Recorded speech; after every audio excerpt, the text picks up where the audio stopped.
QR code को सब scan कर लेंगे।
Morning everyone, welcome to the Sketchers Pickleball English Open and the Team DUPR event.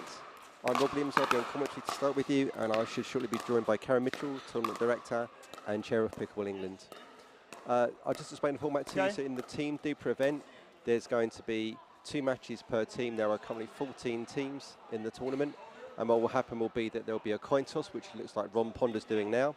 The coin toss will decide whether it is a gender doubles match of 2, so men's doubles and ladies doubles, or it will be a mixed doubles pairing of both of the teams of mixed doubles. That will be decided on a coin toss now between the captains, and then we'll go into a game of rally scoring to 21, with the frees at 20 for the leading team and 18 on the trailing team. At that point, when they're frozen, they can only win points on serve.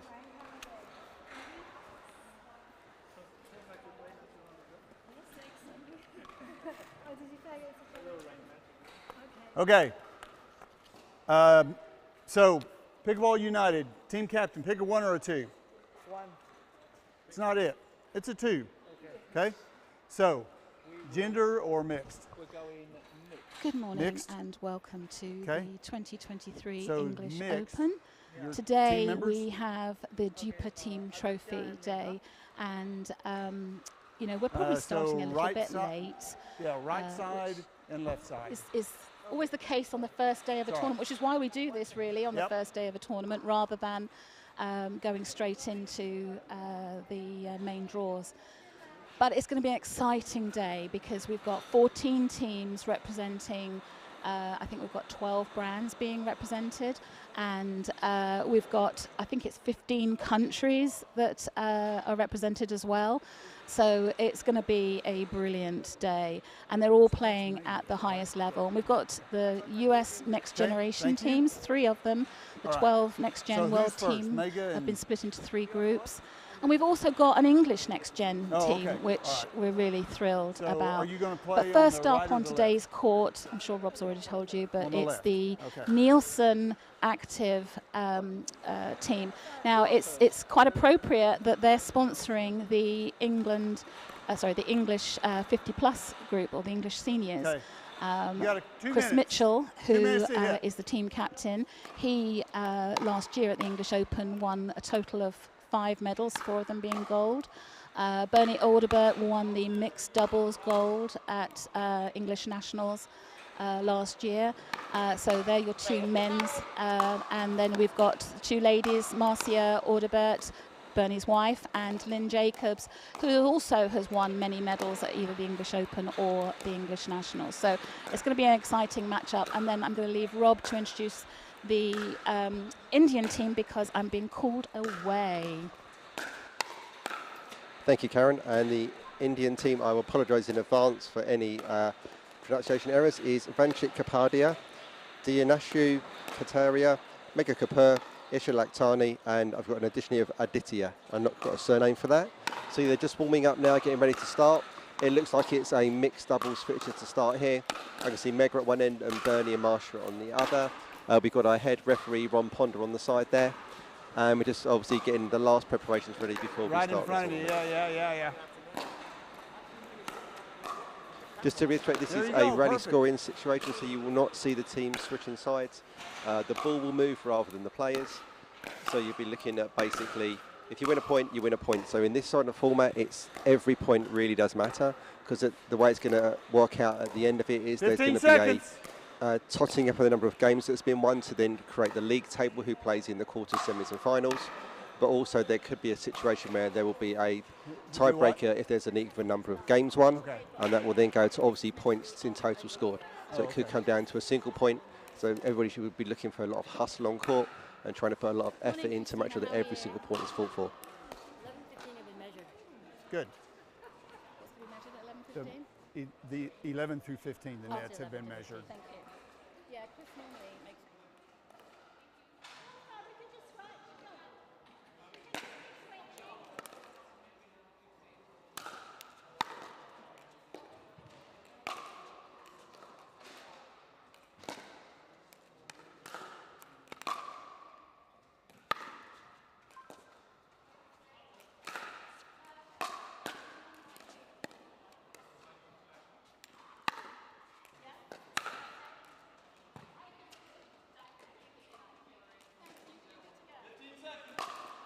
Already said that.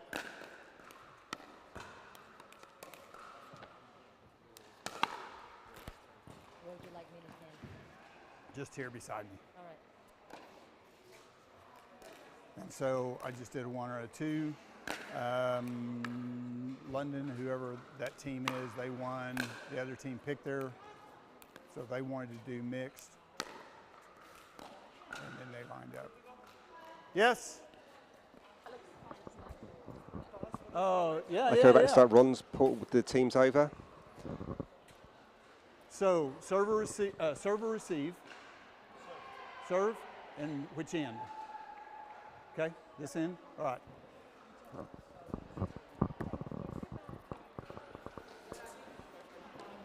Yes.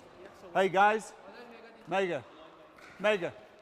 So wait until I call the score completely. Y'all are responsible for calling your out balls. If you don't call it, I'm liable to think it's in, so make sure I hear it, okay? We call the line scores. Yes, you call the lines. If you disagree with your opponent's call, you can appeal to me. If I saw it clearly, I'll let you know. If you didn't see it land, you can ask me. If I clearly saw it, I'll let you know. But if I didn't see it, it will be ruled in by rule. Okay? You can always ask me if you're in the correct position, although in rally scoring, you will be in the correct position. It's really pretty easy. Y'all are serving? Pick whichever one you want. That's the one I would have picked too. Okay, so just about to start. It looks like Nielsen Active England Seniors are going to start the serving. Not sure whether they've won the toss or not. I would imagine that if the other team chose genders, then these guys will probably choose the coin toss. That'd be right, Karen? I'm not sure. Marcia and Bernie.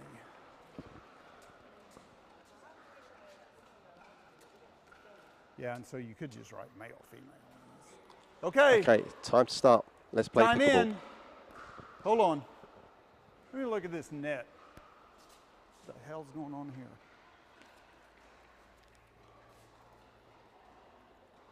Just some fine adjustments to the net there.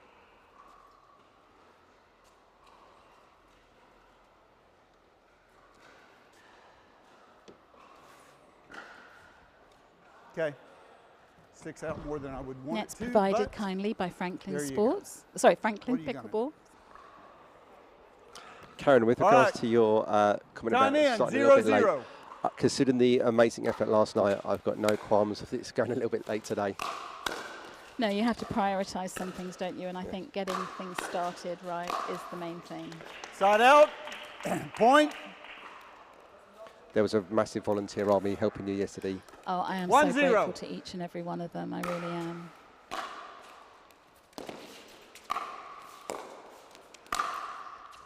Yeah, Side out. seeing Nielsen Shots. there. Yeah, just Point. managed to get and control the net, and then they've got no chance in the ball's high.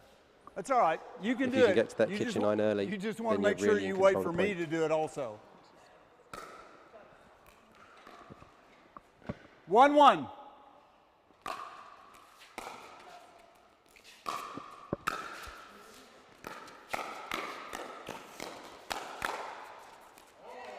Point.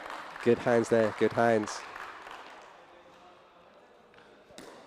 Got some quick hands. So Team England coming 2-1. out there on the hands battle.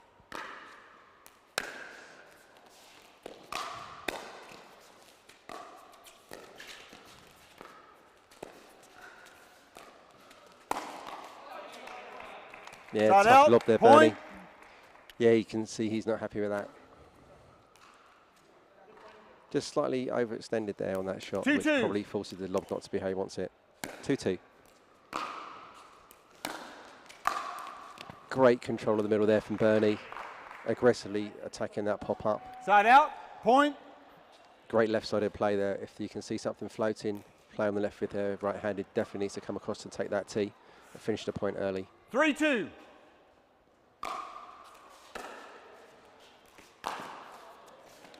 Side out. Yeah, lucky Point. last year on that one. Probably the kind of ball to drop rather than to drive through. 3-3.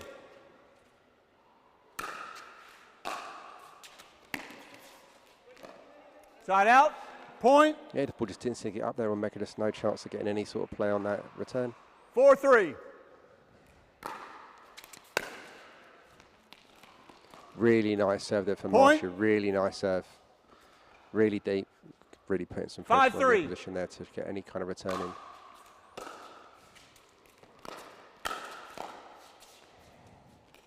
Yeah, that's long. Side out. Point.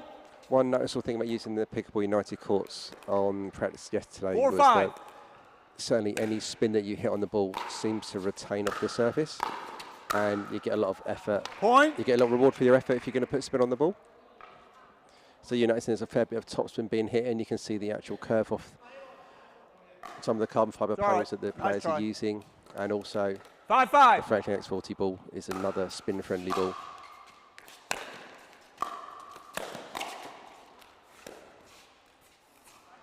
Side That's out. a really good Point. pick up and poach across there, just unlucky to not finish off the point. So So she's kind of bouncing the Nielsen ball. Active are now at 6-5. 6-5. And so I'll talk to her about it later. But side So out. interesting there Point. from Pickering United Indian team. Again, the male player on the coming right across and taking control 6-6. and dominating that point. Side out, point. Yeah, Mega seems to be struggling with her third shot drops at the moment this morning. Hasn't quite got those dialed in. It takes a while to adjust to the speed of these courts.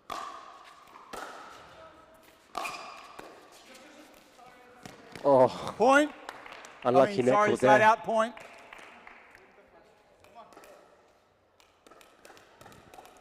Seven. Tightly fought match here at 7 each. Side out, point. Unsuccessful drive there, but in the right kind of area, going through the middle. 8-7. Just trying to expose Marsh's backhand if he can get to it.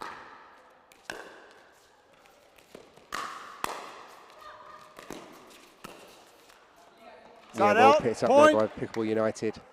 They definitely seem to be on the back foot in that point, but then that lovely drop gave them a chance to push it through the middle. 8-8.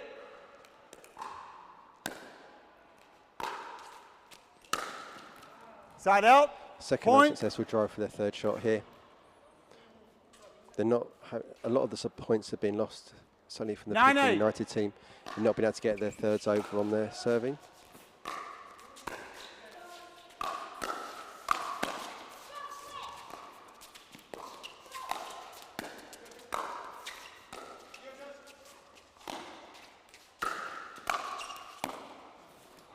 Yeah, good comments, good point there. Point. I like Marsha and Bernie's strong conversation there of making sure they know the switch was happening.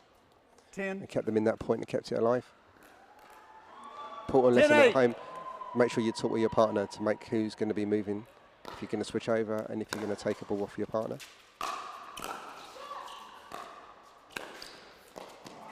Again, we heard a good call there from Marsha to let Bernie know he's going to take it. Just left him a little bit exposed by having to cut across at the last second and not able to get across that backhand. But I'd still prefer to see the comms than just both people not going for it.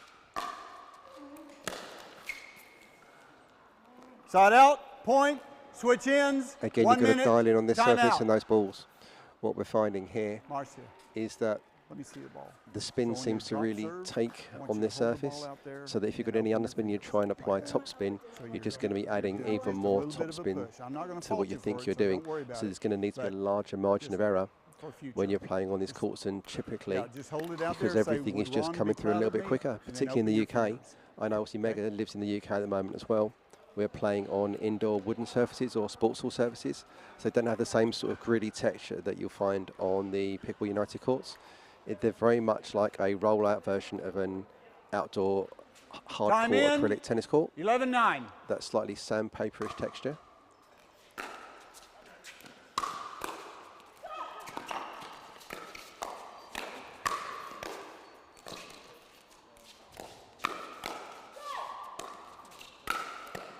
Unlucky, good hustle there by the England team, but not quite able. And it's interesting looking at this point here, how close Pickleball United were almost on the same side of the court for half of that rally. 10-11. And able to stretch out the Nielsen team.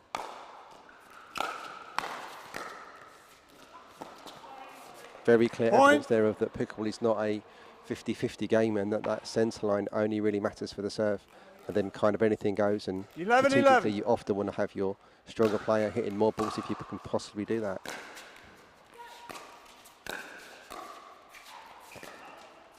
Point.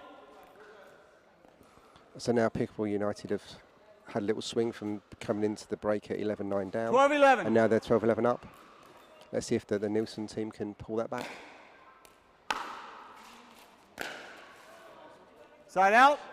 Point. Yeah, again, that unsuccessful drive. They're really struggling to get those thirds in, have a little bit more margin for error and get into the point. That's one thing that's noticeable from the England team, is they're getting into the rallies and getting beyond the third or fourth shot.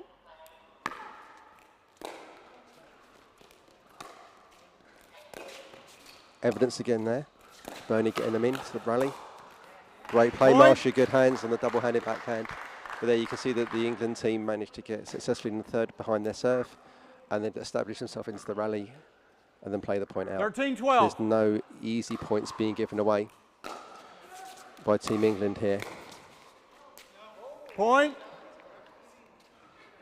And it shows the power of just getting the ball in and hitting one extra shot. 14-12.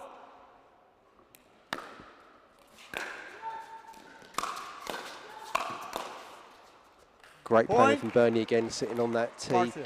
controlling the Marcia. kitchen good. line there and getting the ball down on them. 15-12. Point.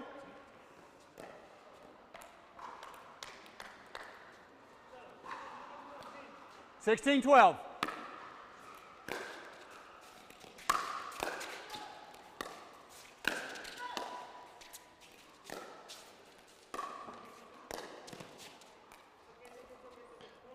Yeah, Point. England team, they're really starting to dominate the points, 17-12. getting on top of it. They've got a good 5-point lead here.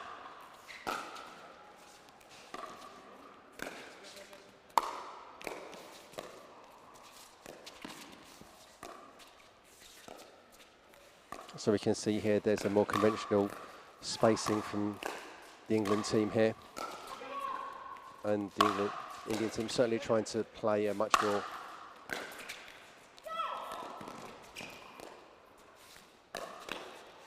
great Point. speed up there from Bernie. You can see that Pickle United are definitely sitting almost on just one half of the court with a slightly wider configuration, covering a little bit more width of the court from 18. the England team here. Seniors doing really well at 18-12.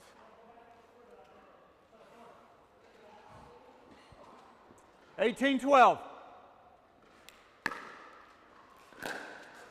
Out. Side out. Point.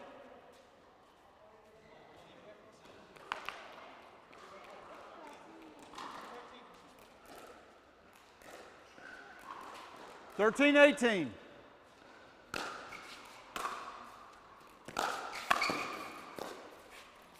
Side out. Point. So we're now at 19-13. If the England team win this next point, they will be 19-13. frozen and can only win points on their serve. And we're just watching here, right? Good. Side out. Point. Just have a slight pause here, balls escape the court. Thank you.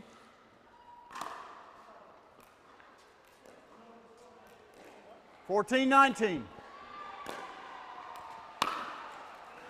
Point. Maybe there's a little bit of tension coming in there. You can see Marcia 15-19. just trying to relax herself off that missed return of serve. Point. Yeah, it's an interesting playing in the rally style format, having to try and keep your momentum 16-19. when you are the leading team. Particularly when you get to 20, it can be difficult to keep yourself ahead of the game here. Point. So now we're at 17-19, Yeah, a run of 5 points, 4 or 5 points here. And the Indian team are bringing it back. 17-19. And then I know when something happens on the court, I know that these guys will serve. Lucky that Marcia. It's interesting, you can notice there was a hand signal that Marcia gave to Side Bernie, out, that she point. sort of called a fake switch just to try and disrupt their rhythm. Really hard to pull that I'm off sorry. in a It wasn't a side out. rally scoring game, because you tend to be unstacked the whole time, so you don't tend to switch sides. So there's definitely some game planning going on. 18-19 is getting really tight in the business end here.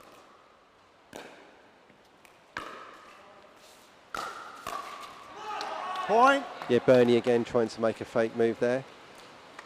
Just consider playing a more conventional game. Play what actually worked for you.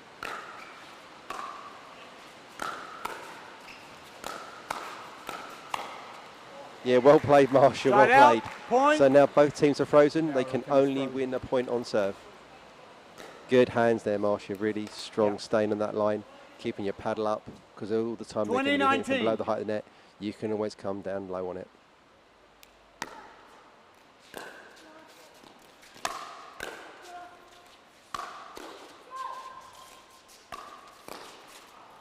Yeah, well played, Bernie. Point. Really Game. good. A couple of drives there just to shake Mega back and then just take the pace off and get the ball low. Make it hard for her to get Do y'all have your score sheets? any kind of play on the ball Did y'all once the ball's pick up around her score feet. sheets? So that is game Yeah, one to Chris. the Nelson Thank you, Active, Megan. the Nelson Active England seniors team. We'll have the second mixed doubles pairing now of Lynn Jacobs and Chris Mitchell coming on for the Nelson Active team, and the second team from People United India.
We got Chris on the right and Chris on the left. Okay. No. Go ahead. Chris and Lynn. Oh, Lynn. Yeah, Lynn. Sorry. Okay. Okay. Who's even, who's off? Lynn, you got your serve Lynn's going to be on the right. L-Y-N-N? Yeah, and y'all are over here. Here we go. Let's go. Time's up. Who serves first? Yeah, you do. Okay. Lynn, you like that one? Lynn, you go with that ball? Yes?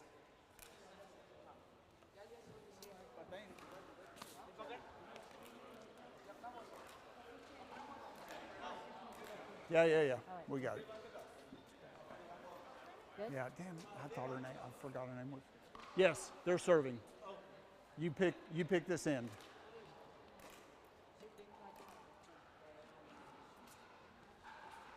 Here, give me the center court here. Okay, game two, time in, 0-0. Okay, so we're back for the start of the second match in this fixture. You have Lynn Jacobs from London Pickleball Side and out, Chris Mitchell, point. who is Karen Mitchell's husband. I'm afraid I don't know who's playing for the Pickleball United Indian team. That information was given to me.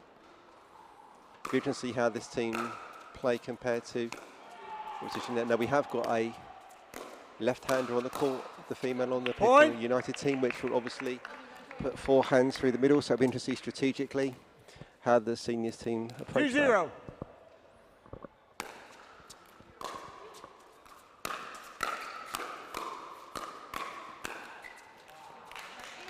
Side out, point. Net call there, just favouring the England team. Good job with Lynn there staying in that hands battle. 1-2.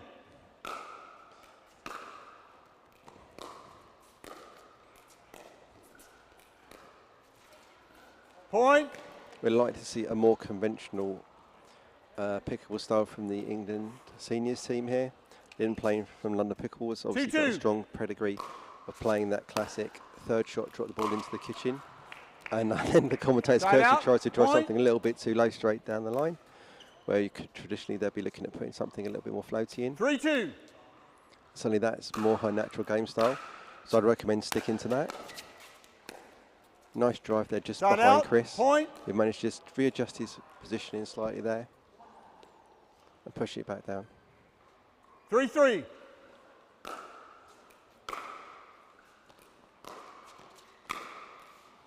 Side out, Lynn just point. left that third a little high there. And then just the length of that player sitting on the tee there, just taking it and pushing it over. 4-3.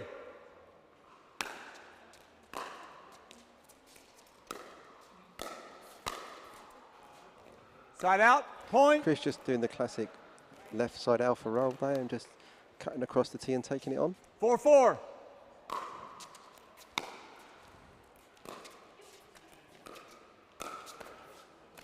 Point.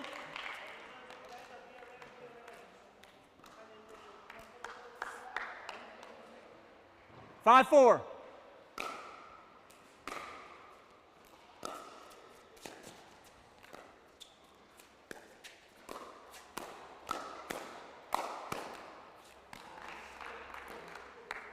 Yeah, well, point there, sort of traditional pickleball point there, with some dinking, hit the kitchen line, followed by a couple of speed ups until the point finishes. 6-4.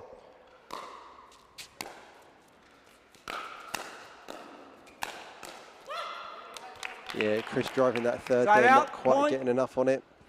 With that sort of slightly upward swing that he's got, where he doesn't have that 5, more 6. sideways paddle on his drives compared to some of the more tennis background players. As he can't quite get that ball over. Slightly fortunate net called on that point there, possibly putting the ball out, although it looked wide from the paddle. Side out, Not point. necessarily the impact of the net on that ball. 7-5.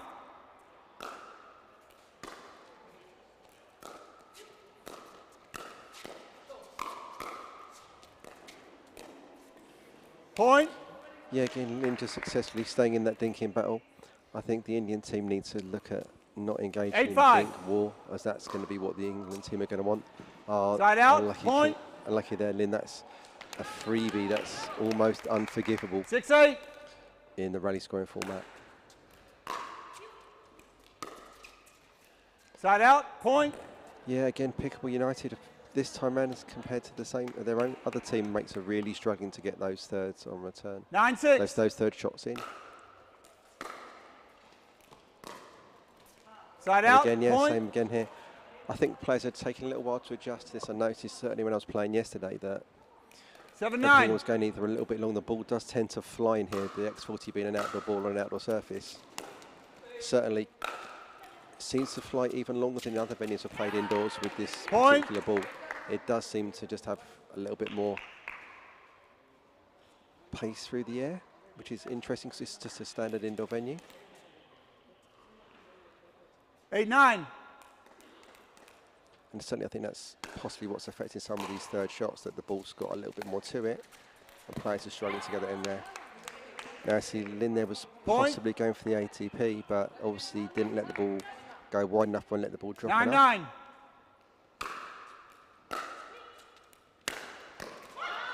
Yeah, great drive there, straight through the middle. get that confusion who's going to take that ball. Chris not quite 10-9. fast enough forward to take that and dominate it.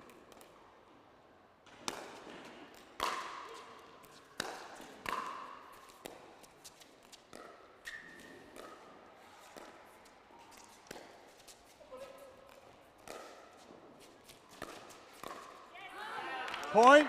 Yeah, Switch nicely worked ends, play 1 there by minute, the Indian timeout. team. We've just got going to the break 11-9 up. Just started to move the England team around, Practice start your drop serve. playing You with did- the depth you of the did court, one perfect. with The rest of them you did. a lob thrown in there to obviously get You Chris thought going about it a behind to whole cover. lot, and then you'd throw And it then down. obviously Lynn's got a lot of court to cover there, and you're just kind of guessing where you can take the break.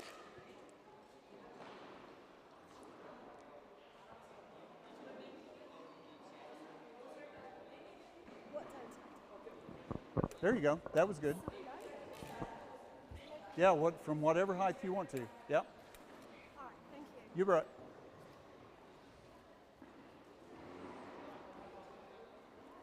Yeah, we've already won.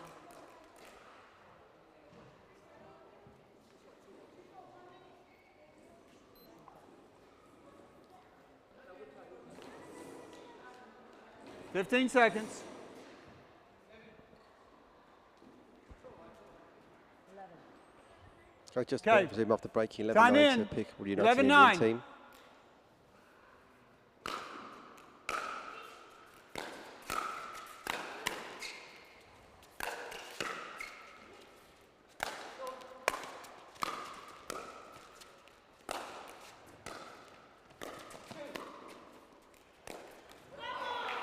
Unlucky there, people. Unlucky there, the England team. Really great digging out and defence there. Couple of lobs up, a lot of hustle on that point. And just couldn't quite convert on their hard work.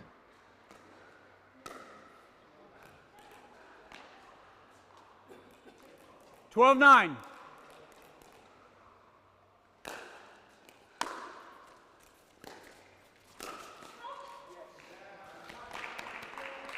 Side out, point. Great shot there by Chris Mitchell, just cutting across there, cross court between the pair. Obviously, there's a little bit of exposure on their position. 10-12. There's a wider gap, so they weren't quite together. Anytime you're staggered, Point. that return's just been put out. So yeah, there was a slight mismatch in the depth position from the United team, that penultimate point, and it just meant that they 11-12. were leaving a wider gap than they would normally do. So they give room to Chris to punch it through. Good dig there, Chris. Yeah, but couldn't successfully suffocate it again. Ball just joined our commentary position. Side out, point.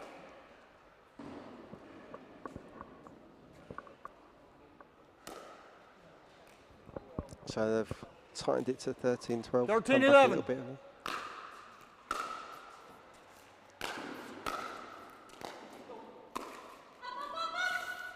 Oh, lucky net call there for Lynn. Side out, point.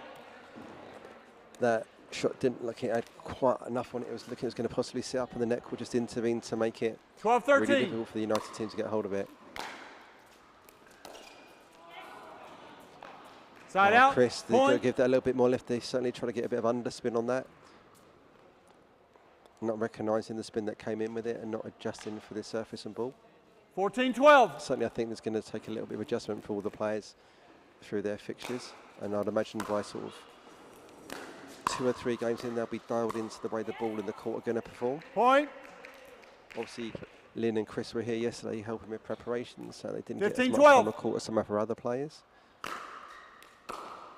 That's a great shot by Chris Mitchell there. What a Side out, dig point. out, and gets a rule with the net cord there. You can see that Chris got pulled really wide, hitting that 13-15. shot, and then him trying to recover back.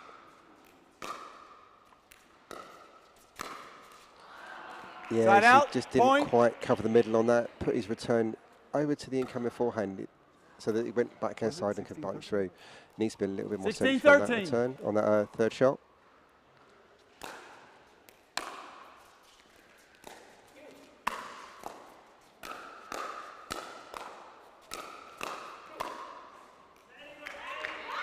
Yeah, Lynn's lacking a Point. little bit of power on her volleys there. Her play style doesn't always suggest herself to 17. putting away those higher balls. 17-13. Certainly playing a predominantly dink-based game. she doesn't quite have the same number of reps in her repertoire to just Side out, point. really nail those high balls to put away and finish them in one. 14-17.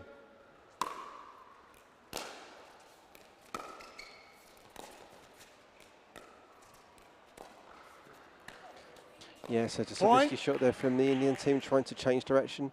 Understandably trying to keep it away from Chris Mitchell, but obviously making quite a large directional change off a soft dink. Short to the net gives you not a lot of angle to work with. You've got to put a lot more height on the ball to get it over, which can make things tricky. Referee timeout, safety issue. We just got a shoe issue here. I think Chris has got a problem with his shoes, so he's had to change into a new pair. Possibly that's been affecting his movement prior to this. Yeah, where's Karen when you need him? So our first timeout in a no timeout format. Obviously, equipment-based timeouts are legal in any format. Okay. Same as injury-based timeouts are legal in any format. 15-17. 15-17. Let's see if Chris's lucky shoes can make some change in fortune for the England team. Yeah, he definitely seems to be moving more comfortably now. Certainly his forward movement is seeming stronger. He seems to be better established in what he's doing. 16-17. Go back to his trusty drop shot shoes.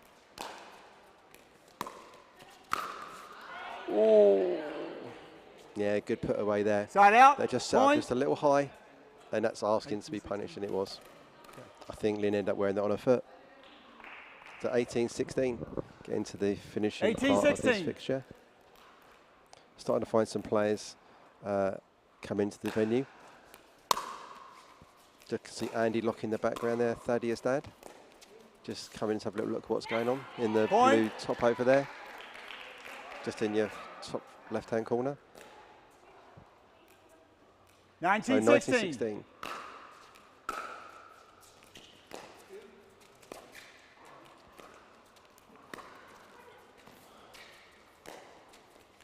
That's an excellent lob there from Lynn Jacobs. Point. Really interesting strategic decision. That's not something you would typically see there, but obviously lobbing over the backhand side really helped. 17-19. Right on that baseline, perfect shot there.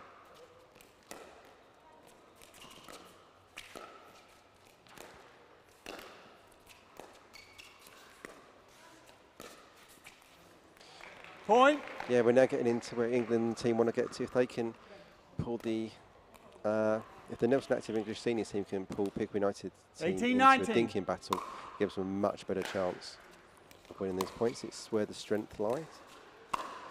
See there, Lynn again unable to punish that high ball. Yeah, and sets up the shot Side there. Out. So point. Now both teams are frozen at 2018, and the possibility to win the match is on the Indian team serve for winning that last point. So yes, unfortunately Lynn's not able to really exert enough punch on those higher balls to finish them off. It's an element of her game that if she could add 2018, substantially improve her level by finishing points a lot earlier.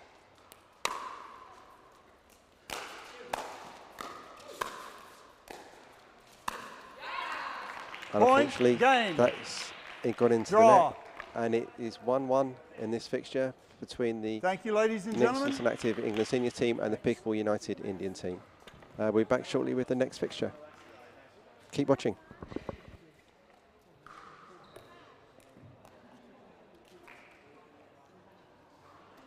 They're in charge of it, so we can throw those away as far as I'm concerned. Yeah, I'll tell Chris. Hey, Chris.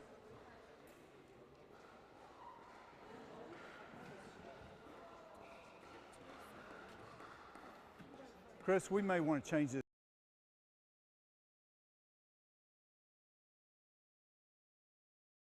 Look at the bar here. Straight down. Oh.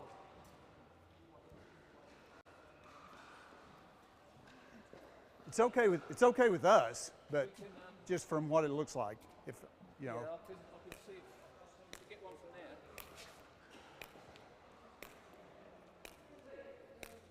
Just confirm, they were 20 and then they scored. Then So they were serving. Yeah, if they Right. were, right? And they would have to win the point on this. Right.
you would move.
Okay, we're just about to join the second match. We've got the Franklin American team versus Viking Athletic English team. So in a Group A fixture, we have Spencer Lanier, Richard Lavornes Jr., Emily Ackerman and Ali Phillips playing against Viking Athletic English elite team of Louis Laville, James Chowdhury, Freddie Powell, Thaddeus Locke and Molly Kubrick-Finney. It looks like we're going to be having Molly and Thaddeus leading off here against Emily and Ali.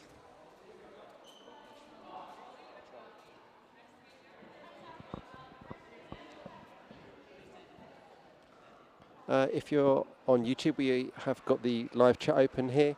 So to confirm, the scoring format is a rally to 21, with the leading team freezing at 20. So if you're at 19-19, neither team is frozen. But at that point, it would be a 20-19 double freeze because you have the trailing team frozen at 18 or 19 in that circumstance. So just to confirm for people that are watching, with this format, it is the first team to 20 freezes, and then the trailing team will freeze at 18. If they're all at 19-19, then both teams will freeze at 20-19.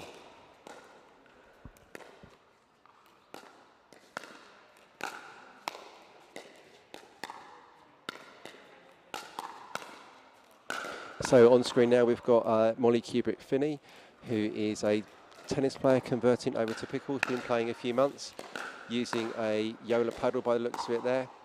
And next to her we have got Ali Phillips, who's sponsored by Onyx, using some Skechers shoes there.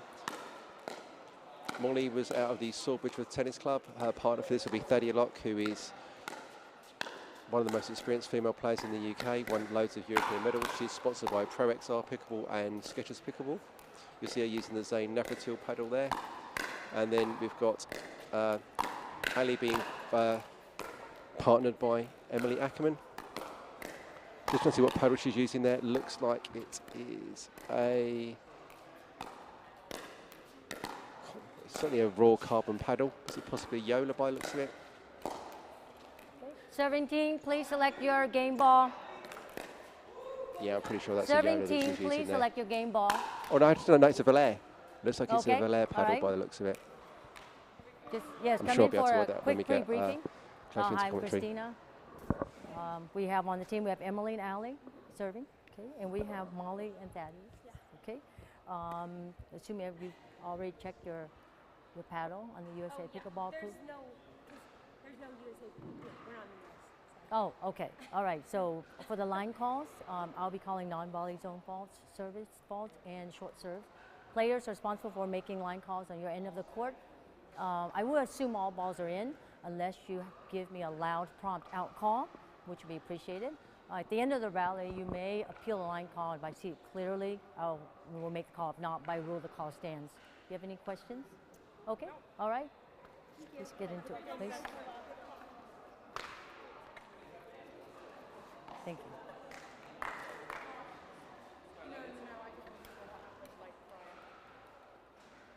What was she saying that y'all weren't doing? Not the USA Pickleball Crew paddle, I asked, and Yeah, they're supposed to be. okay. Okay, so we're about to start now. Okay. Team Franklin to start at 0-0. Okay. Time in. Okay. 0-0.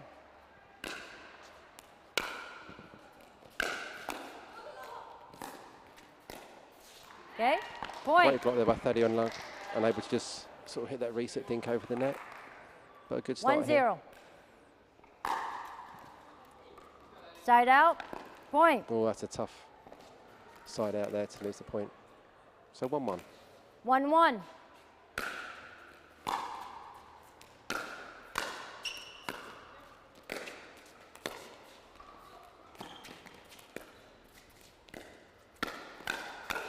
Okay.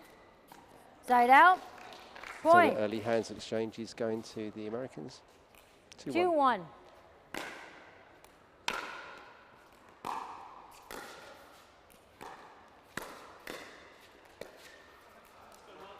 Point. Then we're just unable to pick that ball off from the feet and dink it back over. Point. Thank you. So 3-1. 3-1 to the Franklin American team.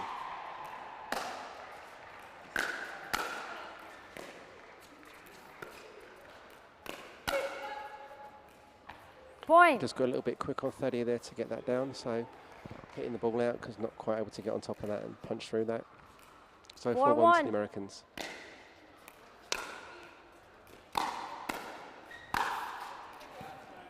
Yeah, good lead Side there, out. Thaddeus.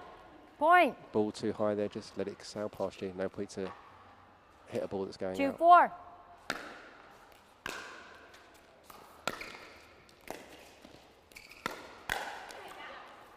Nice shape on that third Side from out. Molly there. Point. You can see the curve from that topspin sheet on it, but just a little high on that, and that's going to get punished. 5-2. Sitting on that backhand volley, they can be looking to counter punch that through with 2 hands. Side out. Point. 3-5.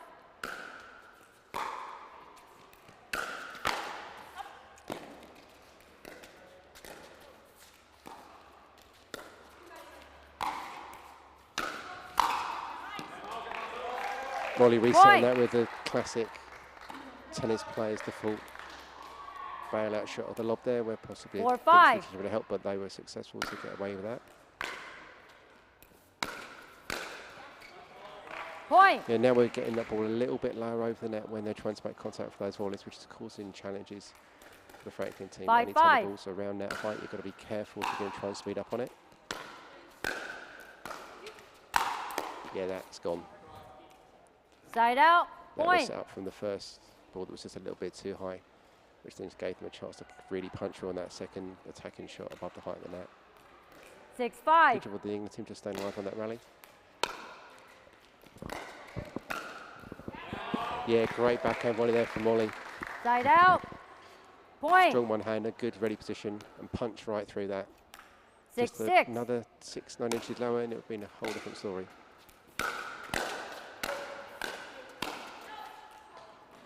Unfortunately, Molly unsuccessful on the second attempt to do that punch.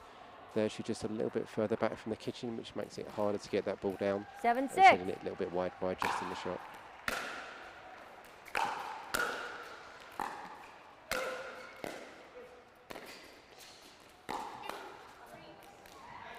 Point. Yeah, great attack there to the forehand wing. Molly being forced to try and get a backhand 8-6. side round to it when it's naturally a forehand volley there. Really good play there from Ali. Point. They did just a little bit too much on that. Not a lot, but just a smidge long. 9-6. So now 9-6 the Americans.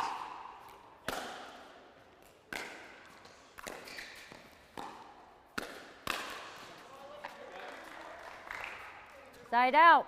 Emily unable to put Point. that away. You would have thought of that ball was coming over her side of that. That was gone. 7-9.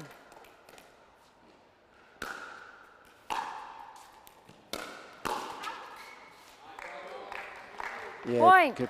Molly there played a really great drive that Ali had to go for from the commentary position here. Look, it was possibly going a little bit wide, but had to go for it and able to force the pop-up error. 8-9. Side out. Yeah, they're just able to get Point. quite round on that backhand to get the shape on it.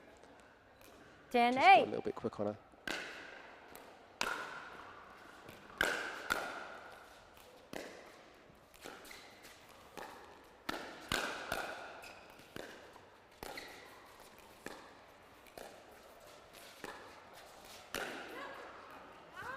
Point. Showing there Thaddeus win the first 11-8, free thinking change exchange we've hands, seen 1 between minute. the two teams on the side out of 11-8. So yeah, it's taken all this time, 19 points to get to any kind of traditional dink battle that we would see in pickleball for maybe 3-5 years ago. The game's certainly sped up, and you can see time that out. Yes. Thank the you. American style from the next gen players are trying to punch through and be aggressive on those strokes, and then keep that momentum going into the rallies. And what we're finding is that certainly in the UK game, we're modelling and mirroring what the Americans are doing, so that the game is getting to get slightly faster across the board. There's still a temptation to overhit those shots, so it's understanding the right time to 15 seconds. tee off and where you need to target that, compared to the softer game where you've got a little bit more margin for error and where you want to direct it. Because when you're hitting a harder ball, it's almost always going up and in Time your in. opponent. So 11-8. it means you've got to get it absolutely right, or they're going to have a good attack back on it. So 11-8 for the American team here. Good scramble there from Thadia.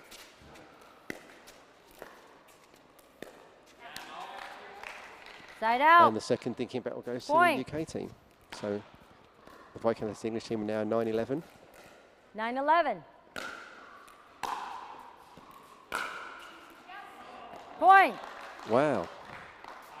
Almost just swung at air. I didn't see any net call particularly on that shot to ball to the path of that ball.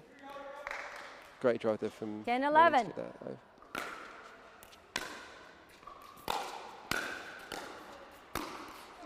Yeah, Molly getting tagged up. Side out. Able to just reset that Point. mid-court transition ball soft enough to protect a partner. 12-10.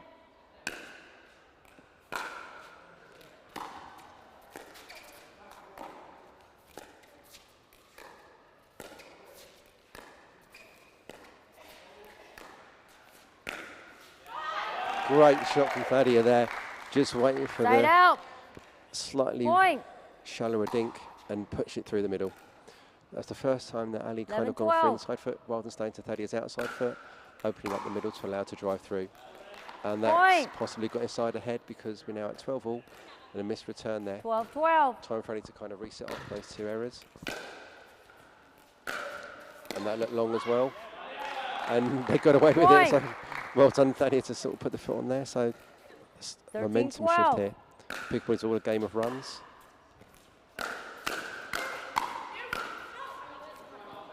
Yeah, Molinagro has that sort of counter there, but Point. Thadia taking a good aggressive move there, playing that alpha roll on the left. 13-13.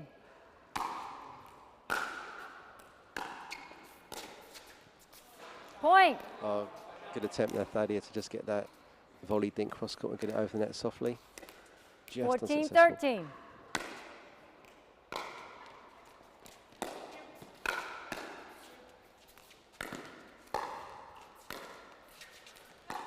Molly just unsuccessful with that second volley dink there. Point. Made a good decision. She was looking to possibly punch that first ball and just let it 15-13. bounce. Although she's not going to be able to get it without falling into the non-volley zone. Yeah, great smash there Side from Thadia, out. set up by that first drive Point. on the backhand. So forehand drive actually. And then there's nothing Emily can do with it sort of quick out of her feet. 14-15. So 15-14 to the England team.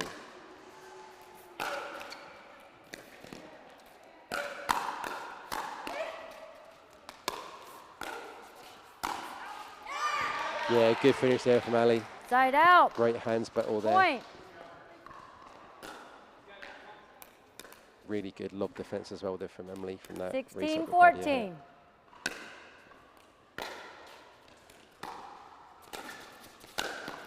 Yeah, that's a great Point. poach across the right there, taking that ball off of Ali's forehand. Excellent aggressive play there from Emily, just being one step further ahead. So just taking that aggressive middle, jumping 17-14. across the tee and using those two hands to punch it through.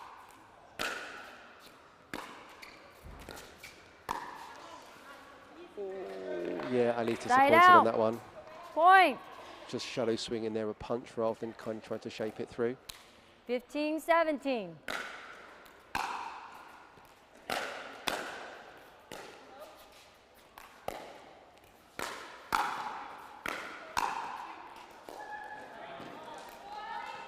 Side out.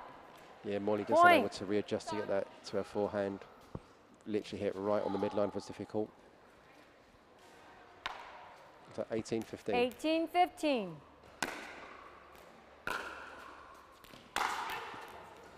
Side out. Point. Quite a crowd starting to form now in the arena. I can 16-18. see all of the next gen team here supporting their players. Susanna Barr's just arrived in the corner of your shot there.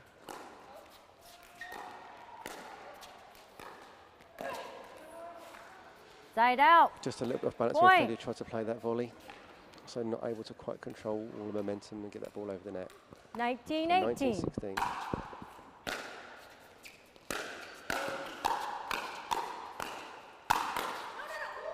What a great hands battle of Molly, just allowed to Point. keep that in. That didn't miss by a huge amount. Really quick Correct. hands there, so 20-16. You have 20. 20-16.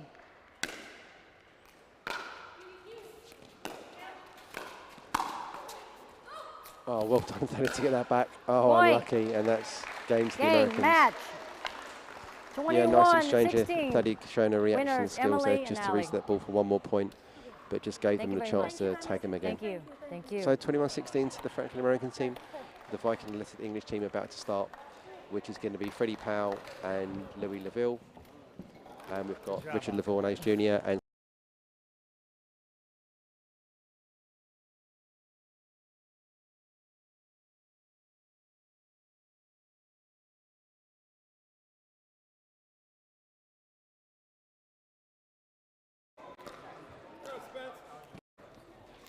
So they hit 20. They're going to have to win it on the serve, right? Okay.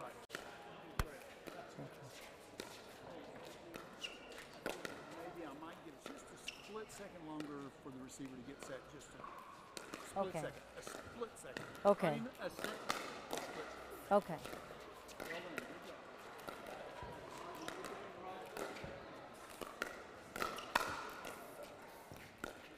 Apologies. May I have your names, please? Louis, are you? Who's the even and odd side? I'm even. Okay, Louis. L-O-U-I-S. Yeah, L-E-O-U. Okay. I'm sorry. Freddie. Okay. Yep.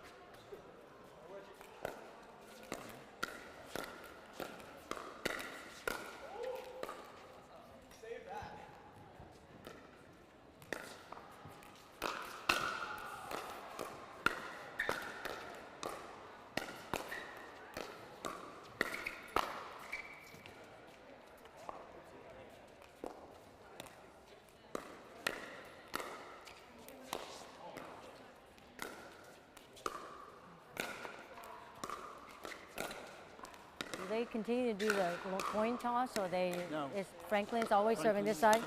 Side. Okay. So this is Franklin. Franklin left.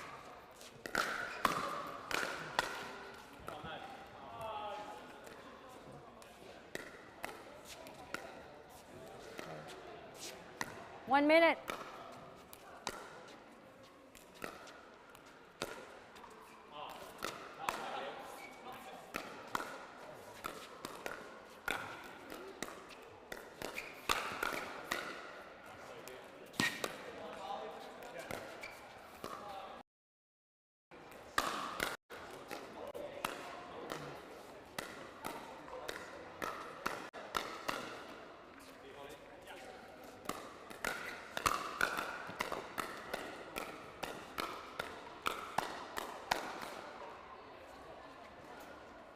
Okay. Serving team, please choose your game ball. Yes. Stop play, please. Yeah, may I have your names, please? Richard. Who's even or odd? You're starting? I'm starting, So I'm Spencer on It's the on right. the right, yeah. Okay, and Richard? Richard, yeah. Okay. Please choose your game ball. You guys, Franklin, you guys serving from the left, right?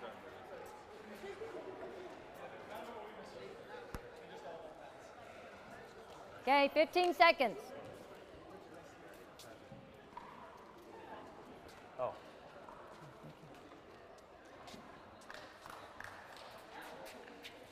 Okay, just confirm we have Spencer and Richard.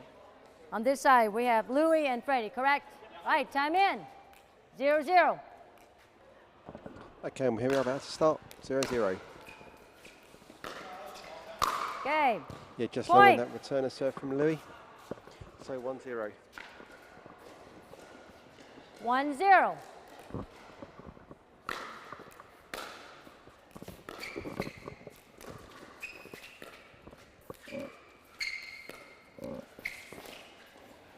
Point. So we have the England team here of Freddie Powell and Louis Laville, 2-0. and the American team of Spencer Lanier and Richard Lavornaise Jr. Spencer to serve.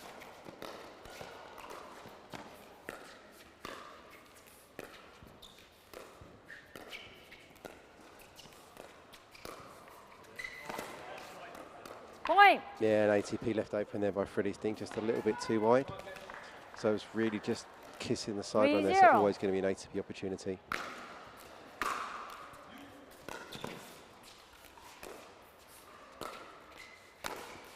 Point. Fred able to roll that backhand volley over. So an early 4-0 lead to the Franklin-American team. 4-0.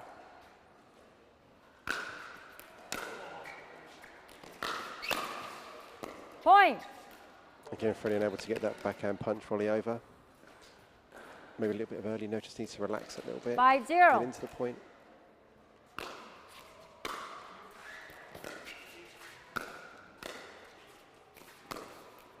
Point. Freddie again trying to do a little bit too much for that dink. Just trying to 6-0. get that a little bit too high, and sort of going a foot below the height of the net. Point. Obviously the movement there from the Americans. Just putting Louis off in his stroke, making it difficult to connect with the ball 7-0. successfully. So after a 7-0 run.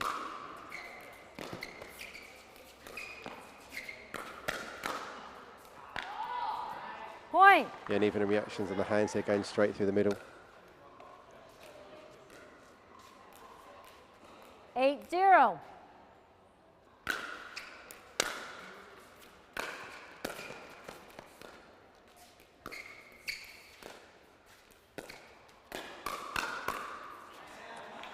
Point. Again, hand speed there to the 4 from the American team there. Just getting on Freddie.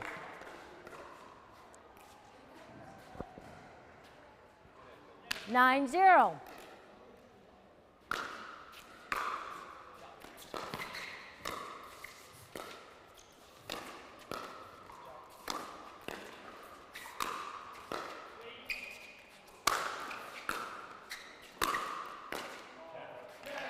And first point to the England team. They're well worked at and well stuck at. Really having to work hard to get anything from the Franklin-American team. Obviously, there's now 1 under the board. That's going to be really reassuring for the England team. Let's see if they can capitalise on this now.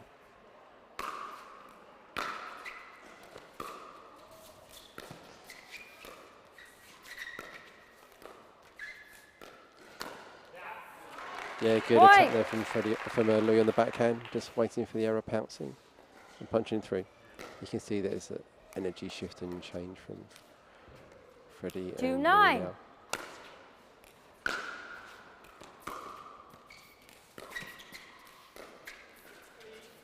Side out.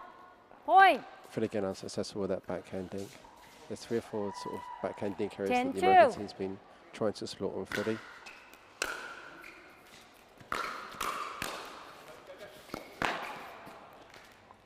Point. And lucky net call there, just dropping 11-2. really short, making it difficult. Time So out, it's 11-2 at the change changeover.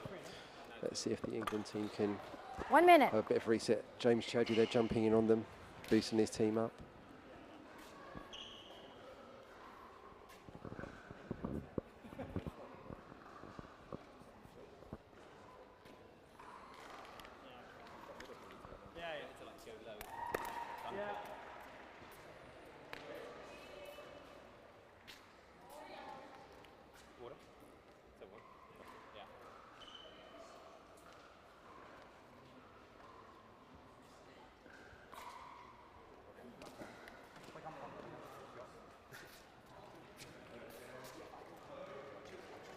Fifteen seconds.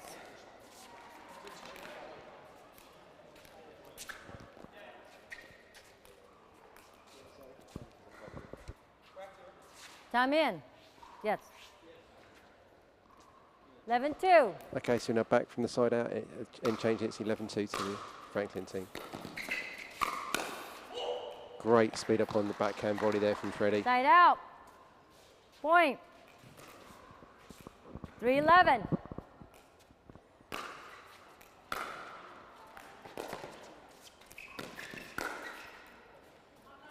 Side Louis out. just missed that fraction Point. wide there.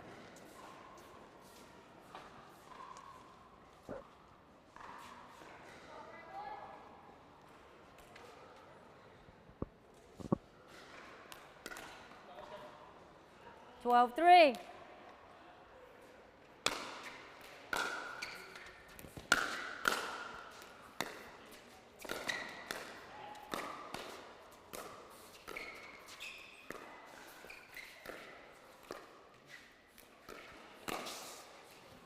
An attempt Point. just punching that through Freddie. Just a fraction overextended on that shot. Unable to get it over. 13-3.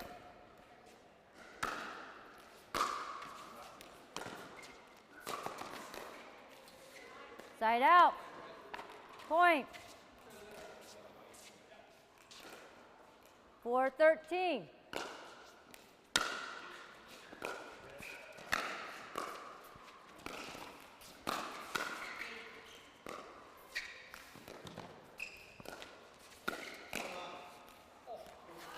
Oh, lucky net caught there. Point. Still in Richard a bit of a putt there. 5-13.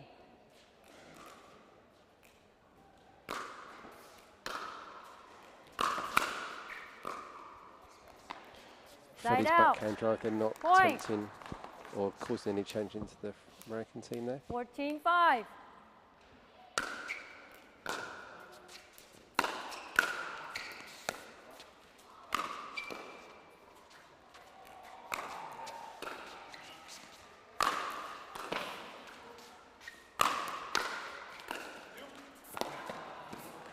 Lovely play there, Freddie and Louis there. Louis just taking all the pace off the ball, give them no chance to get the ball in and up. Point. 6-14. Spencer on a big hustle, unable to get there.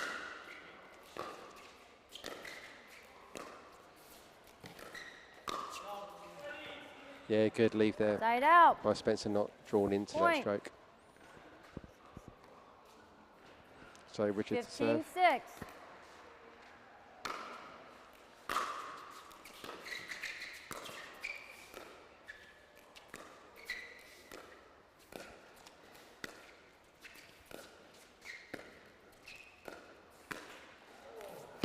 Oh, lucky net caught there from Spencer. Side Just out. going a little bit wide, so 7-15. 7-15. England team to serve.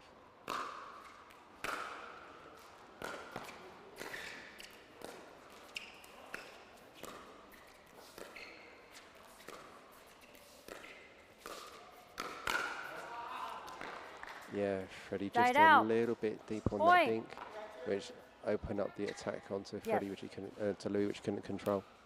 16-7. Classic attacking head of you rather than cross court. Ah, that's an unlucky lead. That's a great shot from Louis. Just got it to land Side in. out. We should Point. obviously using the universal signal for an in ball. 8-16.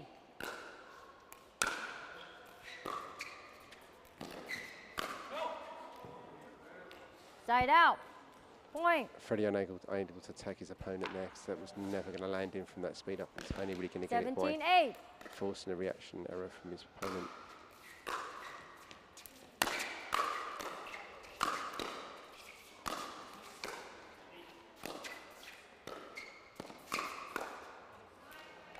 Side out. Well done, Team England, Point. sticking at it there.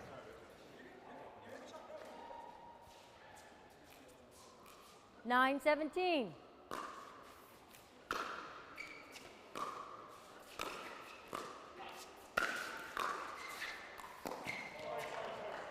Great thing there, Point. just getting his feet. Unable to control it, just got a little bit big on him, a little bit close. And Richard unable to adapt him quickly enough to that 10-17. position. 10-17.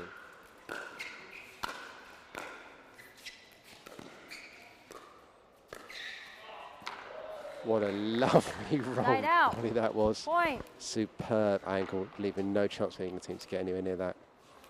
18-10. 18-10.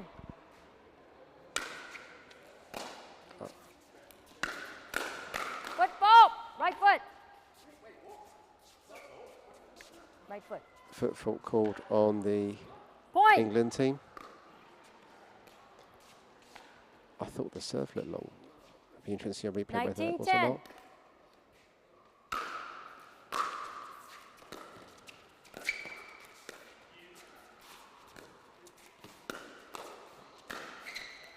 Yeah, unfortunately, Freddie exposed down that Point. wing and unable to control the ball, leaving the ball too high and being punished by the Franklin team. So now at 20-10, match and fixture point. 20-10.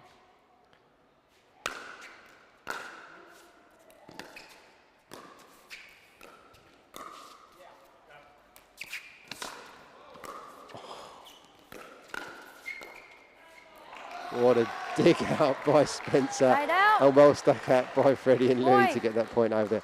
Great lob. Love to see a replay of that 11-20. lob return.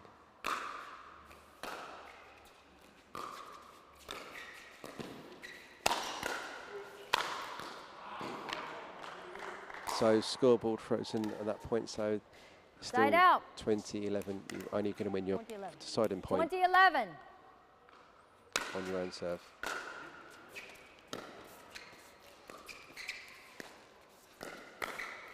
Yeah, and Point. just a little Game. bit Match. too much height on that last being attempted 21-11. try surprise the Americans and punished on that Spencer shot. and Richard. Thank you very And much. that is 21-10 to the Franklin American team, who will take a 2-0 victory against the Viking Athletic England elite team. So We're back for the next Louis, feature may I shortly. make a comment? Stay tuned. At the ball when it went.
Introducing Skechers Pickleball, the official footwear of the U.S. Open Pickleball Championships.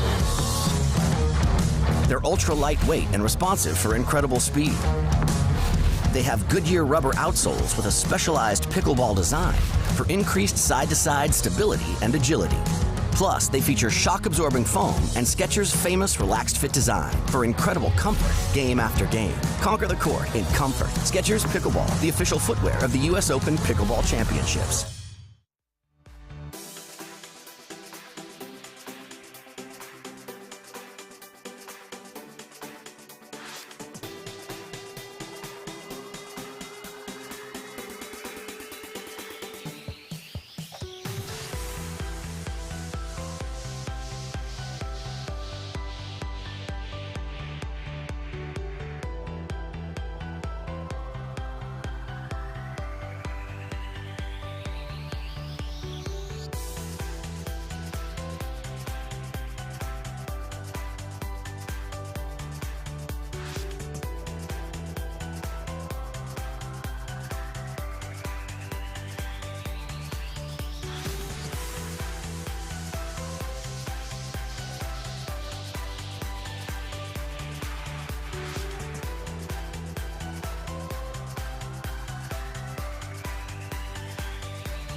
or gender mixed?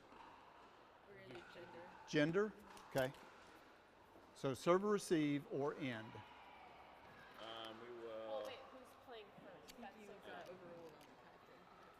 Well, Y'all can consult. who's Serve. Who's playing first?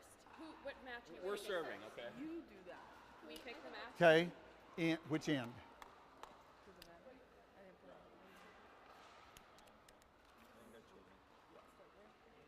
Stick here. Okay. And what's your official team name? Who are you? Okay. And who are y'all? Ace? Ace, yeah. Okay. Okay, so it's gender. So it's gender. men or women? Women? Okay, fine. Women? 2 minutes. 2 minutes warm up. Yep. That's it. I'm good. It's warm. There you go. Ivy, which side are you on? Right or left? No, we know which end. Right or left? Which side are you playing on?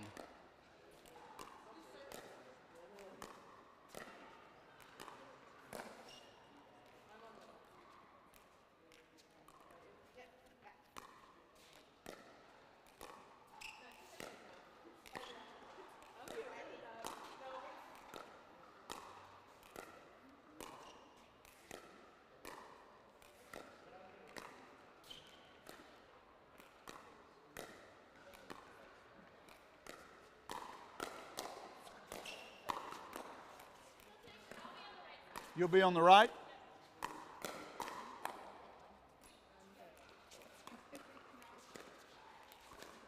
Okay, so the girl's name who's playing with Ivy?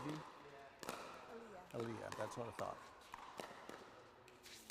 Not sure I spelled it right. And the girl playing with Riley? Ava. I knew that. Damn gummit. Ugh. And your name?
Wonder if my mic will interfere with that one.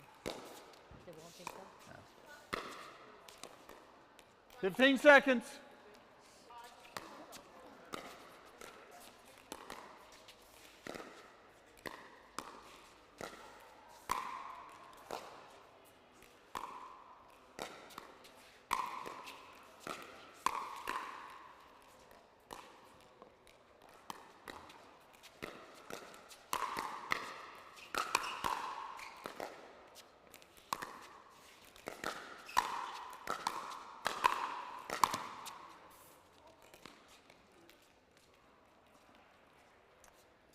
Would have been a push-off fault anyway, so just to let you know.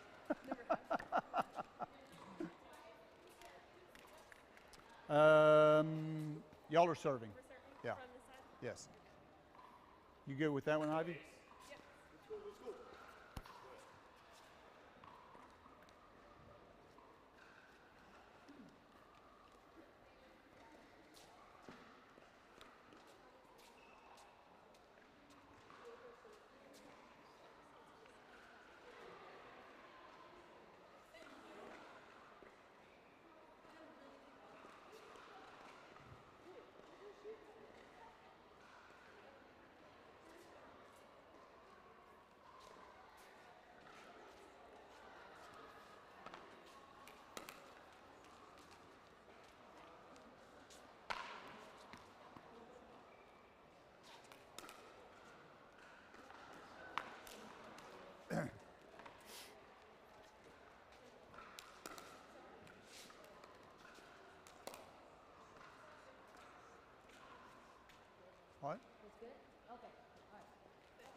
Time in.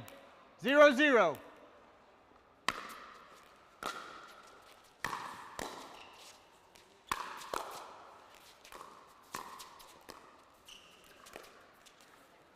Point.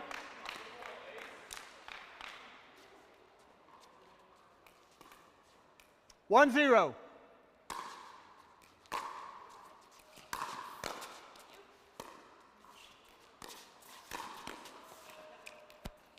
Side out. Point.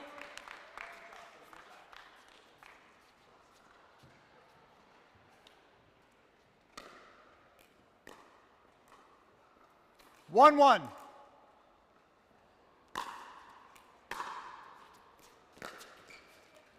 Side out, point. 2-1.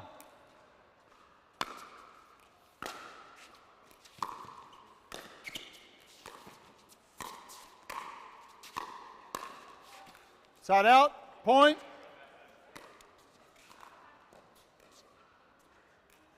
2-2.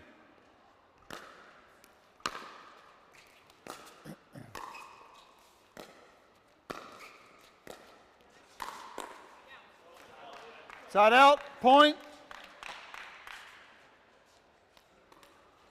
3-2.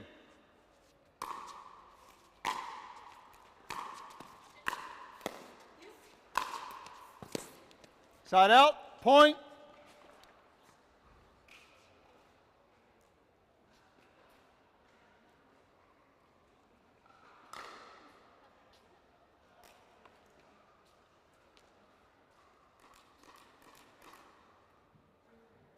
3-3.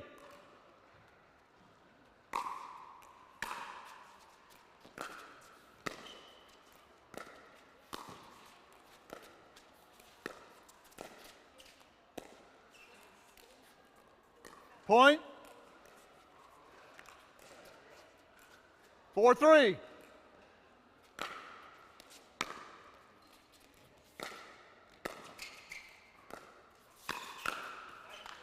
Side out, point.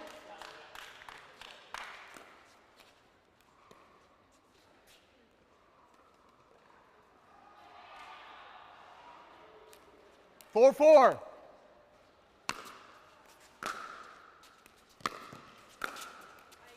Side out, point.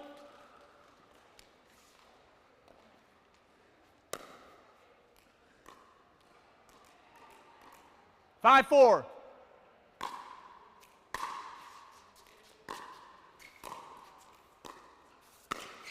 Point.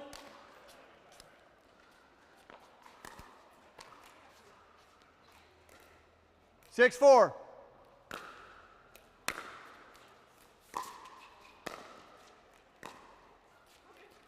Side out, point. 5-6.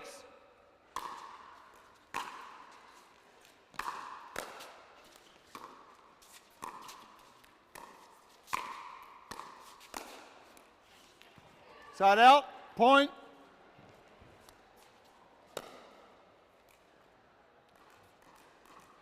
7-5.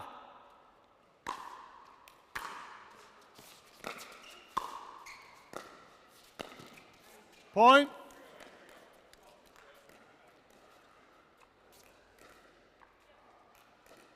8-5.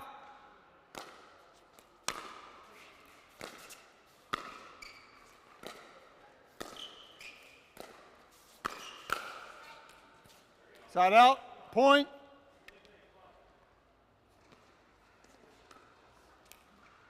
6-8.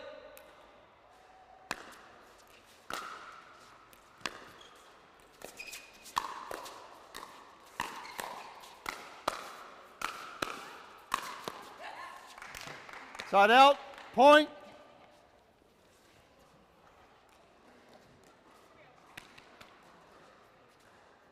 9-6.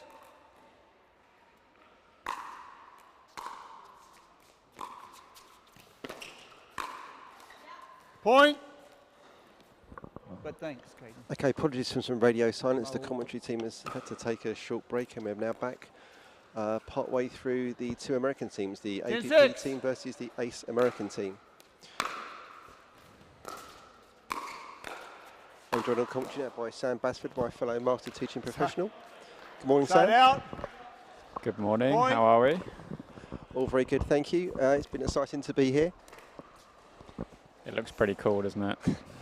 So I think 7-10. for us it was that whole coming back together and the volume of helpers last night getting everything ready. Obviously you can't quite see the scale of this event from the show court we've got here on Championship Court, but there's 40 courts across the whole of the Telford International Centre. Nice punch volley there from 8-10.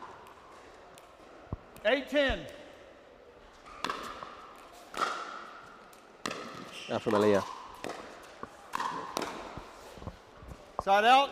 Point. So Switch nearest in, the camera 1 we have minute, got time Ivy out. Shutter and Aaliyah Brown, and we've got Riley Bonner and Ava Callist on the far side playing for the APP. We've just got the side change now at 11-8. Looks like the APP team have just got a small break ahead of the team here. Yeah, it's looking like a fairly close game, I think, but you know, both of these American teams, they know each other quite well. They're here on a trip together, so It's almost like a big rec session then in some ways, because they know each other's game so well and train together. it looks like they're still taking it pretty seriously, though, with some on-court coaching to try and, you know, keep this momentum going. I think we've got to look at the American teams here are going to be the favourites to get through to the semis and the knockout rounds here. Absolutely, absolutely.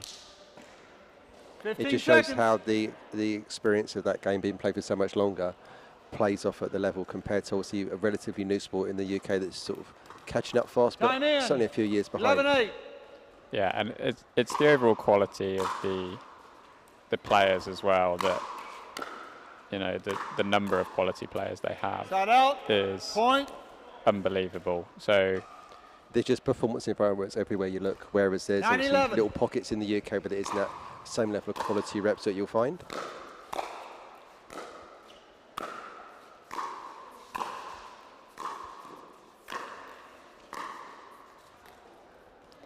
it's a nice shot by Point. Riley, I'm trying to sorry, take side that out shorter point. angle, considering the 12-9. her opponents stayed back a little bit there, so trying to get that shorter angle, move them around a bit more, create a bit more space.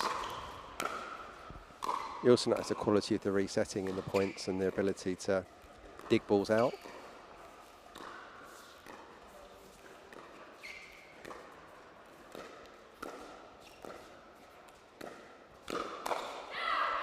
Side out. Point.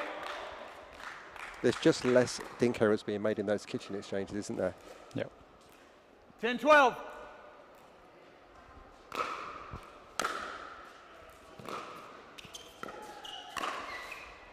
That's a great drop Point. by Ivy, really setting up the shot for Alia there to put away. 11-12.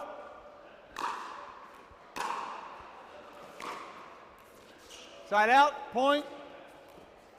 Sam, a common theme I've noticed in the early matches today has been struggles with thirds. I don't know if there's anything about the particular conditions that people are finding 13-11. difficult, but certainly the Indian team was trying to get any thirds in over the net, either dropping or driving. I think it's adjusting to Point. the environment you're in. You know, some people won't be as familiar with the X40 ball as others. Some people 14-11. won't be familiar with the court necessarily as others. It's a rollout court from Pickleball Side out. United, Point. so tends to be a little bit grippier with the ball than 12-14. some of the sort of normal outdoor courts you find in the US and around Europe. Yeah, I noticed that it certainly seems to Point. retain any spin that you put on it, whereas obviously some of the other surfaces, particularly in the UK playing on wood, that spin just dissipates the second it 13-14. makes a contact with the surface.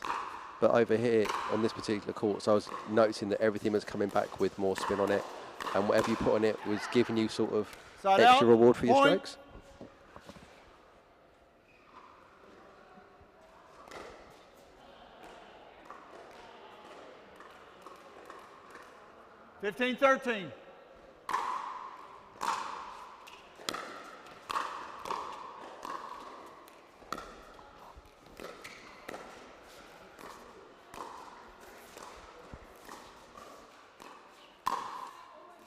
Side out, point.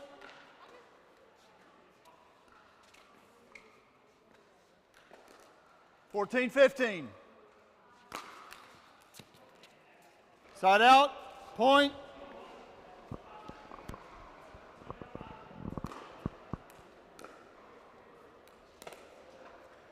So 16-14 after that missed serve. 16, from Ivy. 14.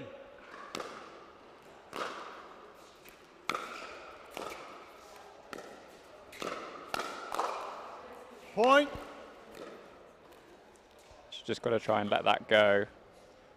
Get back into these points, stay nice and consistent. 17-14. Because with this rally scoring, the points and the score in the game can just run away from you.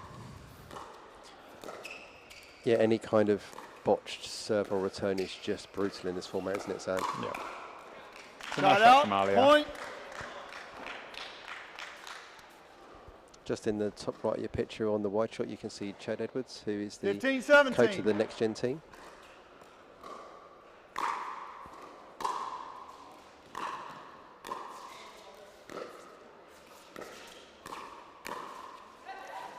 Side out, point. Did that land in, Sam? I think it just Yes, it did, just hit the landed line. inside the baseline. Very nice shot there from Riley. 18, 15. 18-15. Side out, point. Again, another missed third. It's going quite backwards and forwards at the moment. Not too many longer 16, 18. drawn out points. It looks like the teams are more focused on trying to get that quick win. I Side really out, got that round the point. post, and that would have been an amazing get. 19, 16.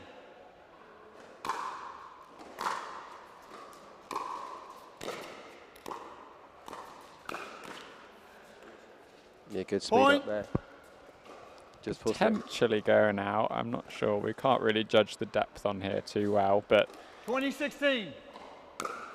I'm going to take it as in as Alia hit it. Point. Game. and game. Yeah, just ran away from them a little bit there at the end, but a good game overall. Got a bit quicker You bet. towards Thank the you. end, Well done. but a great start for the APP American team, taking a 1-0 lead in the match against the Ace American team in the DUPR Team Trophy.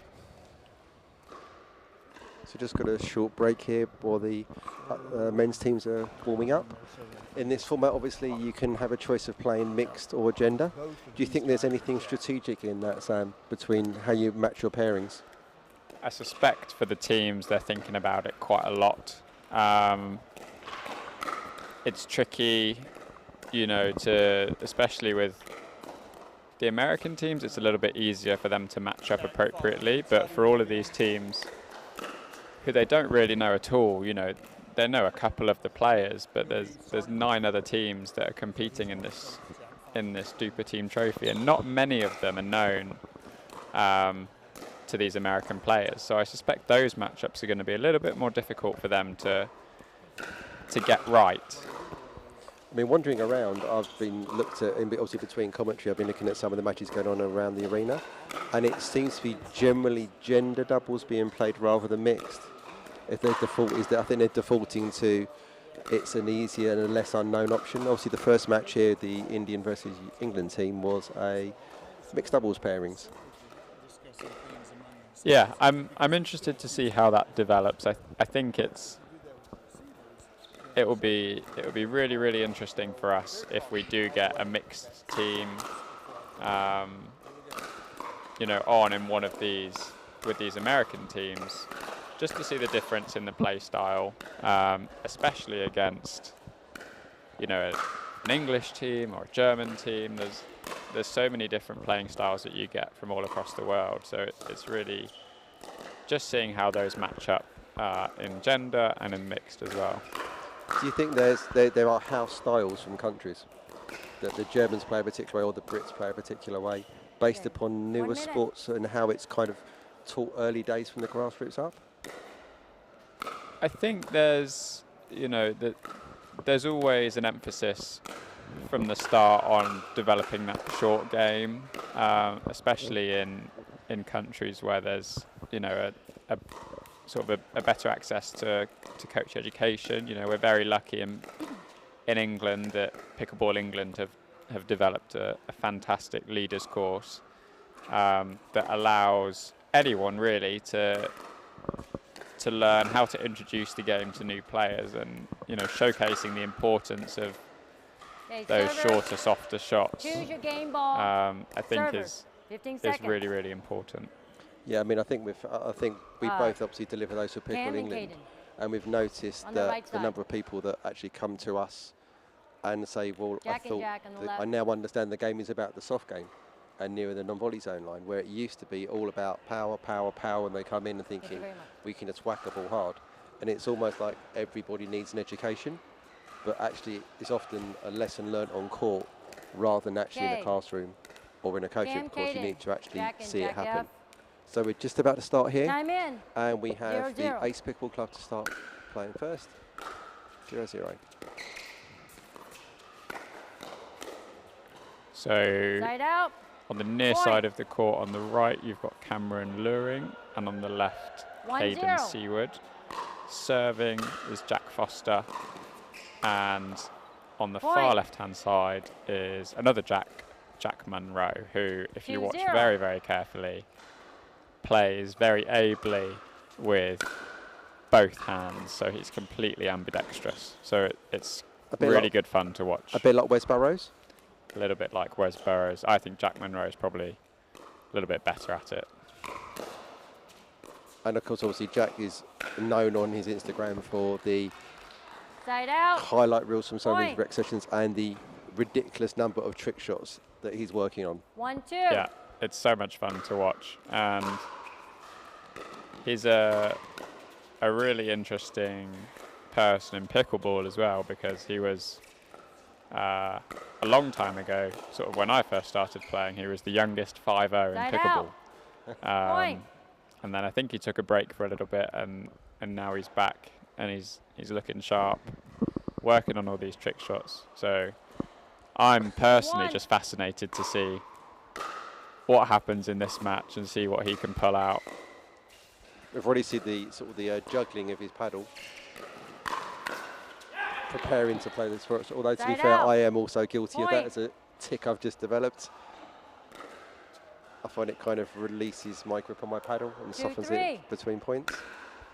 So we're at 2-3 with the Ace American team serving.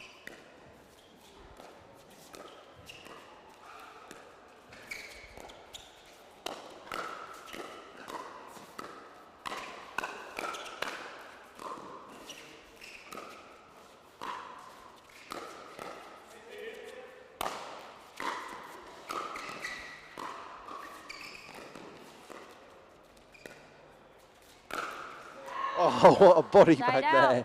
Wow. And that shows you how difficult it is to play against somebody playing with two hands. He played the majority of the rally 4-2 on his left. You don't know whether it's coming as a forehand or as a backhand. Point.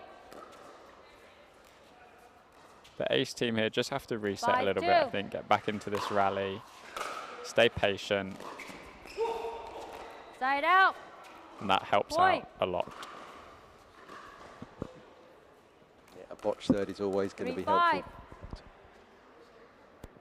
Because not only do you get the serve, but you get the point as well in rally scoring.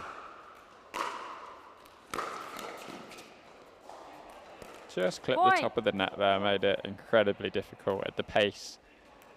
Caden's hitting the ball for Jack to do anything with it.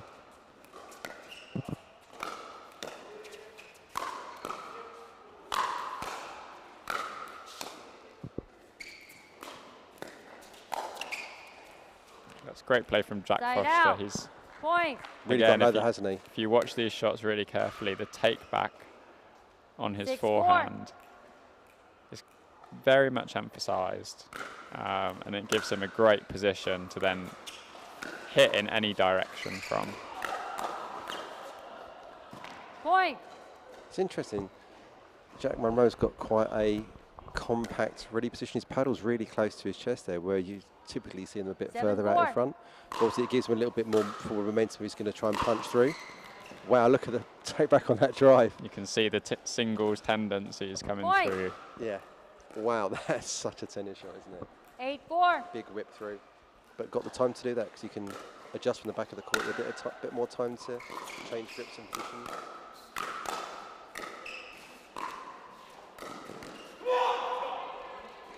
Side out. There's Point. a couple of really, really good resets in there from Jack Monroe. Just couldn't quite 5-8. direct that third one over.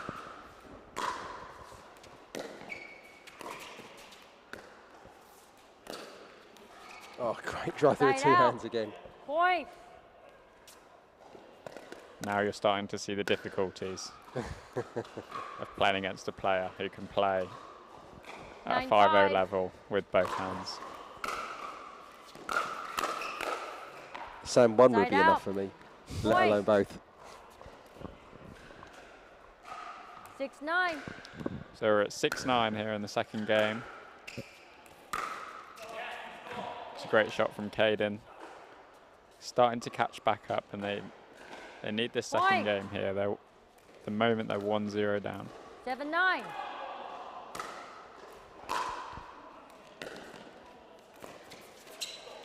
Point. It's a really good drop from Cameron, and it shows you 8-9. that the ball doesn't have to be like incredibly close to the net for that drop to work.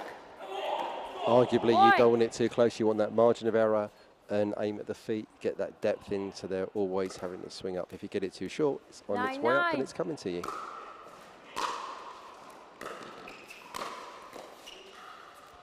Side out. Missed that one, but a Point. nice little run there from Ace, bringing it back to just 1 point difference. 10-9.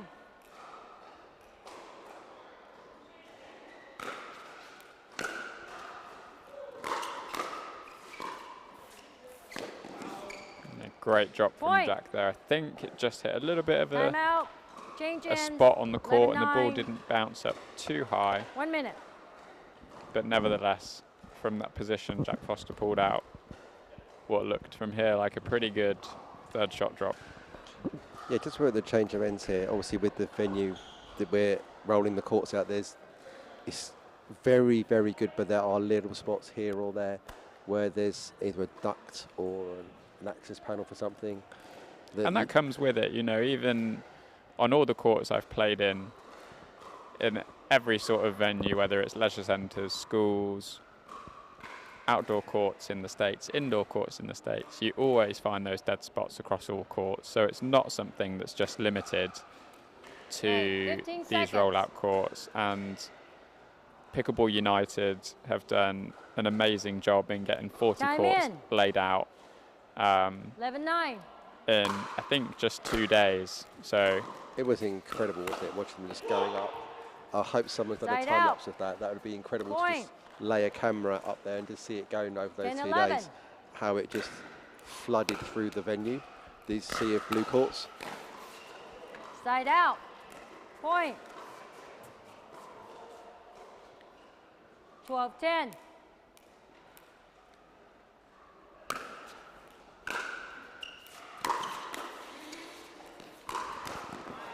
that's a great couple of drives from Jack Point. there. The first one straight down the line. The second one a little bit off pace. It had the angle, didn't it? So did. it forced them to play 'cause 13-10. it's just slow enough to think, is that going in? Not being able to leave it. It's Side really running out. around that backhand side Point. to get to really work that forehand. That's been 3 or 4 times we've seen that. And it's absolutely worth it for Jack Foster. 11-13. That forehand has won them a lot of points in this game so far. Side out. There's Point. another missed third off of that forehand. And the APP team is 14-11. starting to just run away with it a little bit here.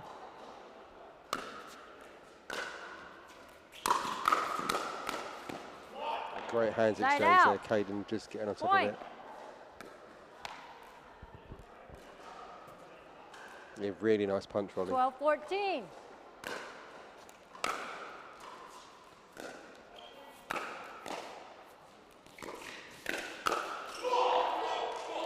Point. That's a great spot from Cameron. I think Jack Foster was expecting that ball down the line. 13-14. And Jack Monroe just didn't quite cover it. Or miscommunication there. Who's taken that?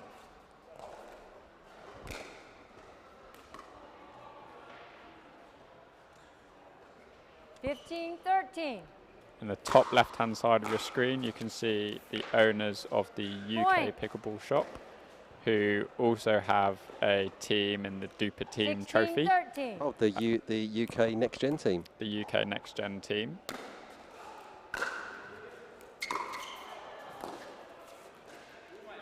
Point. 17-13. 17-13.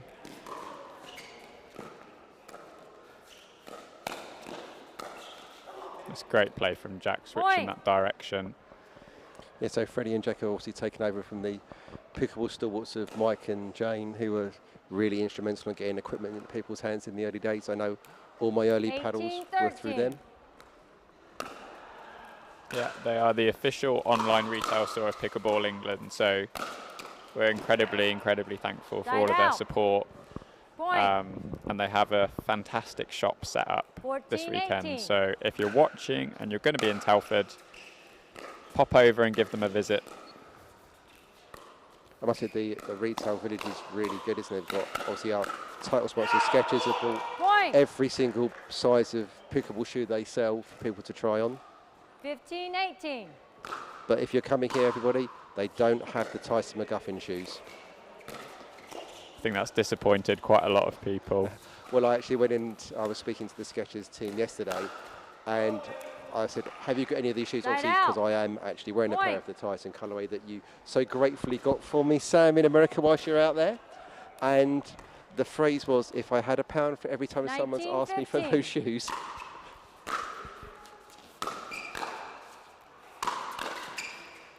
Point. That forehand of Jack is still working the points really well. So we're at 20-15. So Freeze hit match point on the paddle.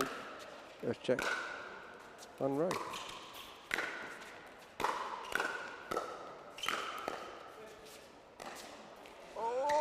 Oh! the knuckle smash. What a reaction there. Oh, that was a great point. So good, Sam. Not quite sure how Jack Monroe got to that ball, but that's why he's playing instead of me. I've got to say that knuckleball smash is such an underrated shot if we could actually play those on demand.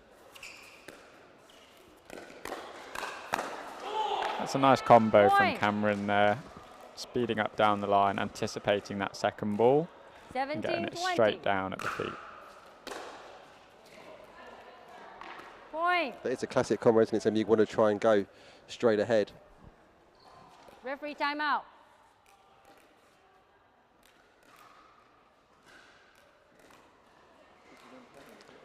Both teams are frozen. So, win by 1 in this format. Time in. 18-20. 18-20. Ace pickleball team to serve.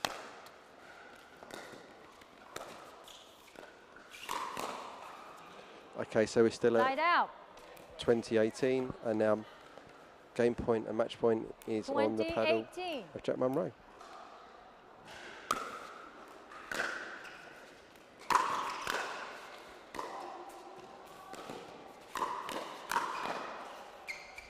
That's a great combo from Jack Foster there to finish the game. 21-18. A bit of the old in-out speed up. And Jack.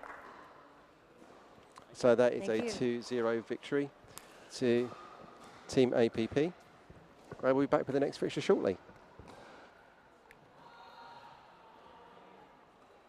Innovation is our specialty. Winning is his. Zane Navratil has won more than 40 Pro Gold medals and back-to-back Major League Pickleball titles. One of pickleball's most iconic and decorated athletes teamed up with our world-class engineers with one goal in mind: build a paddle that can dominate. The Zane Navratil Signature Paddle, designed for champions by champions. Available now. Pro XR Pickleball. Innovation you can handle.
just going to stay on that side.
I expected more of an audience.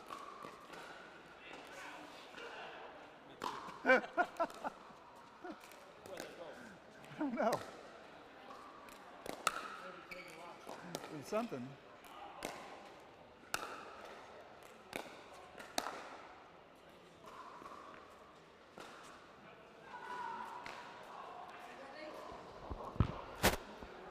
Okay, we are back with our next match.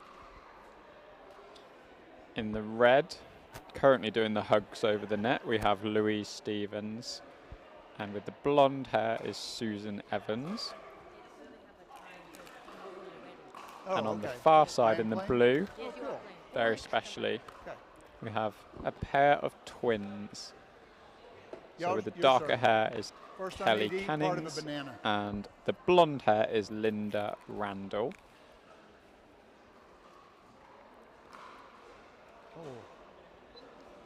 That's a really good banana. Team Finland, which is sponsored by Head, won the toss and chose gender doubles for this fixture. Time in. And we have the illustrious Ron Ponder as our referee. 0-0.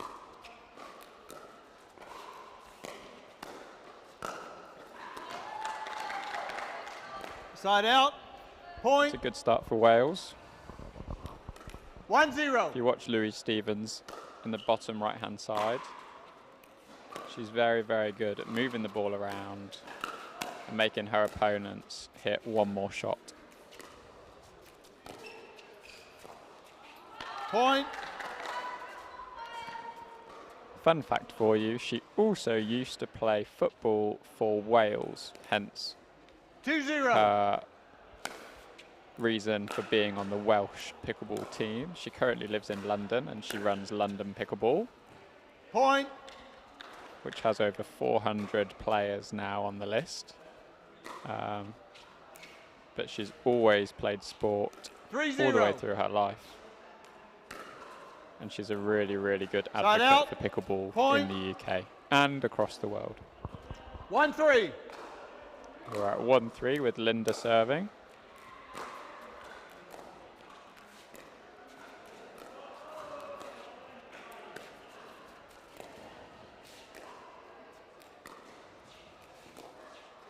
Point.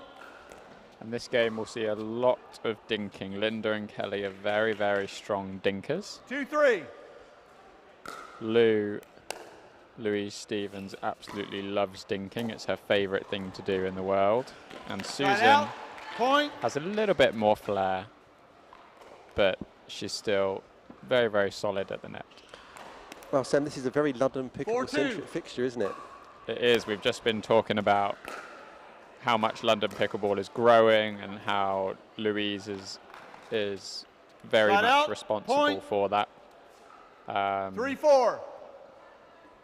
And it's a great community at London Pickleball. I think this weekend there's about 75 players who have come up from London. and I think they're the biggest cohort of players from across the country. So it's a real testament to Lou, and I'm sure there'll be some medals in there. Just what a great job she's done, and I'm sure we'll continue to keep doing as well. Of course, it does help being London, being the capital city, means it draws and sucks up a huge number of players. Absolutely. From that area. Anytime there's a London Google search, in it comes. 4-5. There are rumours, Sam, that next year Farnham may be looking to do some stuff. Oh, look, a lovely lob there. But there's rumours that Farnham in Surrey is looking to possibly try and challenge the dominance of the London pickleball teams. 5-5. Yes, London pickleball tend to be quite dominant. They have loads and loads of sessions every week, and Louise gives them a great starting point to be able to improve. She's a fantastic coach. But there are other clubs who are up and coming. 6-5. And it's very, very exciting to see the level in the UK always improving. And it's shown really in the number of entries this year for the tournament, but also the standard of those entries. 7-5. And the number of higher level entries as well. So it's really exciting time for pickleball in the UK, in Europe, in Asia. You know, America has done a fantastic job of giving us that starting point, and now it's sort of up to us to work with it and improve across the board. Sam, have we got any African nations competing over this weekend? 9-5. You've stumped me there. I actually don't know. I think we could call Hans and Suzanne March from Zimbabwe a possibility for there. So we've got another continent covered, but obviously it's very much early days there, isn't it, over in Africa? There's a lot of stuff in Uganda, I seem to remember. Yes, Uganda has some really good ambassadors for pickleball. I know there's some stuff going on in Egypt. There's a Cairo Pickleball Academy, and I was lucky enough to meet the people responsible for that. And they're doing some really good stuff there. There's some, you know, pickleball in South Africa. 7-9. So it's really getting to the point now where we're quite close to getting the number of countries playing that we need, and now it's just a case of, you know, getting their federations set up, making sure, you know, their organisations are democratic, that they work to grow the sport, and then as soon as we get to that point is when we can start looking at Commonwealth Games, Pan Am Games, Olympic Games. So switch ins. We're at 11-8 here at the switchover to the Finnish team. There's been some really nice dinking. A couple of serves out from the Welsh team that are just providing a couple of extra points and giving the Finnish team a little bit of a lead. You would kind of put the twins as a favourites in this team, being that little bit younger and playing together so much, whereas Lou's sort of having to create a new partnership with Susan. Yes, and Susan spoke to me this morning and she was a little bit nervous, so there's going to be still a few of those nerves hanging around, but all things considered, I think she's doing a really, really good job playing in a level she's never played in before, proudly representing Wales, and you can see the Welsh contingent over there on the right-hand side of the screen. They're cheering on every single point, and they're really, really enthusiastic. I can see Kath over there. Is that Rachel over there I can see? Yeah. Loads of really good ambassadors for pickleball. I'm sure if the Welsh team go on a run of a few points here, that the Welsh supporters will be up cheering, clapping, shouting, maybe even waving that flag. 11-8. Time in. 11-8.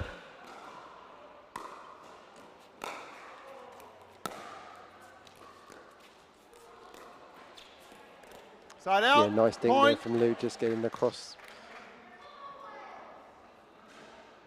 Forcing the error on the backhand. 9-11.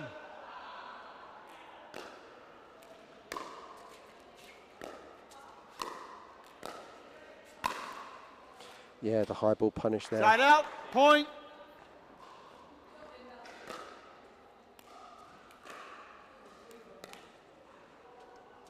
(12-9). We appear to have a Nick Pomeroy head appearing through the curtain to the right of us, Sam.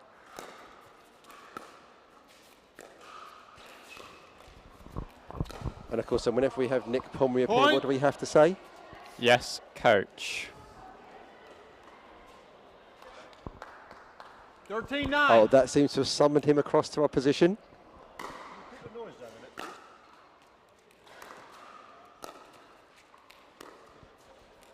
Yes, Nick is one of our characters in our coaching circle in the UK. Oh, there we go. Here comes the flag wave from the Wales team. 10-13.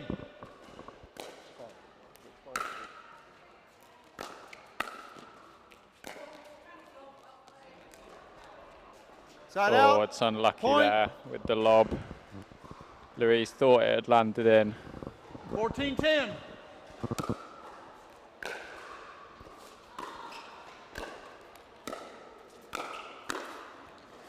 Side out. That's a successful drive there from Kelly. Just a little low for that. I told you they'd get excited. 11-14. Sam, were you anywhere near them when you had your short break from the commentary position? Point.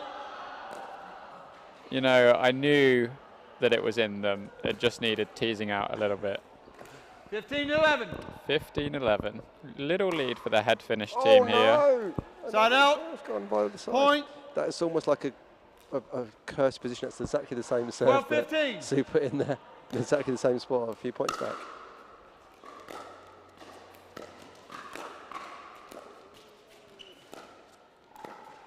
That's really good play from Susan there. She noticed that ball was behind her, took the time, took the step back, made the safe shot decision. Pushed it wide, just enough, but not too much. Get Linda, get Kelly off balance, and then off you go. Side out. Point.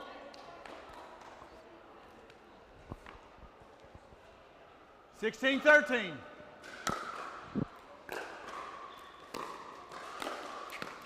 Great put away Side there. out. Didn't have a huge amount of pace on it, but just in the right location to make it awkward. And now just 2 points 14-16. separate the two teams. Getting into the crucial stages now. Just a little bit wide on that dink. Point. That ball was in. And an overruled call there from Mr. Ron Ponder. Takes it to within just 1 for Wales.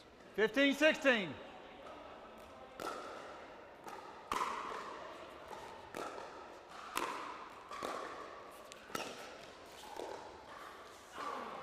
Side out. That sounded like a bad contact on Louise Perrin, then didn't quite get it out of the middle. So that slightly plonky sound you sometimes hear? Yeah, a bit of a big 17-15. change of direction as well, which I wasn't the biggest fan of in that situation. Sam, are we ever a fan of a big change of direction on a pickleball court? Good hustle there, Lou, getting out of the way.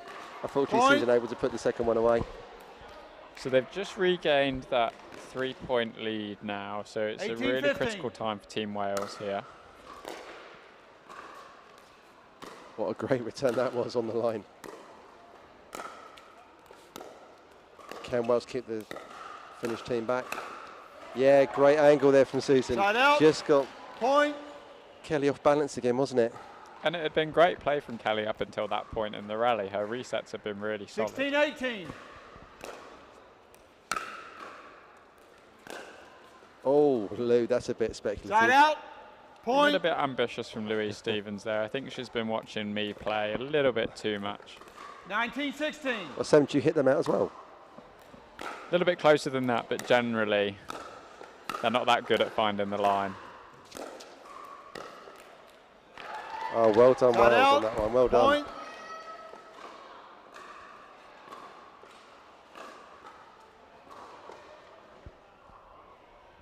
(17-19). 17-19.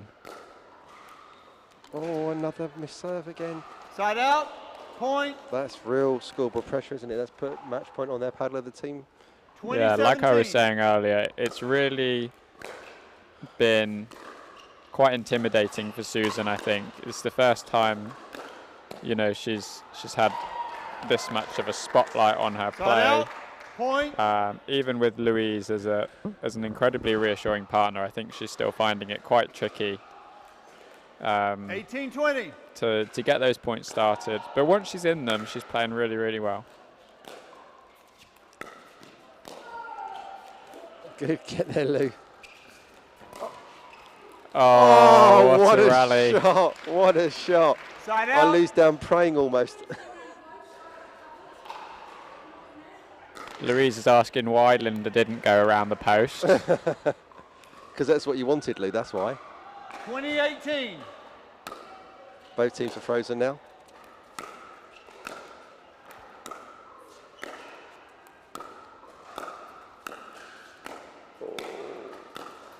Oh, Point. no. Game.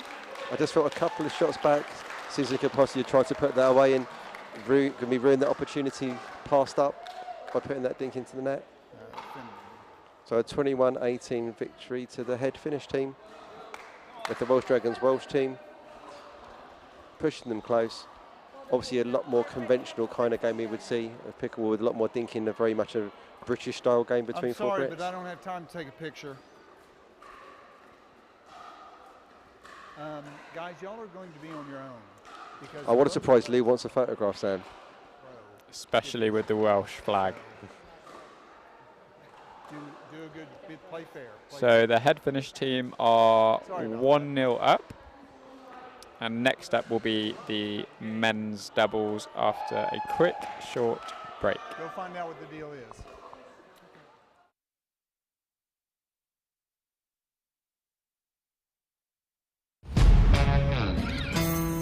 Yeah.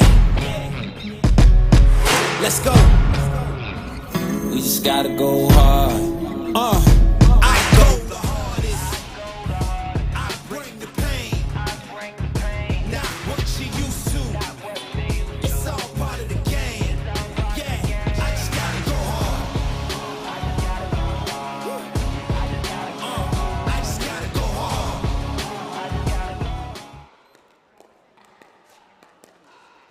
Tomo wants me to, because I've never reffed him in a match.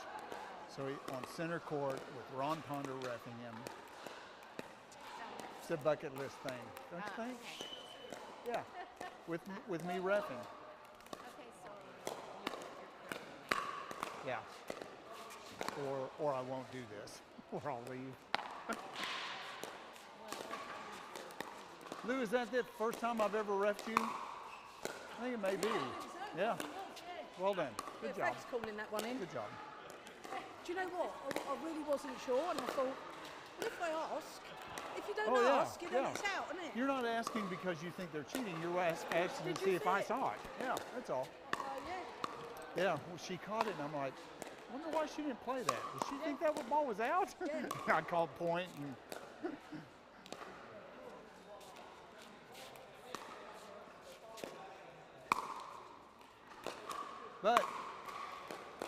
but you know, if it hadn't been a dink, if you had volleyed that, I would have stayed watching you or her, Susan, who hit it, and I never would have seen that. Yeah.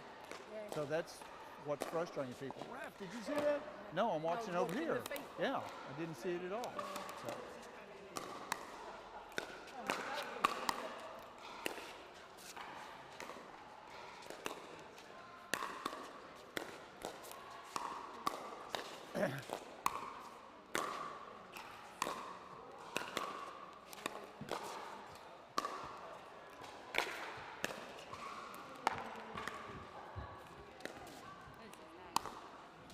Lose, I think.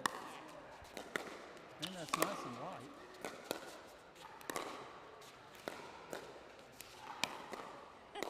It's light.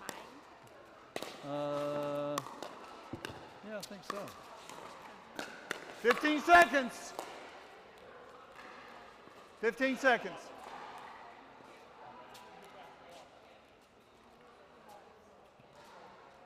$30 ago. I know. One time I went on a court, I didn't have my watch, so I just used my key fob. 15 seconds. No one knows.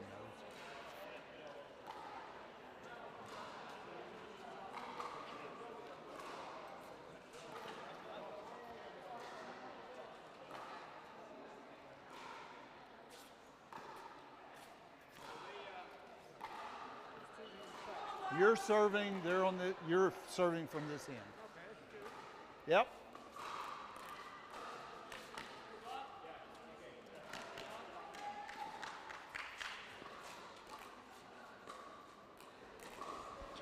Okay, we are back for the second game in the Welsh Dragons versus the Head Finnish team. And just so you know who the 4 players on court are, on the top left-hand side we have Tuomo Antikainen, who is a very, very good tournament director, runs an incredible Finland Open, but also a Christmas Games, which is great fun as well. On the top right we have Jarkko Valin, who lives, I think, somewhere close to Lapland, so could be Santa in disguise. In the bottom left we have Neil Hopkins, who has been playing for a very, very long time, a really seasoned over 50s player. And the bottom right, or facing the camera right now, we have Tony Williams on the bottom right of your screen. I don't know much about Tony, I'm not going to lie, but from what I've heard, he's a very, very solid player, very consistent.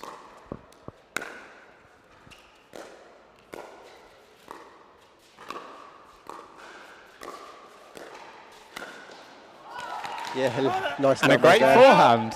With a nutmeg. Nice little bit of footwork there from Tony to create himself some space.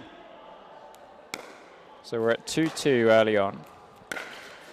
So I've got a little bit of advanced scouting in this particular game, Sam, that I'm playing Tuomo on Saturday in men's doubles. Side out, point.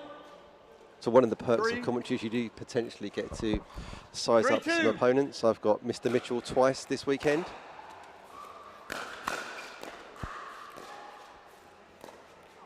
That was a great block from Tony there. Point. Nothing else really moved apart from his paddle. 3-3. Got the ball straight down. Does Neil serve with, I just noticed Neil serves with like a forehand backhand. Side out, point. Yeah, it's like the backhand side of his paddle. On the forehand but on wing. the forehand side. I think he's had a couple of injuries, Neil, and I think one of the things he struggled with, well, a couple of the things, one was his shoulder and I think another was his elbow. So he's had to adapt the way he serves to account for his ability to move. That's a bit like Richard Strange that we both know has had a similar situation. He's trying to work his forehand back into his game. There's always one. Yeah, there's a bit of housekeeping being required. 4-4. No hurdles events for Neil in the future, I don't think. That's great play from Tony there, staying on the front foot, being aggressive. Thank you, camera and gentlemen. Taking his shot straight to Jarkko. 5-4. Point.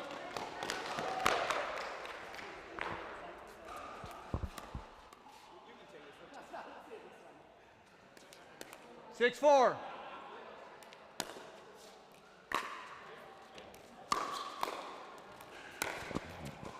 Point. Team Wells got away with that. That first drive was very high.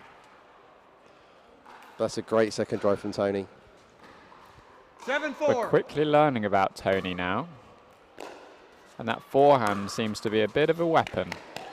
Certainly they seem to be targeting Tuomo's chicken wing there.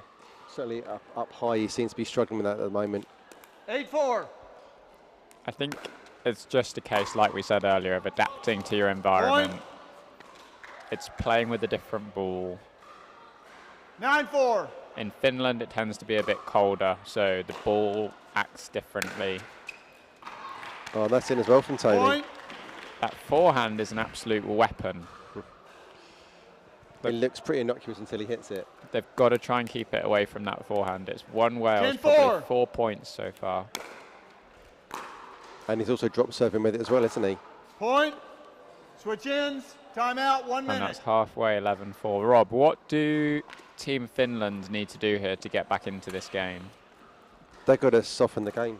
At the moment, there's not a lot of dink rallies going on. And what I'm noticing is that anytime there's hands or any kind of pace being hit, it's always coming out on Wales' side. So you've got to try and keep away from Tony's forehand, try and just bring him in and not allow him to rip off the back of the court, which seems to be a successful tactic at the moment. And I think as well, hopefully it would be a nice and easy change, because Tony's forehand is on the outside of the court. So as long as they can keep it away from that third, the outside third of the court, they're keeping it away from Team Wales' main weapon. And then Wales are then going to have to adapt as to what they want to do next. I mean, occasionally he's been sort of coming almost onto the centre line and taking a rip from sort of 55% of the court. Time in. It'd be interesting if strategically they start to think about that. 11-4. What? So now we're getting a better view of that backhand forehand from Neil. Here we go. 11-4.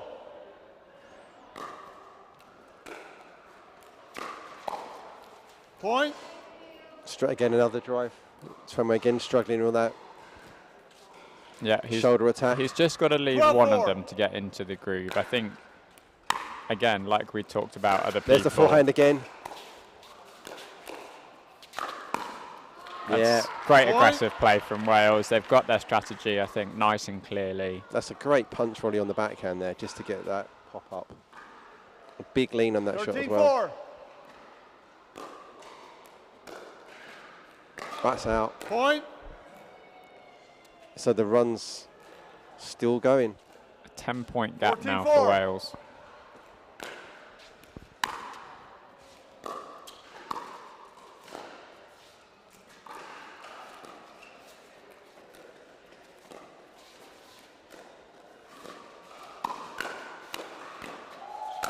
That's much better from Finland now. They pushed them wide and finally generated an angle to and they've just got to manoeuvre the ball. If they can get to the net, manoeuvre that ball around. Jarkko and Tuomo are very, very strong dinkers between them. I mean, Jarkko was working really hard to get that ball over, wasn't he? So here we go. Now, this is where they want to try and push the situation. And again. Yeah. Point.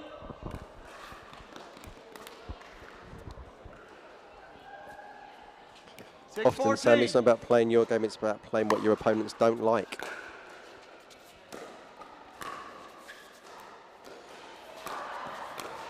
Yeah, lovely play there. Use the angle, come in, invite them to come back into the hole that isn't there, and then bang, outside Tony's forehand wing. So now we've got a nice counter strategy from Finland and Jarkko. It seems to be a real concerted effort to drop that ball onto the backhand of Neil Hopkins and get into the net. There we go again. Oh! Side out. Just an unclaimed bounce off the net there. So the closer bit of the gap now, Sam. If they can keep that strategic intention going, I think they're going to get it a bit closer, don't you? I think so. I think so. Point. It's just those high balls that are still proving quite tricky.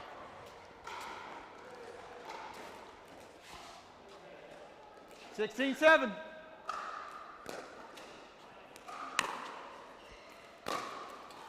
Side out. Point.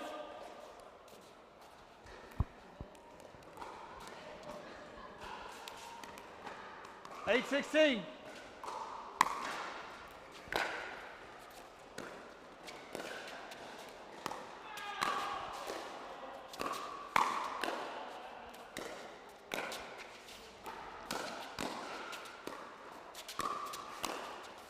Oh. Side out. Point. Unlucky Team Finland there. Some good resetting from Jarkko.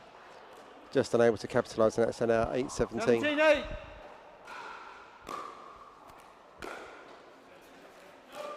Point. There's been a few missed returns from Team Finland in this game. And I think 18-8. a lot of it has come down to almost a little bit of frustration that the game just hasn't quite gone their way so far. But it's a really good answer from Wales to that first game. Point. They know they needed to win this game to draw the fixture. They've really gone hard, haven't they? So 19-8. they've really just been aggressive and ballsy and not been afraid to rip at those balls they feel they can. Oh, and that's gone Point. out. Absolute sitter missed again. So a match point now for Team Wales at 28.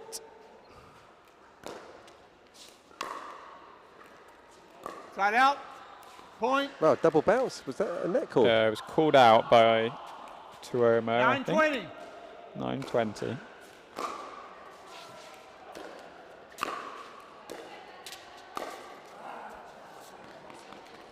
Okay, so now with this format, Sam, it's interesting that it's very easy for the Finnish team to get on a run and get back, because also you can only win a point on serve now for the Welsh Dragons.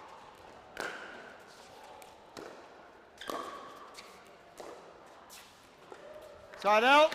Yeah, so serve now on their paddle. I wonder if Tony can put another one of those ripping forehands in off the bounce for his serve. Oh, actually volleyed it.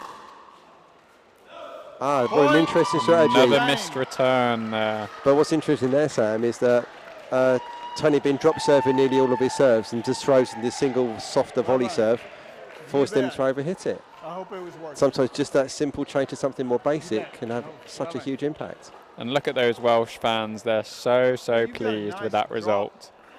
Backhand to that corner. The flags were waving. Yes. So that leaves that game overall at 1 game You got all. a good partner.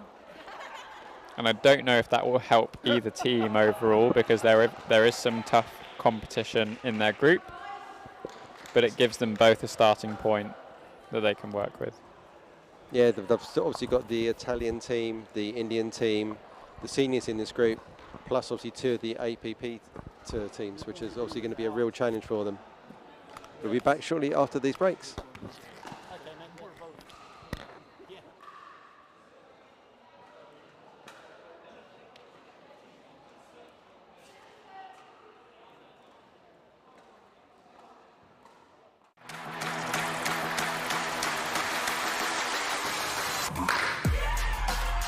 No matter the type of player you are.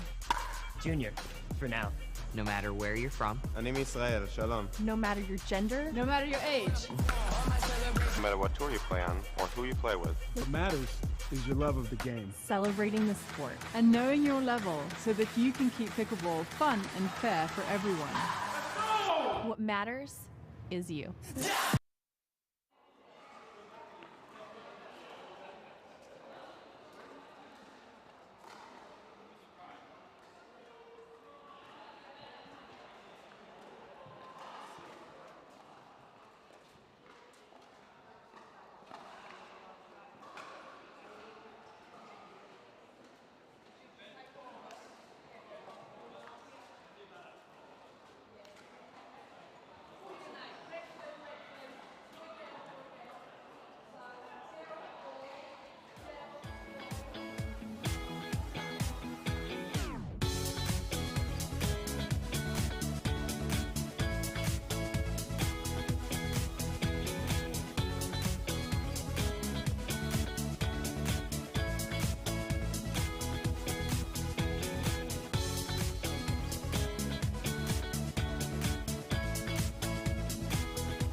Okay, so you join us back for the second game for Team Italy, which is sponsored by Scan, against Team India, sponsored by Pickleball United. And Team India in the first game, as you may have saw, took a 1-0 lead. And as you can probably see, the team that won the toss elected for mixed doubles, and that is the same strategy that India took in the first game. I've not yet asked them why. And Rob has left the commentary box to go and do some warm-ups, so instead we are joined by the fantastic Elaine Shawcross. Hi Sam, great to be in the box with you, and I'm really looking forward to this match. I've been totally impressed by what I've seen so far. I actually watched the last game from the sideline, and the pace at which some of these shots fizzed along were absolutely outrageous. So it's just amazing to see such fantastic level of pickleball being played in this country. Yeah, and Elaine, you've had quite a good pickleball year, haven't you? Tell us a bit about what happened earlier this year. Oh yeah, tremendous really. I was very surprised to be awarded a BEM, which is the British Empire Medal in King Charles's birthday honours list. And of course I'm absolutely thrilled for myself, but I'm even more thrilled for pickleball because it's the first time it's been recognised in any arena officially, certainly outside of pickleball circles. So hopefully we can build on that and gain more publicity for our lovely sport. Yeah, absolutely fantastic. And for those of you who don't know Elaine, she's been one of the longest term pickleball ambassadors in the UK, but she also runs the Thailand Open every year. And you actually live out in Thailand for a little bit of the year, don't you? Yeah, we spend the winters there. I don't like cold, wet weather, so it's an ideal opportunity to get some sunshine and some warmth. You know, the older you get, the more you need that for your bones. But, you know, I mean, Thailand is where I picked up the game of pickleball and learned to play there under the guidance of Alison Fulton, who obviously played out in the villages. So Alison taught me to play, and I was really pleased to be able to bring back that game to the Northwest. Fantastic. So, on the court for the Italian team, we have the brother-sister duo of Pep Giuliano and Antti Giuliano. They're very, very well known. Couple of people in the UK pickleball circuit, if you like. So they're on the top half of the court on screen now. And for the Indian team, we have Isha Lakhani, who is currently off screen. She's just come back on in the blue visor. And then we have Vanshik Kapadia on the left. So we're starting off at 0-0.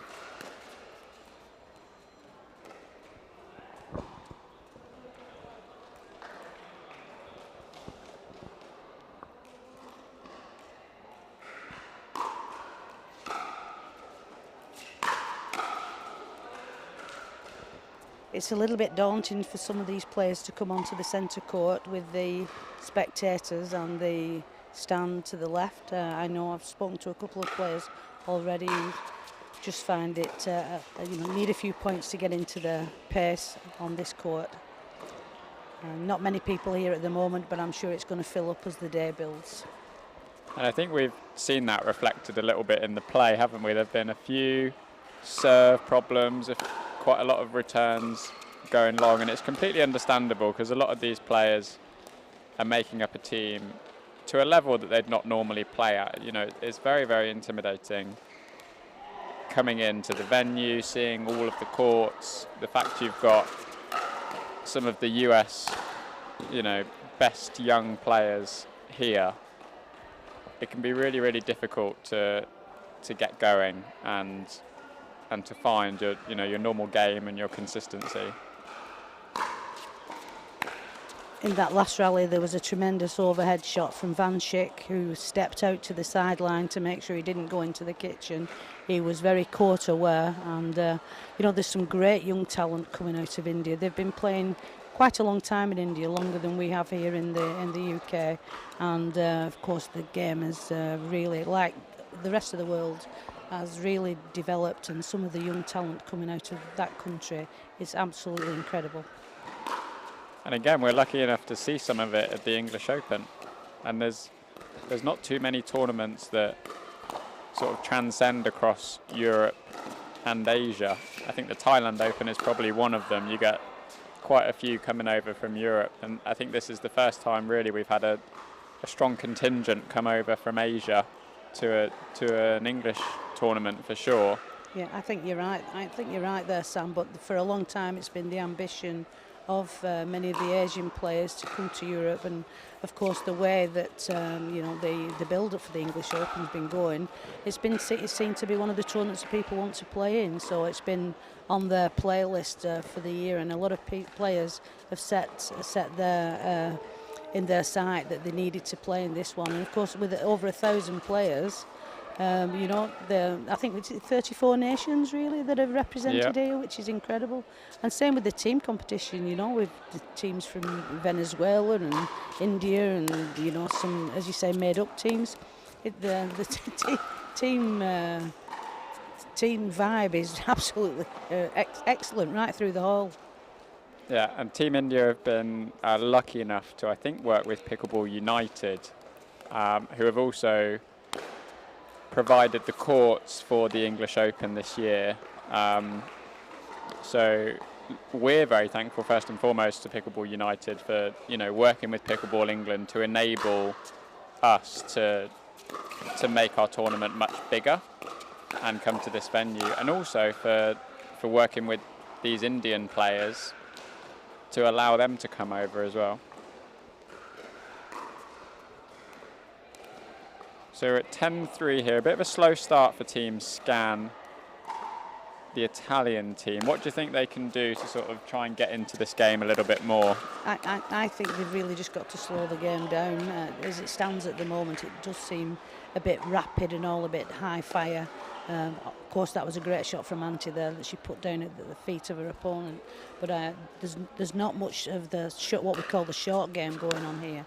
And I think you've really just got to try and exactly that shot there. Just put the ball in the kitchen, in the feet, and let the ball then hopefully be popped up for you to have an attacking shot. Oh, Peps will be disappointed with that one, putting the serve in the net. And it's now a change of ends. So that means the Pickleball United team are 11-5 in the lead at the change of ends.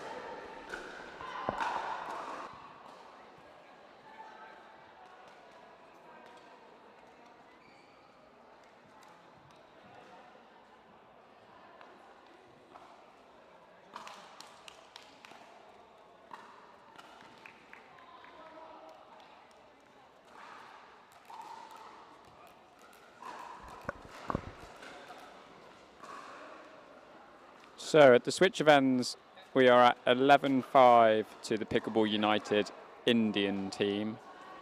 And like you said, Elaine, I think when Pep and Antti have been able to slow that ball down, they've seen a little bit more success. But the faster game and the prowess from Van Schick and Isha at the moment seems to just be proving a little bit too much. Yeah, I would agree. It's almost like steamrollers coming over the net. It's very difficult to control the ball. And like I said, new court, new environment, different atmosphere. It takes a little bit to pick up the pace of the game. And, you know, the Indians that we play predominantly outdoors with outdoor balls all the time have certainly got the advantage on this stage.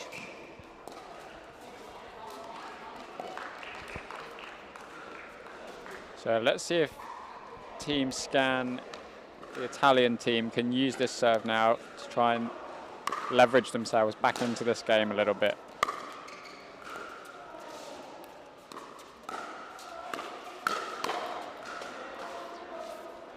Great attacking shot there from Vrancic down the middle. Again, the power is coming through from the Indian team, put the Italians on the defensive.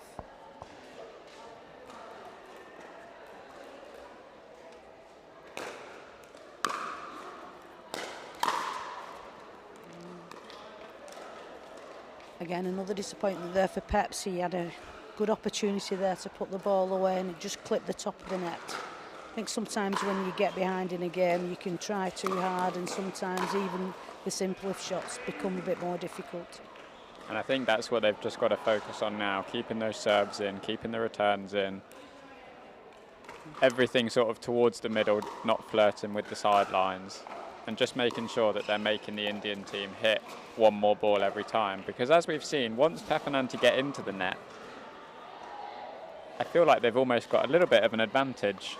Yeah. But it's just actually getting there that seems to be the problem at the moment. Well, we just saw again from the last rally, the ball was in the kitchen, and the Isha put the ball into the net from the dink. And again, with rally scoring, you know, that would give you the point. It's not all about the hard-hitting, winning shots. Sometimes it's about keeping the pressure on and drawing the mistake from your opponent. And consistency is what's going to win the day in these team competitions. So we're at 17-18 now, a little bit of an extended lead for Team India.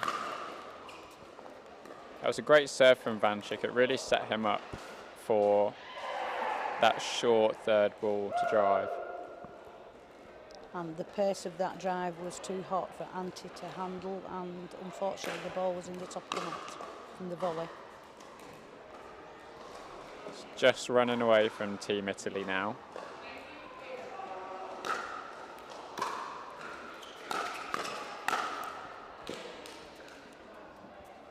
Very impressed with Vrancic at the front of the court. He's very kitchen aware, and if any danger at all of his momentum taking him into that kitchen area, he's away to the side of the court and making sure he doesn't make that mistake and give a fault away. Serve out on match point there from Isha, so we're at 9:20. Let's see if Team Italy can go on a bit of a run here.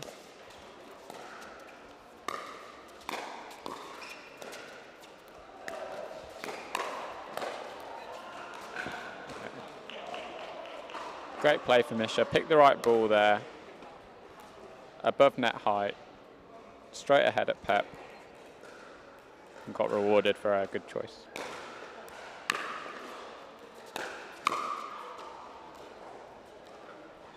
And that's game to Team India. A valiant effort from Team Italy, but I think overall it was just the pace of the game that sort of got away from them, and just not being able to quite deal with those harder shots that were coming at them when they were at the net. Yeah, the pace of the drives were absolutely incredible, and you know, when you're so close to the net, sometimes you just need to give yourself a little bit of extra space, step back, just to be able to handle the heat off those drives. But yeah, it was a great performance by the Indian team, and they thoroughly enjoyed their, thoroughly deserved their win. Perfect. So we will take a quick short break, and after that we will have the next match up. See you in a bit. Introducing Skechers Pickleball, the official footwear of the US Open Pickleball Championships. They're ultra lightweight and responsive for incredible speed. They have Goodyear rubber outsoles with a specialized pickleball design for increased side-to-side stability and agility. Plus, they feature shock-absorbing foam and Skechers' famous relaxed fit design for incredible comfort game after game. Conquer the court in comfort. Skechers Pickleball, the official footwear of the US Open Pickleball Championships.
So welcome back to another game in the team competition, and this match is between Viking Athletic, the team from Sweden, and Alessi, the team from France.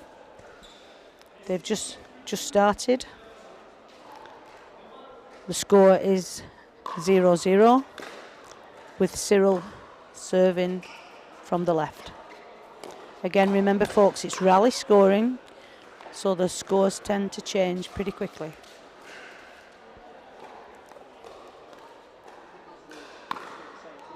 Yeah, this is all the same team. Yeah, that's daughter and mother.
Okay, we are back with the next DUPR Team Trophy match between the Viking Athletic Swedish team and the LS French team.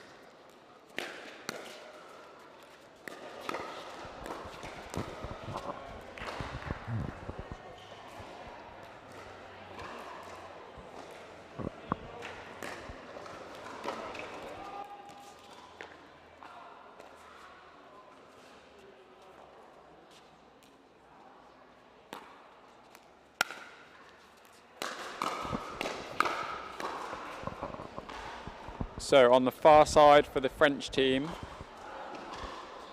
on camera we have Evie Kenner, who is from the UK but has spent the last few years out in one of the Carolinas, I think, playing football, I believe.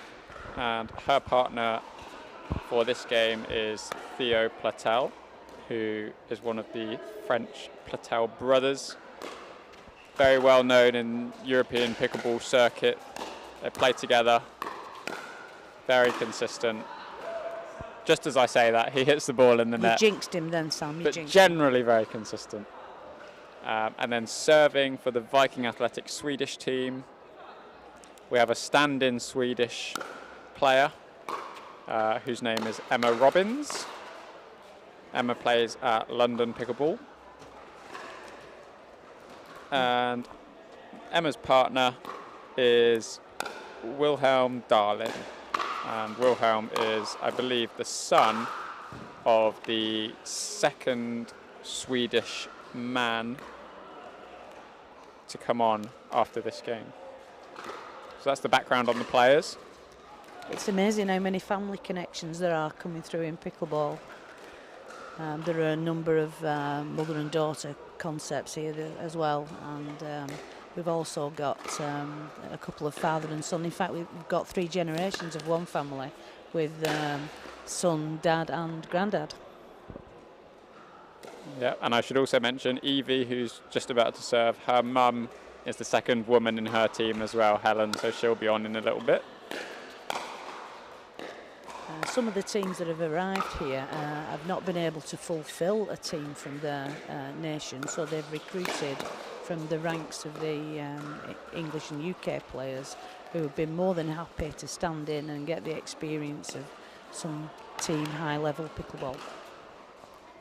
A nice rally there, unlucky from Emma. And the LS French team are out to a very quick 9-3 lead.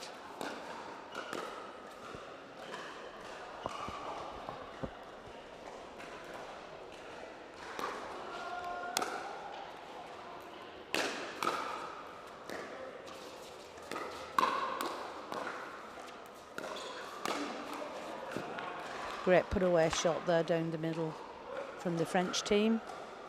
Been looking for that pop-up shot and took advantage of it straight away.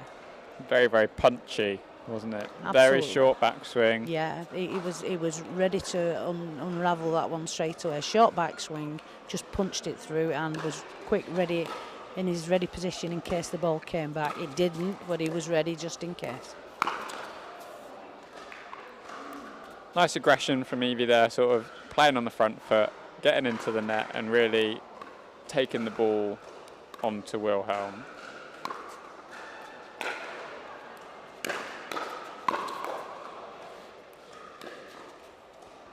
Very subtle shot there. It just goes to show that placement sometimes over power is certainly the better option. So Elaine, do you think there's much that the Swedish team can do at the moment? The French team are obviously playing very well, keeping the ball in the kitchen and then picking their moments at the net to attack. What do you think the Swedish team can do? Well, I think it's like in the last game. They've got to soften the game out, try and keep the ball in the kitchen themselves, nice and soft hands, keeping the ball low. Try and get your opponent to lift the ball a little bit and give you some attacking opportunity. But again, the pace on the drive shots, there we go again, is very difficult to handle. And unfortunately, Emma in that case just couldn't take the heat of that drive.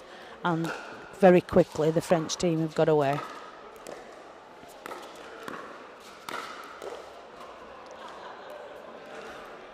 An attempt at a trick shot there. That I think he knows he's quite comfortable with the score.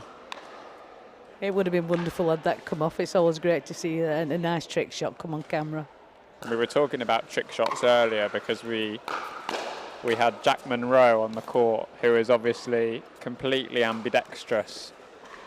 So even we didn't know whether he was going for a right-handed forehand, a left-handed forehand, a right-handed backhand, or a left-handed backhand. Well, I've not seen him play yet, but I'll certainly look forward to that. It's great when some, variety and some character comes into a game. So I'll really look forward to that one. A little bit wild there from Theo. I think he just hadn't quite made his way into the net before taking the volley. You will also notice that the French team are doing some signalling behind back to give position on court. If you see Theo, when he's up at the net, he signals whether he's going to stay on that side or whether he's going to move across. We've seen this kind of thing in tennis for a while, and it's made its way into pickleball. Pickleball, as it's professionalised, has started to use some of the teamwork advantages that have come from other sports, and that's something to look out for. So the LS French team up to 19 here, looking to close out this game. Little change up from Theo with the third shot lob. What do you think of that, Elaine? Well, I think it's a shot you see more and more in pickleball. I'm not necessarily a great fan of it on the third shot, but certainly an attacking lob is a major part of the game these days, certainly from the front of the court. So, yeah, I think we're seeing that more and more. And the French team finish it off to take the first game 21-7.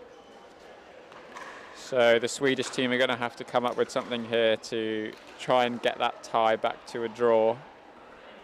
So in the DUPR Team Trophy, each match consists of just 2 games. So there's a coin toss at the start, and the winning team can choose serve, receive, side, or whether they want to play gender doubles or mixed doubles. And from that, we then played 2 games in that format, so either a men's and a women's doubles or 2 lots of mixed doubles. In each group, we have 6 teams. Some of them are truly all from their named country. Some of them, as Elaine said, are sort of stand-ins, mainly from the UK. So we're very much looking forward to this second game to see if Sweden can pull it back and try and stay in the tie and maybe progress then from the group afterwards. The interesting thing I've noticed, Sam, is when the toss has been won, the majority of teams seem to have elected for the mixed doubles concept rather than the level doubles. And I've been wandering around all morning. I've actually only seen one match where they've selected to play the level doubles. I think a lot of the problems that some of the teams have had with their availability of players, especially the women, is where they've had their problems. So I think a lot of teams are electing to use their dominant men and split across the mixed doubles to try and give themselves the best chance of winning both games. As we well know, tactically in the mixed doubles, the man takes a higher percentage of the game of the shot. So as you say, that will definitely give them a better chance within a game, especially with a partner that's not a regular partnership. They get the chance to dominate the game. Okay, so moving into the second game of this fixture. Serving, we have the Swedish team made up of Elaine Brown with the pink paddle. She's another London pickleballer. And her partner is Kenneth Darlin, who is the father of Wilhelm, who was just playing in that last game. On the other side for the LS French team, on the far left, left side of your picture, we have Helen Kenner, who is the mother of Evie Kenner, who played the first game. And we also have Cyril Durand, who has been around the European pickleball scene for as long as I can remember. One of the nicest guys in pickleball and a very, very good and fair player. And he's a great ambassador in France. He's done a lot to develop the sport over in France, and working with junior schools now. So they're doing a great job in France in developing the game, and Cyril has been central to that. We'll be disappointed at that, putting what he would consider an easy volley in the net.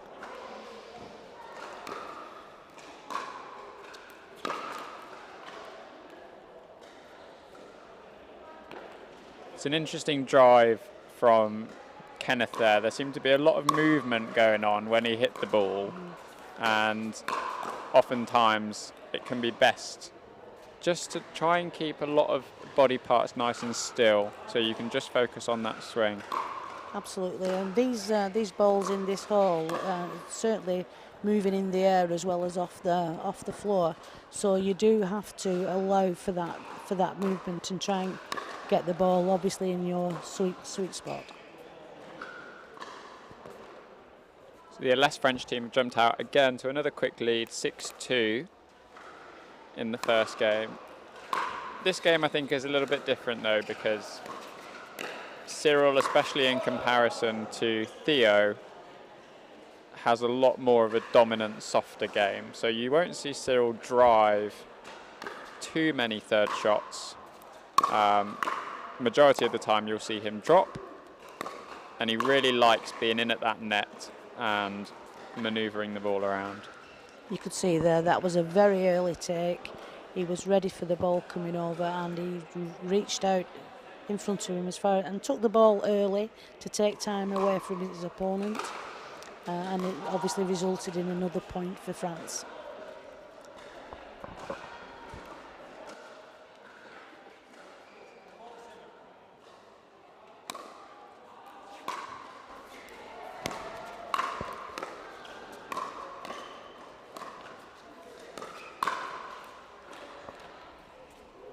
Some cat and mouse play around the net there. Again, resulting in a winning point for the LSE French team.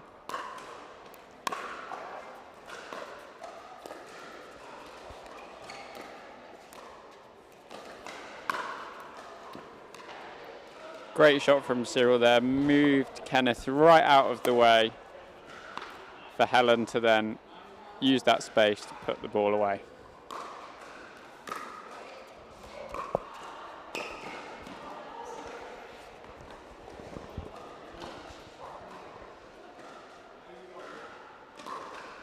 Just on the replay there, you see a nice subtle shot down the middle that split the French pairing.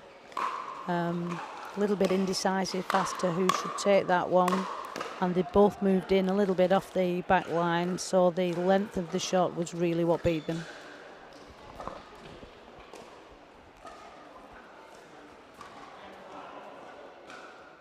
Score is 10-5, so the LS French team just need another point to take them round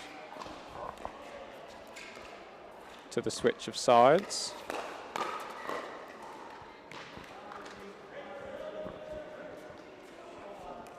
Very careful there to make sure that the momentum didn't take them into the kitchen after that winning volley. Had to work hard to stay on the right side of the line.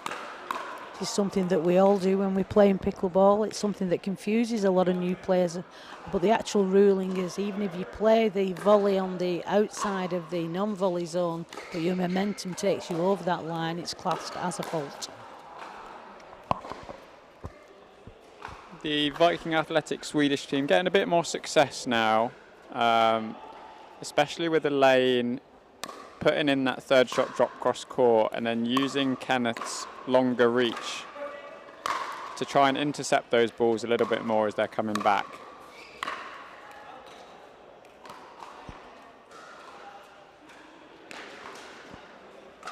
So we're up to 9-10.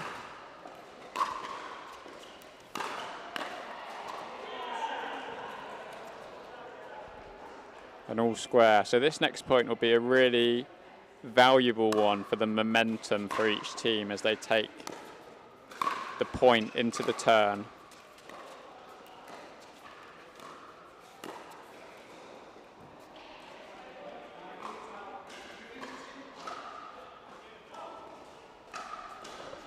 Some discussion over whether the ball was in or out. They decided it was in. It was a very fair call.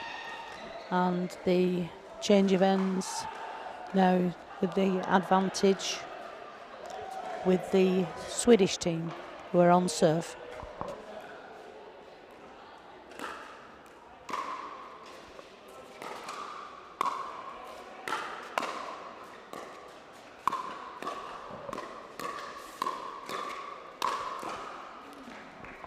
Some great defending there from Elaine Brown. Really stubborn defence. Made sure that the French team had to work for their point.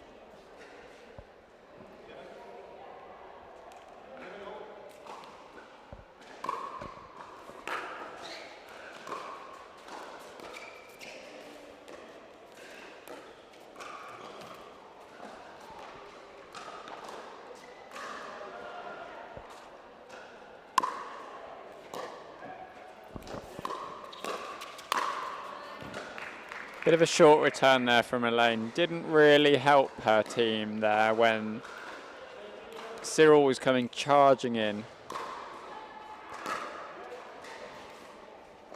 And just long. So the Swedish team have got to be a bit careful now, just not to let this game run away. They had the advantage on the turn.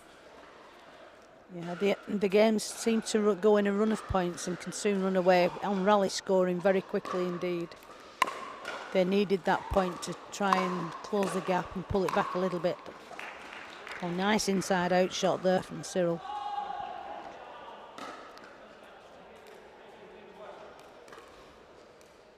(15-12).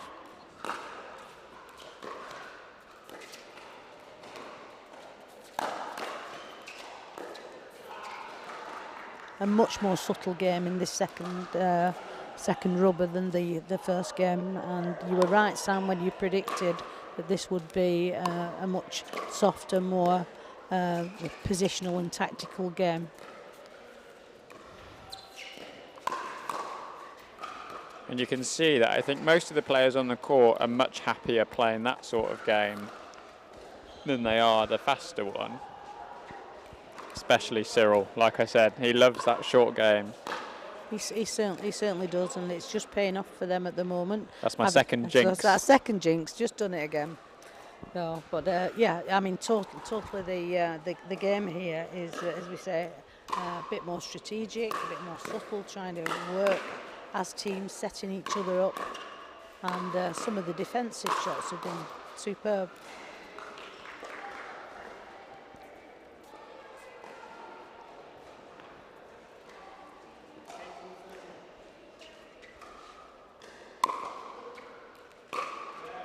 And 5 points the difference now. And again, the Swedish team will be playing catch-up pickleball, trying to get back into this game. 19, only needing 2 points for the Alessi French team for home. There's a nice little combo from Cyril there with the Franklin X40 ball, really generating spin on that backhand roll to get that ball up and over the net and then diving down onto their opponents. I think the score depicted that he could have a swing at that last one. He rather enjoyed having a good drive at the ball, even though he put it out wide on the court. You see by the smile on his face, he knew it wasn't necessarily the right choice, but he enjoyed the shot anyway. So they're up to 20 now, so the French LS team are frozen, so they must score that last point on their own serve. And just a reminder, the Viking Athletic Swedish team can still score points in rally format all the way up to 18. And the game is win by 1. So in any case, the LS French team just need 1 point on their own serve.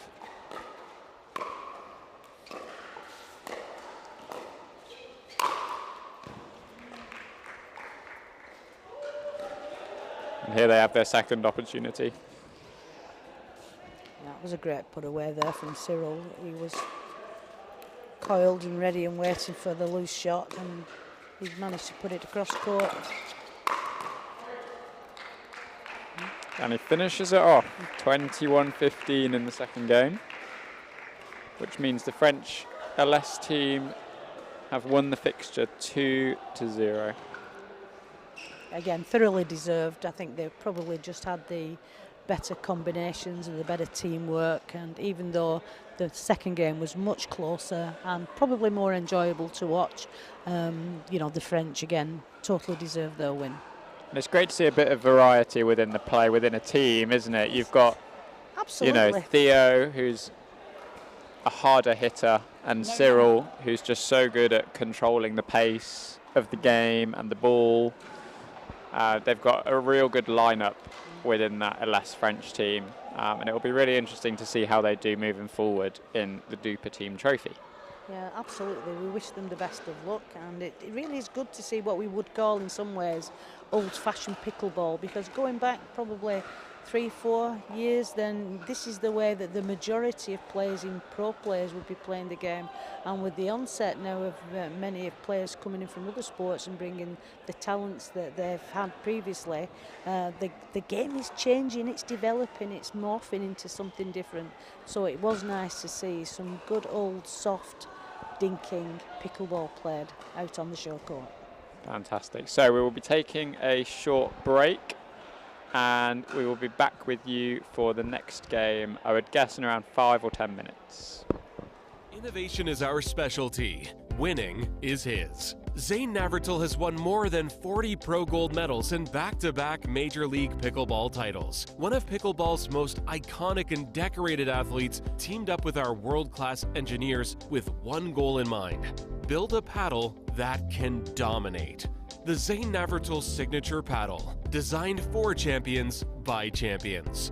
Available now. Pro XR Pickleball. Innovation you can handle.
Innovation is our specialty. Winning is his. Zane Navratil has won more than 40 pro gold medals.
Okay, join us back for the match between the LS French team and the Pro XR German/Taiwanese team. So on the far side of your screen, just picking up the ball, you have Pei Wen Cao, and her partner is Felix Gronert. And on the near side, as we had before, serving is Evie Kenner, and her partner, just hit that forehand, is Theo Patel.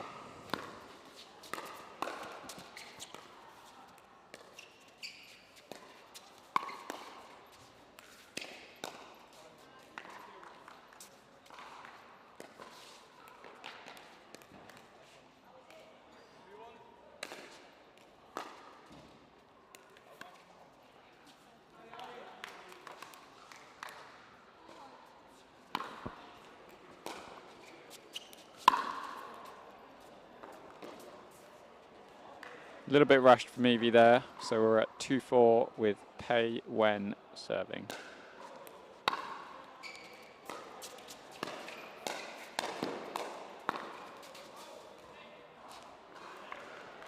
And you'll notice with Pei Wen, she often plays a two-handed backhand as well as a two-handed forehand, which is a little bit unusual. But for when the ball's above her head, it's really, really effective.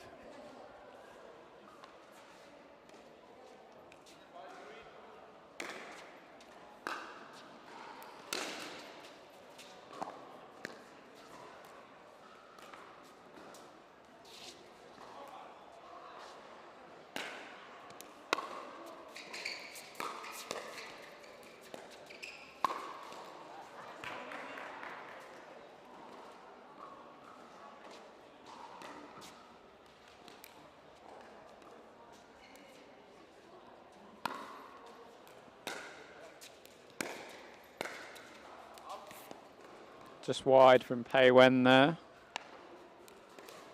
So the score is 7-4 to the LS French team.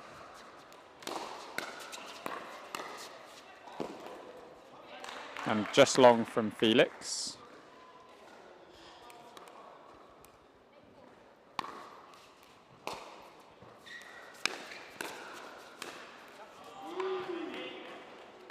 Pro XR German Taiwanese team just struggling to find their consistency in the early stages of this game.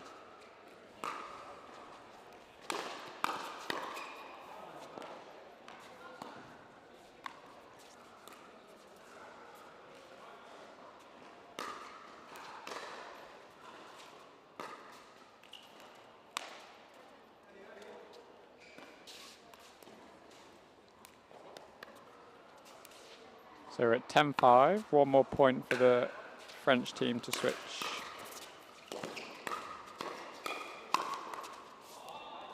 Big forehand from Evie there will take them round to 11. And there'll be a little break here while they switch sides.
There's a nice job from the Pro XR team there, just moving the French team around a bit, creating some space, and then trying to hit the ball into the space.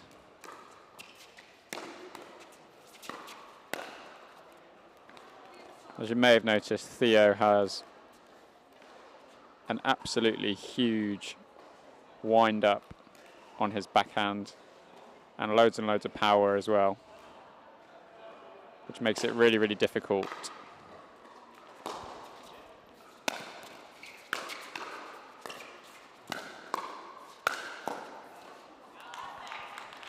It's well played from Pei Wen there. A little bit of a fist pump.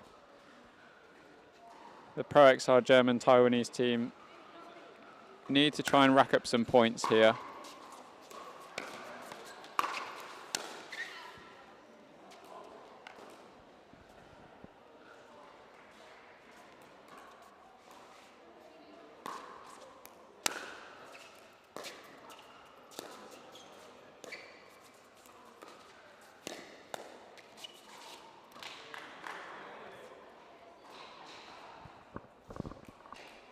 (15-8).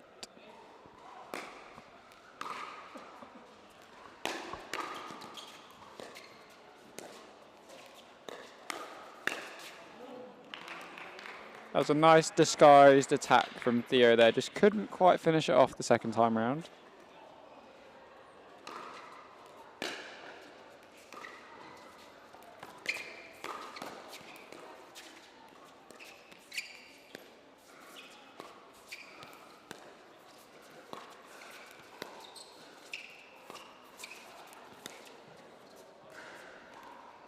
Just caught the top of the tape there. Didn't give Pei Wen too much to work with. We're back at 16-9, sorry. Let's see if they can use this serve, get on a bit of a run, try and reduce that deficit.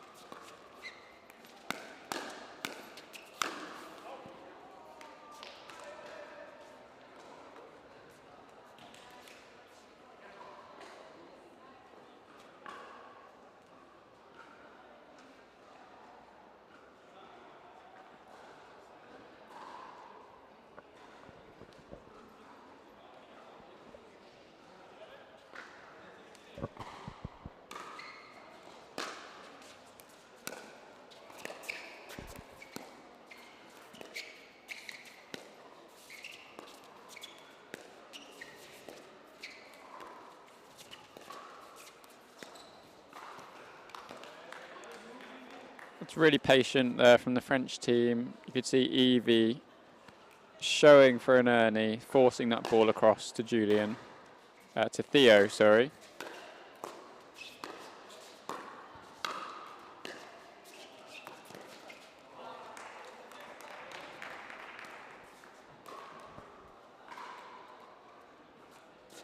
And we're at 18-10.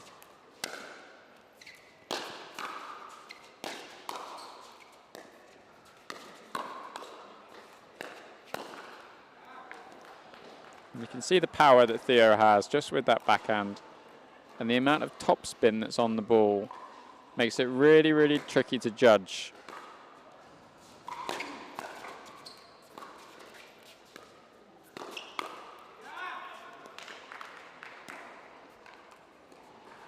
And they're up to 20, so match point. We'll see if they can take it.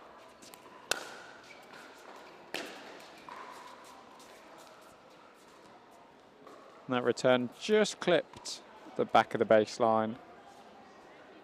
So a reminder, the less French team must score their last point on their own serve. But the Pro XR German Taiwanese team can keep scoring all the way up until 18, and then they also have to score points on their own serve.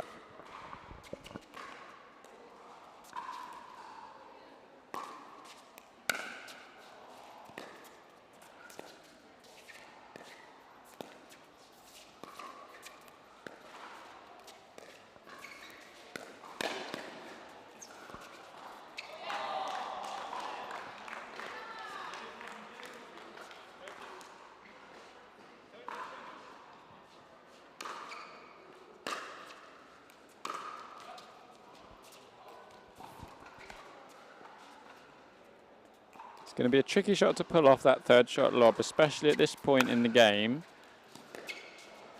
at 12:20.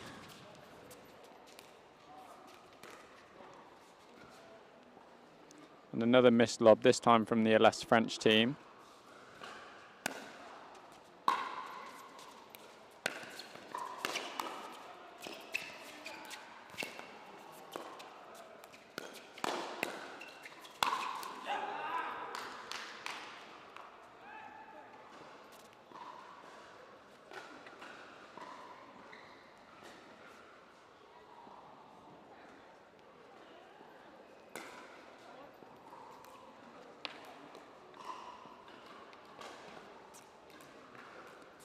Let's see if the French team can take it from here. 2013. And there you have it. Game 1 goes to the LS French team, 21-13. The Pro XR team didn't quite get going. We'll be back in a minute for the second game in the match.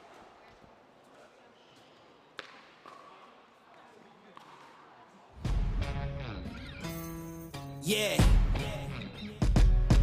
Let's go. We just gotta go hard. I go the hardest. I bring the pain. Not what you used to. It's all part of the game. Yeah. I just gotta go hard. I just gotta go hard.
So we are back for what I believe will be the last round robin match in the DUPR team trophy. And as we saw before, the LS French team took the first game. So it's now up to the Pro XR team to see if they can pull it back. On the court, on the far side, we have Helen Kenner and Cyril Durand, who we saw earlier. And on the near side, we have two players we've not seen yet. So serving is Pei Chuan. She is originally from Taiwan, now living in London. And her partner is Basti Grau, who is from Germany. What do you think we're expecting here, Elaine?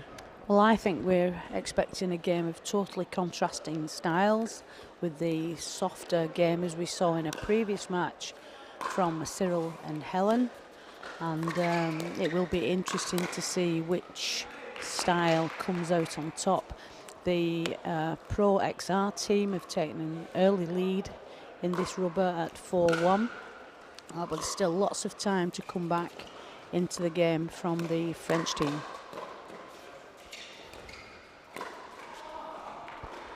A really nice reset there from Helen. She just didn't quite move back forwards to take that second ball because she created a great opportunity for herself there.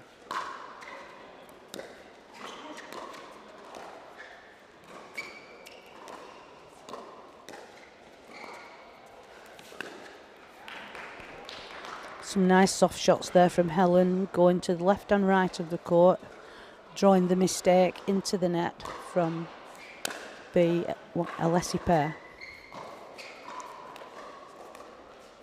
And that is something you do not see very often, a Cyril third shot into the net. It's one of the most dependable shots I think I've ever seen. I think Cyril in this game realises he needs to take even more of the game, and he's certainly going about his business in a very athletic style to start off with. He's trying to pull his team back into the game. Yeah. And as much as he can do, there's not much anybody could have done about that backhand cross court from Pei Chuan there. Oh, superb shot. She really does have some firepower and a box of tricks. Really talented young woman.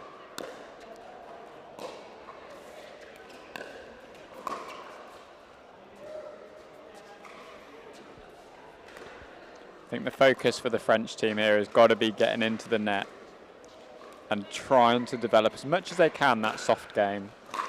Yeah, it's their strength, and of course you need to be able to rely on your natural abilities at a time like this. Again, a terrific rally there, quick fire exchange after some cross-court dinking. The Pro X team, the Germany-Taiwanese team, came off the better in that rally. But the French team were in it right up until the final shot.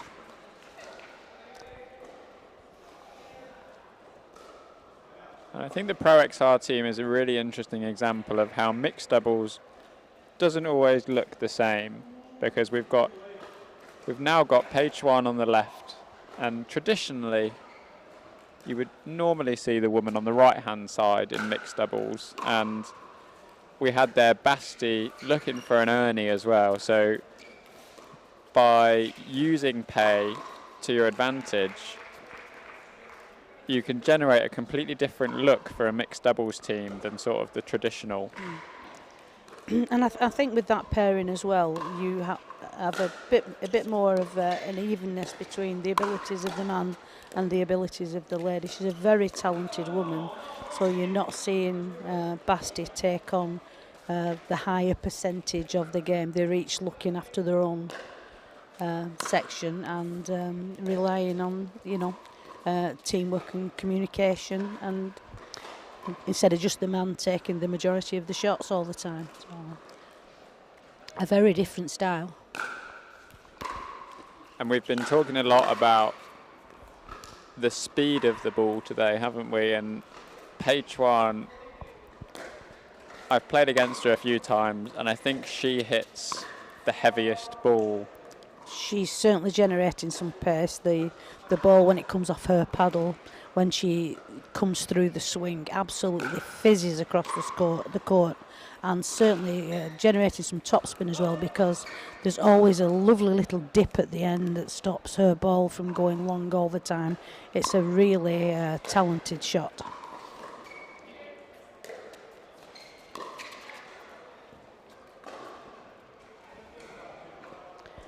A little duck out of the way there from Pei, and the ball went long. We've not seen many out balls being left at the back of the court. Some of these really good players tend to hit almost everything. You can see that Pei saw the funny side of that one a little bit, can't you? Yeah. It was a little bit ambitious from Basti. Yeah, well. But when you're 17-4 up, you can take a few more risks and have a bit more fun, can't you? Very entertaining. If that had come off, we would have been sat here applauding and saying we've not seen anything like that in a while. So, oh, wow, 2 net cords, 3 net cords, all in one time there, and the cross-court ball out from Helen, unlucky.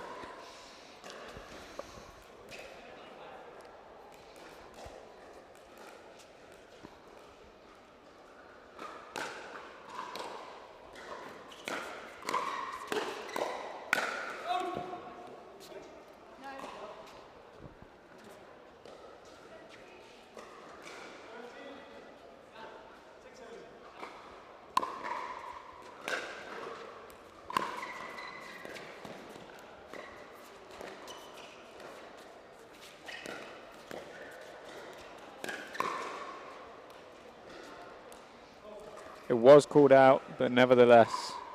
Even so, he was ready for the round the post shot.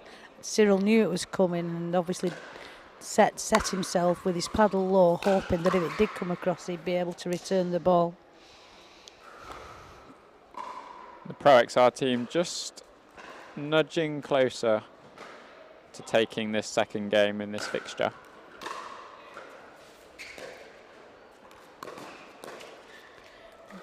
Well, we can certainly see from this game why the drive and the power plays in pickleball are having success. And here they have match point.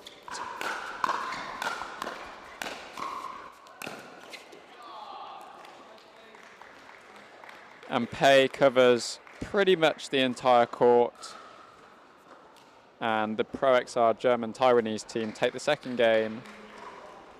So tie will finish 1-1.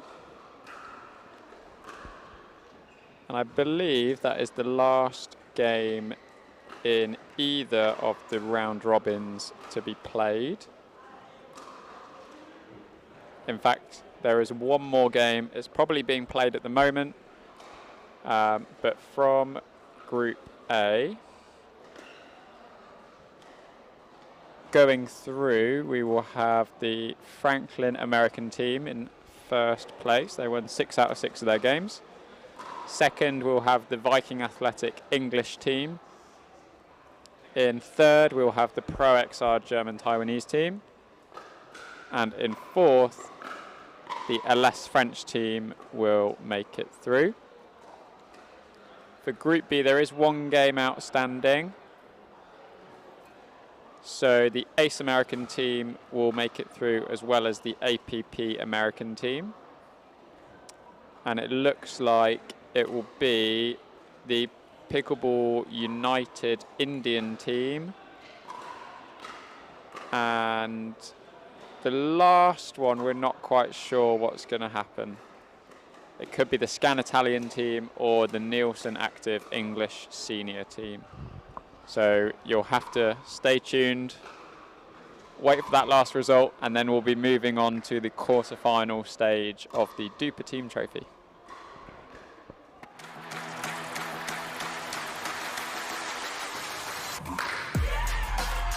No matter the type of player you are. Junior, for now. No matter where you're from. אני מישראל, שלום. No matter your gender. No matter your age. No matter what tour you play on or who you play with. What matters is your love of the game. Celebrating the sport and knowing your level so that you can keep pickleball fun and fair for everyone. What matters is you.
1 minute to warm up.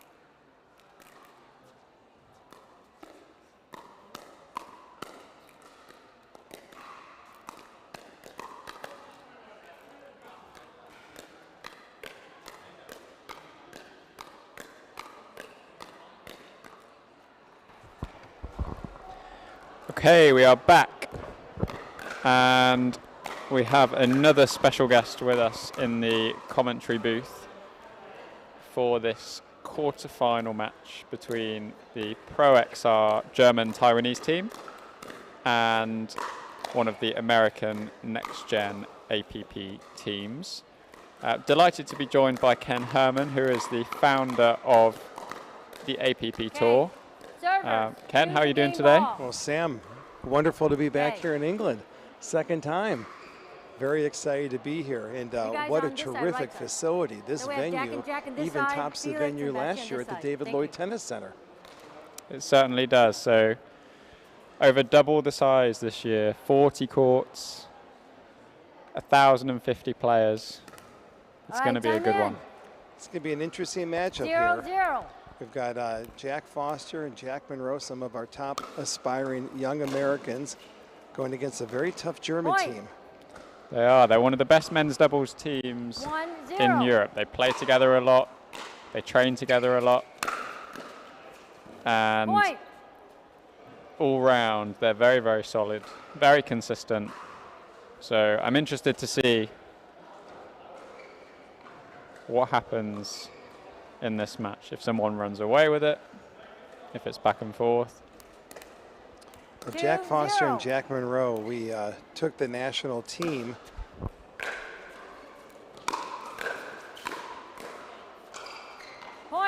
we took the national team last week up to the U.S. Olympic ski headquarters out in Park City, Utah, trained with them for 4 days. And both Jack and Jack got to spend some time on court together. They knew they were playing doubles this weekend and got to get some good practice on court. And they really actually complement each other's games pretty well. And tell us a little bit about the APP Next Gen national team.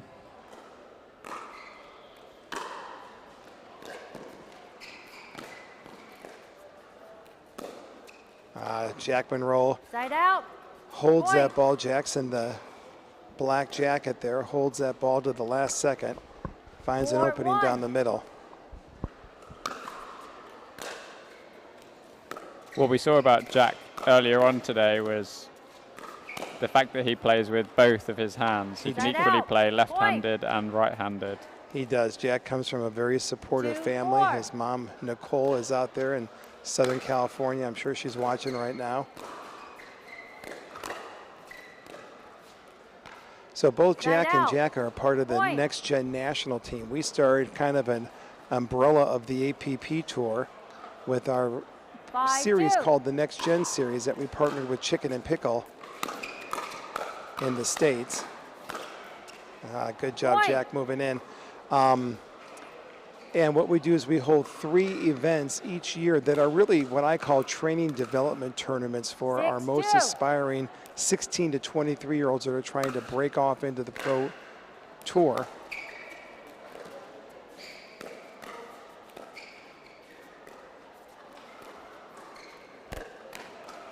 Good spot there by Felix. And, you know, it's a tournament that maybe only has about 80 players in it. That's the most we want to do with these Next Gen events. The whole purpose of the 3-day tournament is not only are they playing singles, doubles, and mixed doubles, we want everyone to continue to develop on all their skills, not just be a singles or doubles specialist.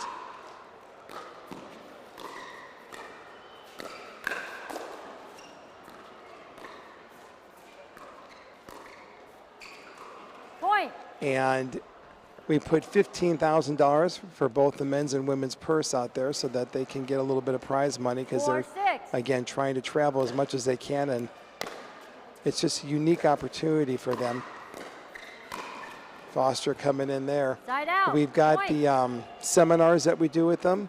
We've invited our national head coaches of the national team, Adam Stone and Chad Edwards, to come on board, and we work with them.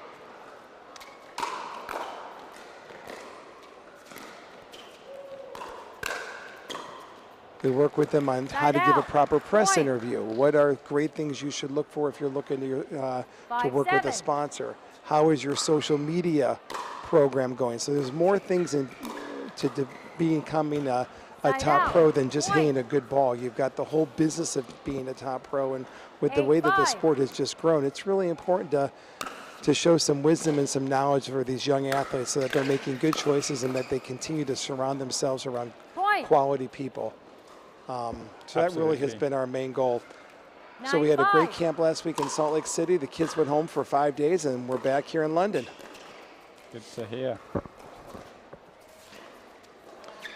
So here in this team event, we've got rally scoring going on. You've got to stay dialed in. You've got to stay focused. A couple of unforced errors, that momentum can just slip so quickly. And we've seen that all throughout the day today. Side out. Point.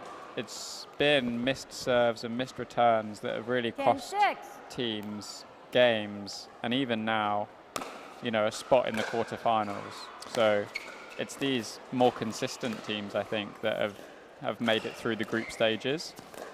And it will now be interesting to see how they compete against each other. Point. Both Jack and Jack about 20 minutes ago were in the Skechers tent.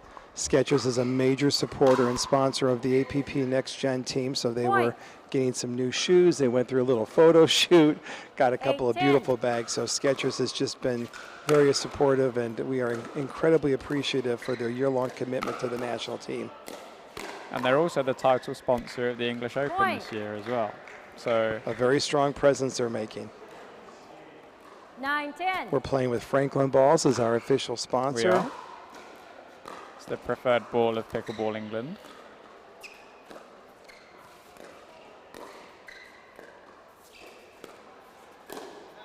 And what a unique opportunity this is with Pickleball United coming in here with 40 courts. These are the rollout courts that they put in. Many times when you go to a convention center, you lay some tape down and you're playing on a concrete floor, but not here at the Premier English Open, which is really probably the biggest tournament in all of Europe.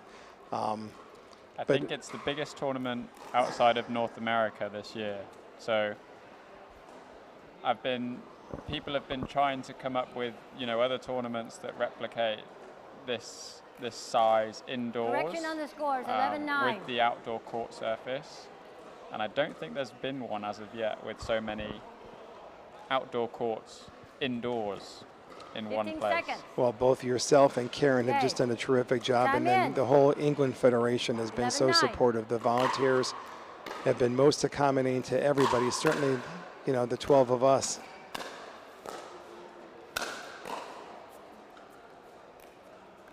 Side out. All right, we changed sides. 11-10. 10-11. The German pair have got back in it a little bit. There was a little bit of a slow start, but I think they've tried just to remain consistent, get into that net, and that's where they're the most comfortable.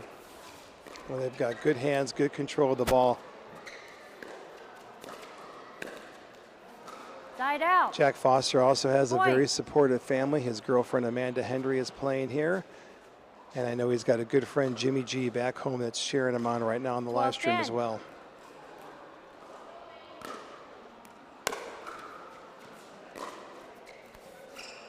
Side out. Jack has already proven himself to be a top 10 singles player on the tour. And this is nice to see that he's continuing to work on his doubles and mixed doubles skills. I think he has a really unique preparation for his forehand. You don't see too many players go to the same lengths he does to make that preparation really early. 12-12. 12-12 tied up. I know one of the things that Chad and I were working with the national team members on last week at camp was the importance of hitting your returns deep. It just makes your first volley so much easier when you get up at that kitchen line. As I'm watching some of these points out here, I'm seeing balls land about maybe 2 feet past the kitchen line, which at the quarterfinals of this against the top German team, I think we probably need to do a little bit better than that with their choice selections and making sure they're really trying to put these Germans on defense. as they go and hit their third shot. 14-13.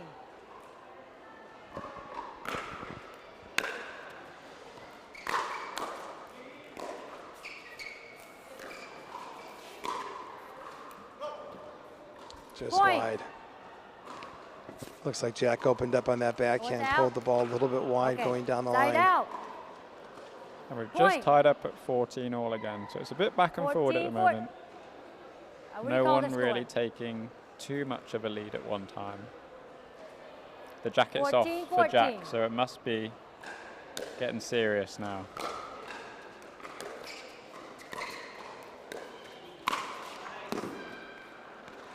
Ron Ponder is our head referee for the English Open. Ron came over from America, doing a good job with trying to get more referees certified and interested in reffing.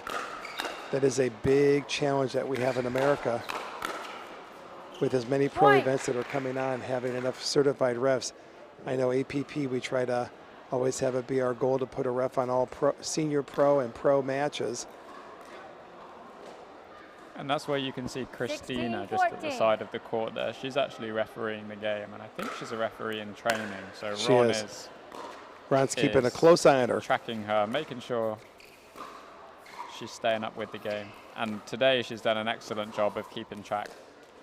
And she's provided some of the European players with their first real experience of playing pickleball with a referee. Yeah, the opening there, a little too hot. Jack and Jack need to keep working the point here. They both like to be aggressive players and like to speed it up.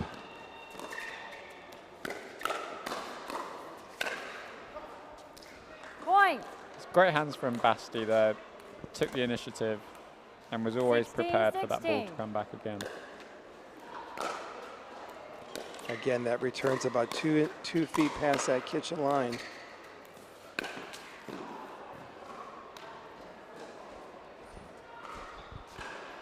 Side out. So we're at 17-16. 17-16.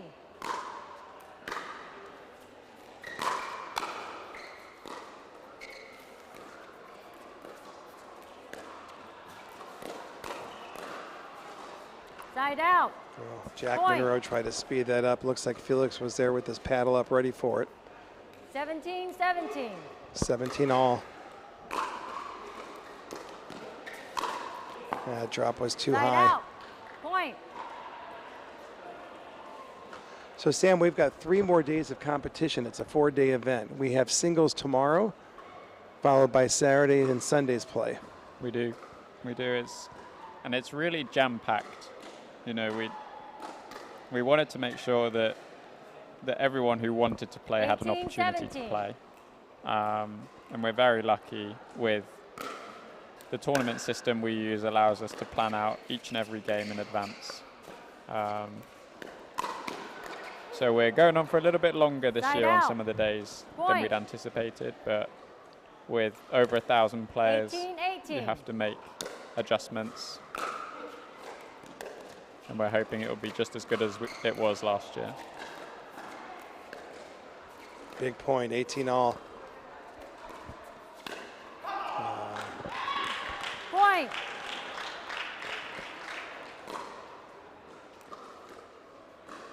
(19-18). So this is the crucial point with the freeze that we have. Side out. Point.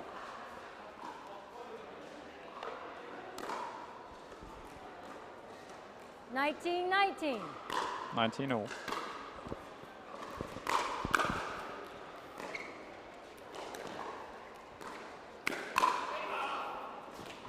Side out. So the Pro XR German team have reached 21st, so they must now score the last point on their own serve. And the APP American team are also frozen as they're above 18. It's a game. And it's the German team that take it, 21-19. Good adjustments. They slowed the pace down. Looks like they played a couple extra balls to Foster there.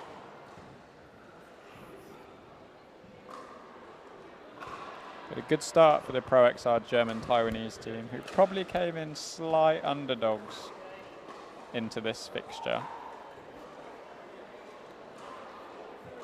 So they've taken a 1-0 lead. It's And we'll be back in a couple of minutes for the women's doubles. Introducing Skechers Pickleball, the official footwear of the US Open Pickleball Championships. They're ultra lightweight and responsive for incredible speed.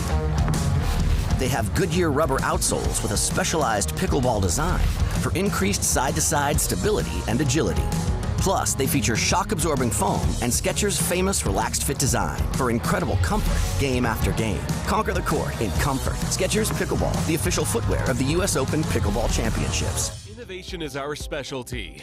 Winning is his. Zane Navratil has won more than 40 Pro Gold medals in back-to-back Major League Pickleball titles. One of pickleball's most iconic and decorated athletes teamed up with our world-class engineers with one goal in mind: build a paddle that can dominate. The Zane Navratil Signature Paddle, designed for champions by champions. Available now. Pro XR Pickleball. Innovation you can handle.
Okay, may I have your name?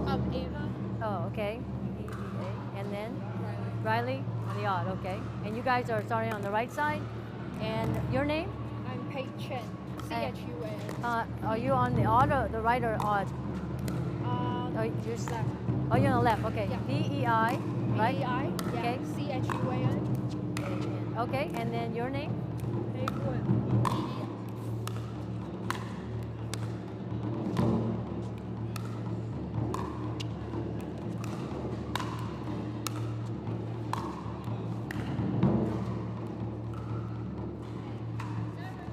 Please choose your game ball. 15 seconds. You guys are serving from the right.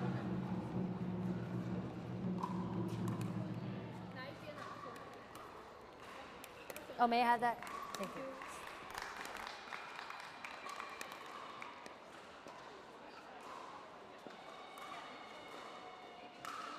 Right? Okay. And you guys on the left. All right. On this side, we have Ava and Riley. This side, we have Pei Wen and Patron. All right, time in. 0-0.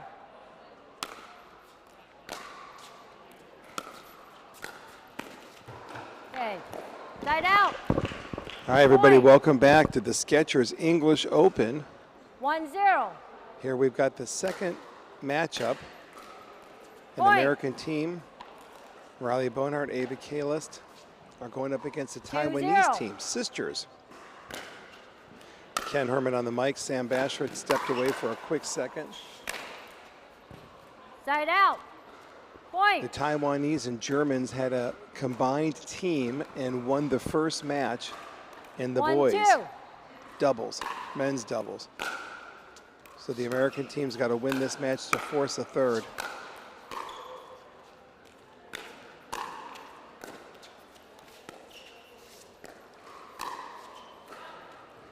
Side out. Point.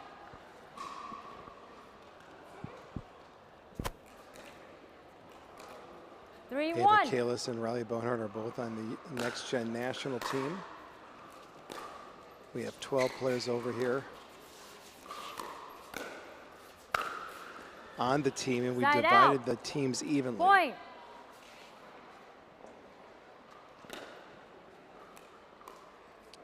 In pool play, Riley and Ava went undefeated.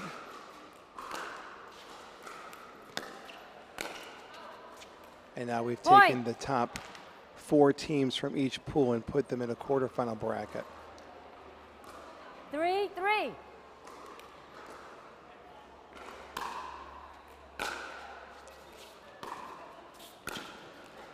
Point. Nice drop there by Riley. Riley's from Louisville, Kentucky. I'm sure her father and coach, Chris, is on the live stream now watching.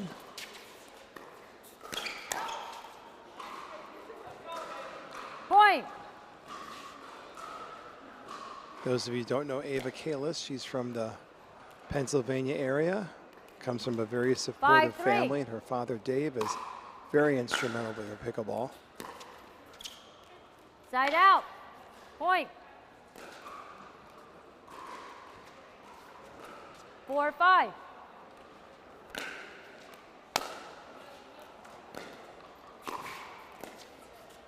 We've got a rally scoring game here up to 21. Players will change sides at 11. 6-4.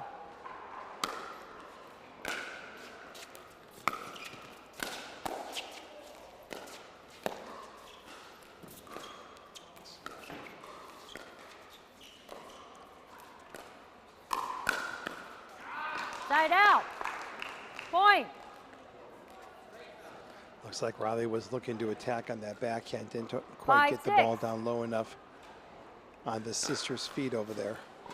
Short. Side out. Point. You have 7. 7-5.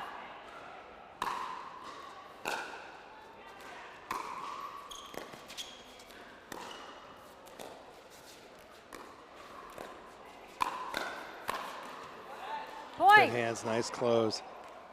Nice transition, Riley off of her drop to move on in. 8-5.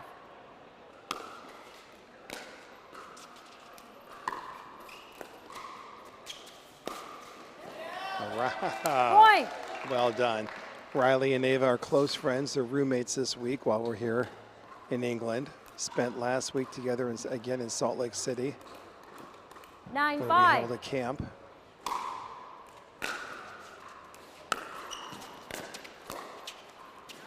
Side out. Point.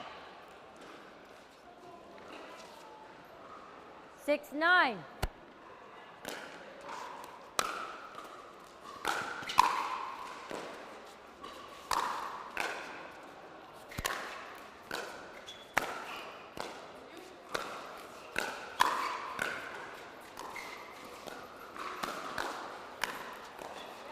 Nice Side point. out. Point.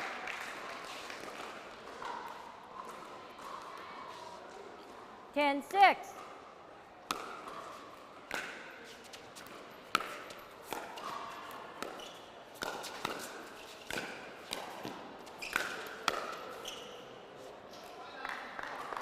Side out.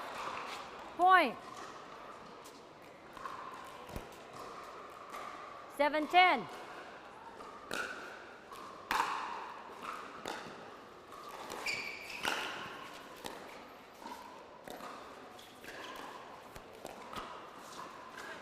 Side out. Point. Timeout. Players will change sides. Change 11-7 for the American team. 11-7. 1 minute.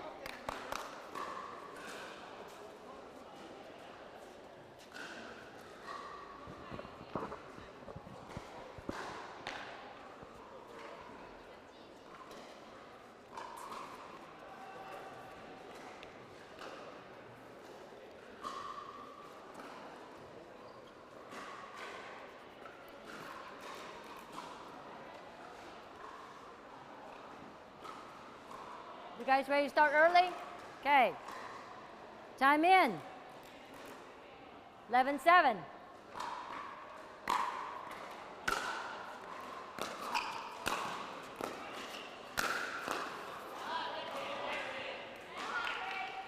Side out.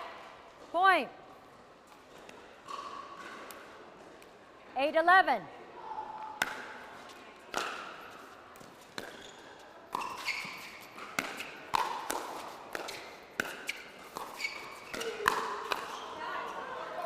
Side out. Close, maybe it was Point. playing an out ball there. First time I've seen these Taiwanese sisters play. I saw them earlier 12-8. today in rec play. Both have got very good hands. Point.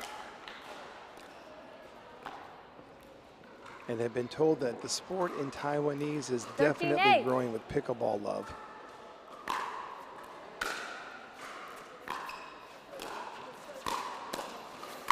Foot fault. Left foot. Riley was on the line. Side out. Point. Good aggression, though. I'm glad to see she's stepping up and moving forward. Just got caught in. Side out. Point. You have 9. The American team trying to win this match. 9-13. To even the series 1-1.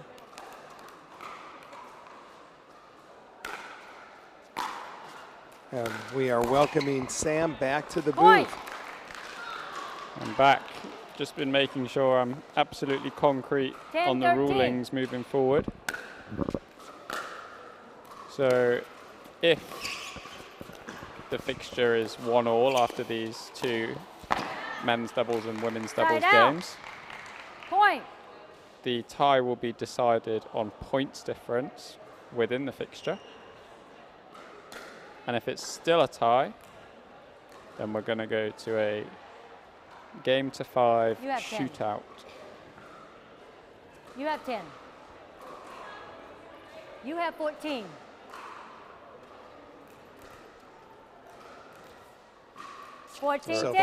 So for the American team to advance, they have to not only win this match, but win big. They do.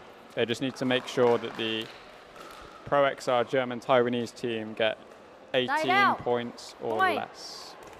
The Taiwanese team is very good. 11-14. They're very good at controlling the ball. Sam, do you want to tell the viewers at home a little more about them? I saw them play earlier in the preliminary rounds, Point. but really haven't gotten a good sense of what their strengths and weaknesses are. Absolutely. So 12-14. serving is Pei Wen.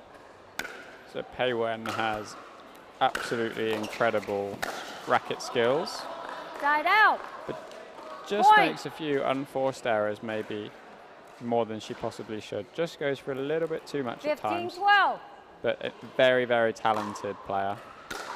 And then her sister in the cap is Pei Chuan.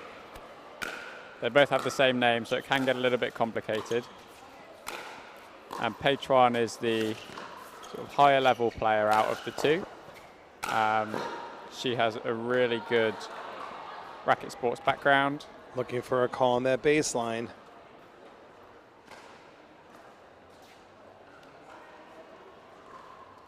The call was out. No, I didn't. Okay, the call was out. Ron Ponder looking here as well. You know, we're too far back to get a really good eye on that call. I did not see it.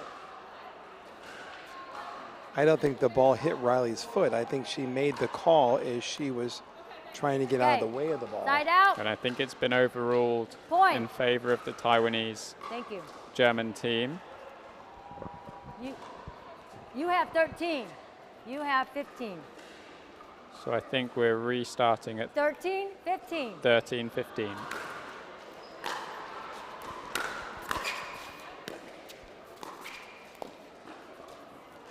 Side out. Point. All right, a little confusion here. 16-13.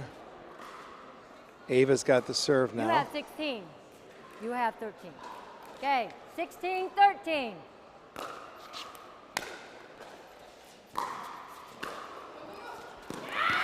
It's a fantastic touch Side there out. from Pei Wen. Point. It's not a shot you often see at the 14, higher levels 16. in pickleball.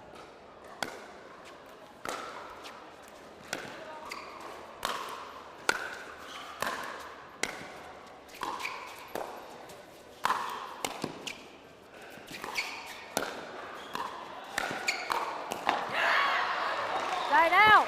Nice patience on Riley's part. It's hard to put the ball away in pickleball off of an overhead if you really can't find a good angle. 17, So she kept the ball 14. deep, kept the Taiwanese team on defense.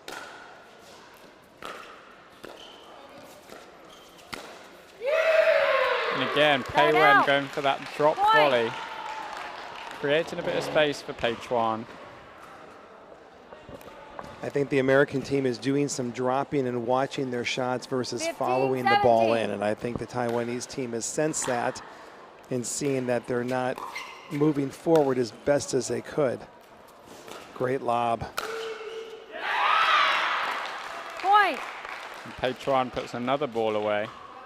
And we're back at 16-17. Just a reminder, if the US want to go 16, straight 17. through, they need to win by 21-18 or lower.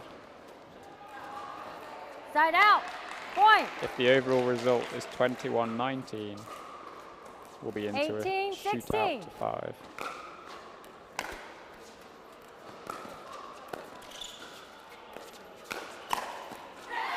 Point. Good spot for Riley there down the middle. Riley's been working on her serve, 19, trying to get it deeper, trying to get a little more pace on the ball.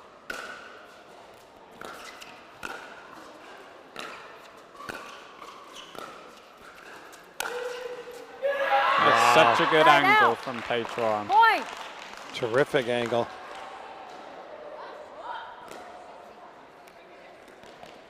Page One's got the crowd fired up. 17, She looks like she's a 19. fan favorite. She is absolutely a fan favorite.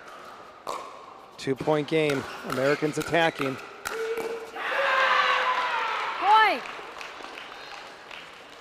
I think Pei Chuan's found her rhythm now. 18, 19.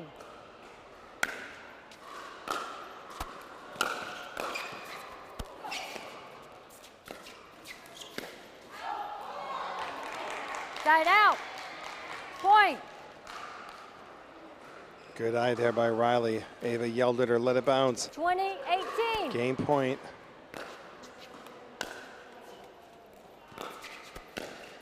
And a reminder now they're both frozen. Point.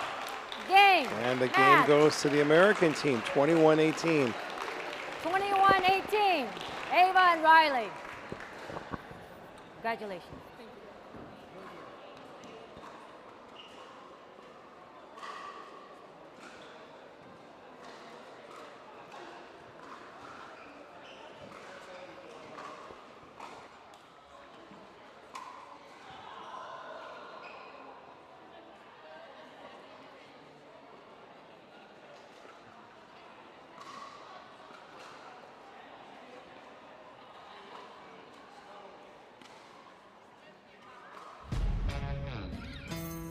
Yeah. Let's go. We just gotta go hard. I go the hardest. I bring the pain. Not what you used to. It's all part of the game. Yeah, I just gotta go hard. I just gotta go hard.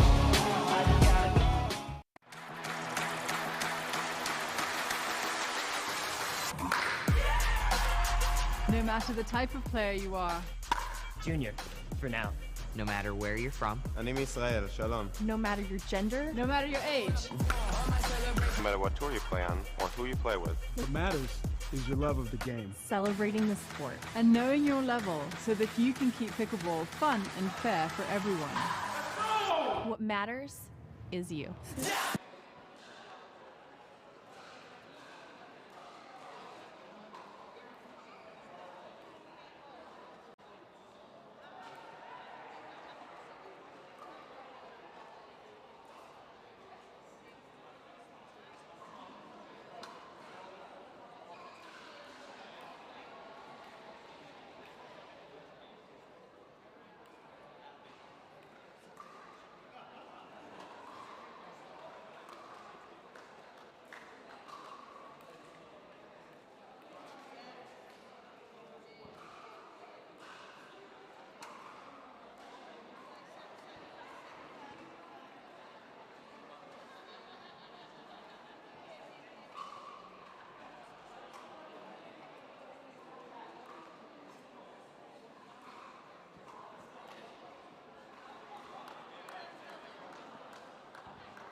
Okay, we are back at the Skechers Pickleball 2023 English Open, powered by the APP. Delighted to be joined by Richard Millman in the commentary booth now, who is one of the lead commentators we have in the UK and has a lot of experience doing it. So I'm going to hand over to him to introduce himself, and we will then get going. Thanks a lot, Sam. Great to be here. Great to be here at this wonderful event. Many congratulations to Pickleball England for bringing all of this together, and thank you so much to Skechers and you know, the APP, Ken Herman, who I've got to know a little bit in the US when I've spent time there. And fantastic to have this semi-final match coming up, comparing and contrasting some very talented Americans and our own very talented English players. For me, very interesting to see Riley contrasted with Thadia. I love both of them for getting low and for really getting their weight transfer to do the work in this game. I don't know what your thoughts are on that, Sam, but I think they're both great technicians. They are, absolutely. You can watch Thadia, and she pretty much has as solid a technique as you will find from her tennis days. So Thadia is, for those of you who don't know her, she's on the near side on the left in the black skirt. Okay, time in. Her partner is Molly Kubrick-Finney, who has played tour level tennis and recently transitioned to pickleball only in the last 6 months. Well, obviously picking up very, very quickly. Point. And in the previous match that we saw the Americans playing in, they had a very tough match against their opponents there, but 1-0. when it really, really got tough, the aggression level was maintained and the error rate was pretty low. So I expect to see some pretty cagey rallies here. You can see there Riley getting very, very low, and she has that ability to use that balance to reach forwards and really take some of the volleys early, which is a great technique. 1-1. Here we are at 1-1. Early days.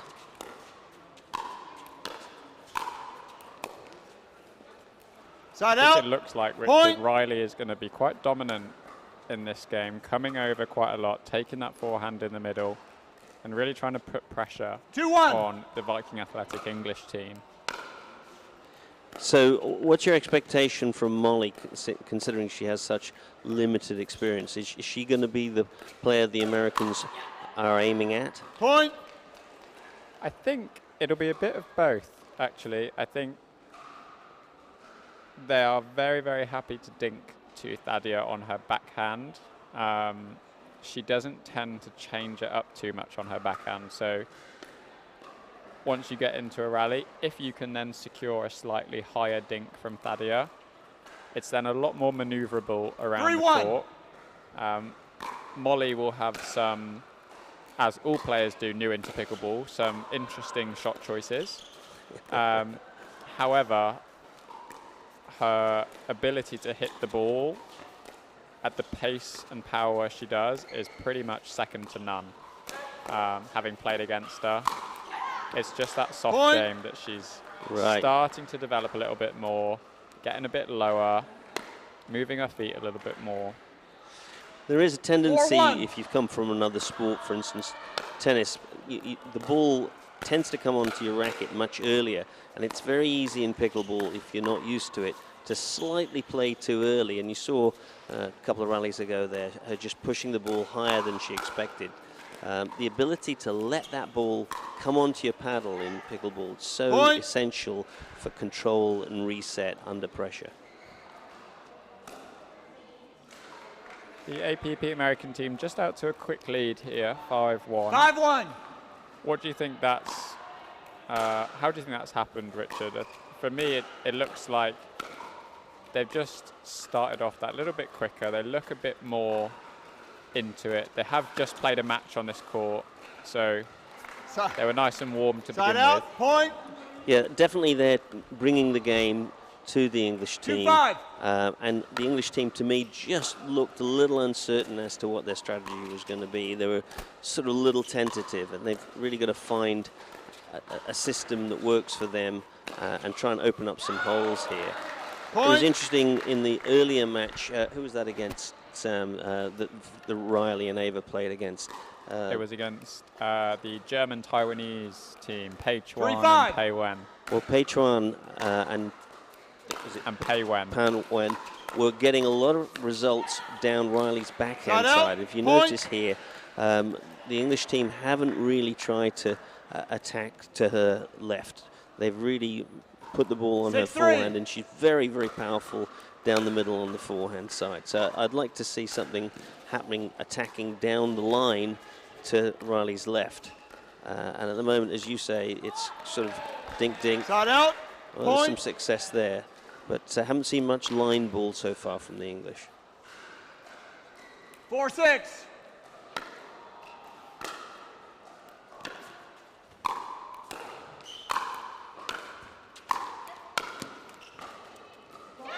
Oh, there we go.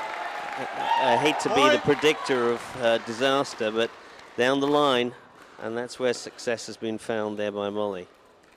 And it shows you as well in pickleball, if you can just make your opponents play one more shot and get that ball back, so often you find that you end up winning that next point.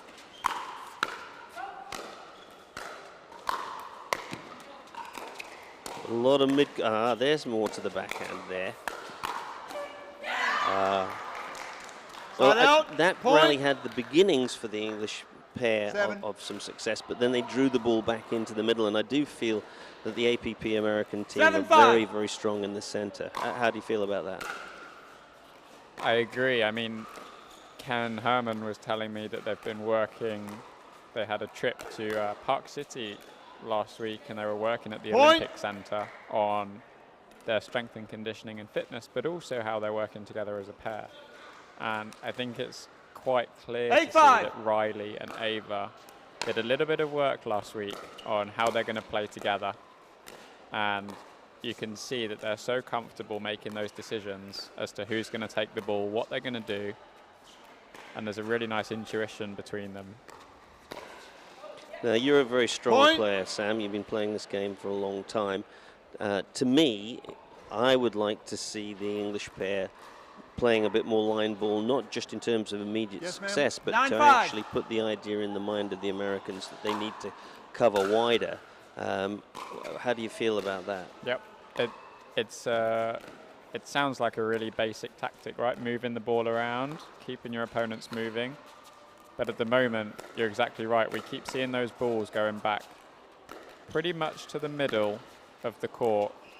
And I think there's a lot more to be had for a little bit of differentiation from the Viking English team, whether that be wider dinks, or what I would like to see in this situation is a couple of lobs from the kitchen line. I feel like that could really change the pace and the direction of the game. Side out. Riley has started so well, and apart from that last one, she's been really, really consistent on that forehand. So I think maybe a lob over Ava's head will just give the English team something a little bit different to work with. 17. And maybe open up the court a little bit more. I'd also like to, I agree with you on the lob, and I'd like to see maybe Fadia roll a couple of balls straight down Ava's line. She hasn't really asked her any questions there, even if she doesn't get immediate success, just to put in the Americans' mind the idea that they're going to have to cover a little wider, because they have really owned the middle of the court so far. So we're at the turn here, 11-7 to the APP American team. We've talked about some of the changes that we might want to see the English team do, but what do you think the APP Americans are doing really well to be up in this game? Well, I think they're being aggressive. I think they're really keeping the pressure on with good accuracy, and they're prompting some looser ball that they can then very quickly follow up and attack. So for the English, they really need to be able to either win those battles on consistency, or as you were saying earlier, they've got to break up the rhythm of the play with either the lob or the balls down the sidewall, the sideline, and just change the rhythm, because at the moment the rhythm is in the favor of the Americans. See some nice thirds here, very good control. I'd like to see the length of the smashes from the English players deeper as well. Point. These Americans are very good at recognizing when an attacking ball is coming and backing out, getting low and defending with good touch. It's often the difference maker in those rallies, the depth of the smashes. And I think it's a very, very underrated and under-acknowledged part of hitting an overhead is the depth. I agree entirely. There's a tendency to think when you get an overhead, great, I'm just going to smack this ball. But actually, painting lines, hitting depth is just as important on power as it is on touch. And actually, you're kind of relinquishing an advantage if you don't go for placement, especially this quality of play where you see both Riley and Ava very competent at getting very low, taking pace off the ball, and just hitting quality defensive ball back. There's another very nice defense from Riley there. But again, we're not really seeing much line ball, and it's all about the middle of the court at the moment. And I don't feel as though things are going any better when the English Viking athletic team are playing to the center. Very easy to say from here, of course, Sam. Of course. But rhythm, change, variety, I think so important. There's a short smash there from Molly. I'd love to see her, try and go deep in the center line there. Good pick up. That ball was short from Riley as well. Very low from Ava there. And again, I mean, Roaches of applause from the crowd after that point. But there is the error on Riley's backhand, as I said at the beginning of the match. That's where I felt that the greatest results might be gotten against her. She's very strong down the middle in the forehand, but we saw errors earlier on the backhand.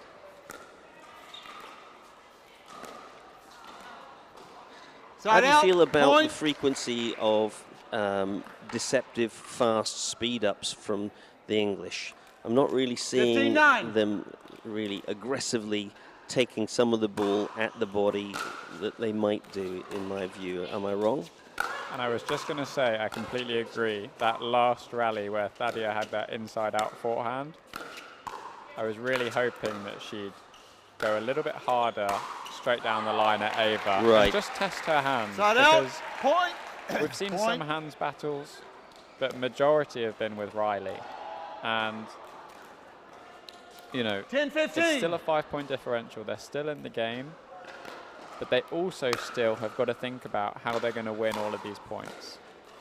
It was nice to see Molly again going down the line at Riley's backhand there. Now I'd love to see a lob there. Side out. There was your speed up, just didn't quite have that top spin to get the ball up and over the net. Yeah, and the problem, of course, is choosing your moment for a speed up. Doing a speed up because you want to do a speed up is often fatal in this game. You really have to choose the right ball or create the situation for the right ball.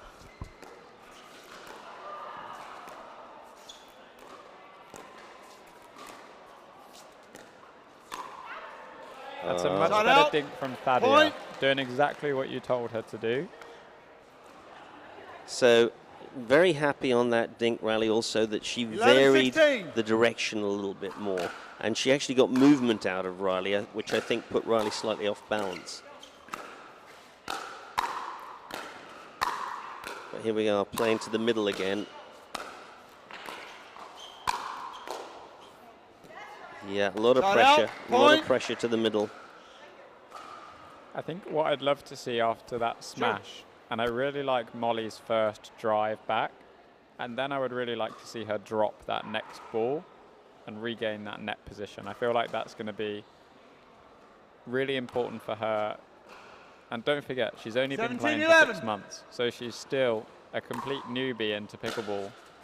Yeah, I agree with you 100%. I think if she can get the drop to the feet and follow up and look for a possible speed up or attack because of the quality of the drop to the feet, she's got the athleticism and the speed to really turn that into an attacking ploy. At the moment, she's maybe still at that point, as good as she is, where she's only thinking in terms of 1 to 2 shots. But I think she can build sequences and, if you like, phrasing of shots, which will become frighteningly good in the future.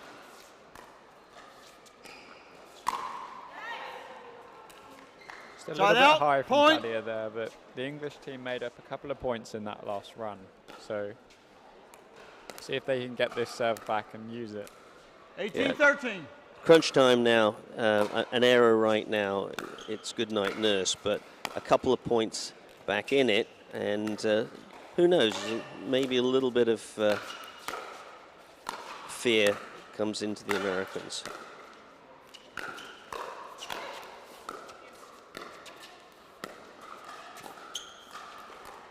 Yeah, working that Riley backhand again. Thadia using what the Americans call a little body English there to try and use her body to get the ball over the net after she'd hit it. Everything good? Yep. Why the Americans think that spin should be known as body English, I'm not sure, but it is a frequent and well-used phrase.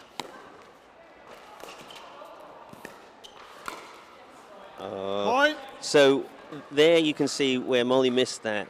In another 6 months, she's going to roll that, and that roll is going to go onto the shoestrings of her opponent.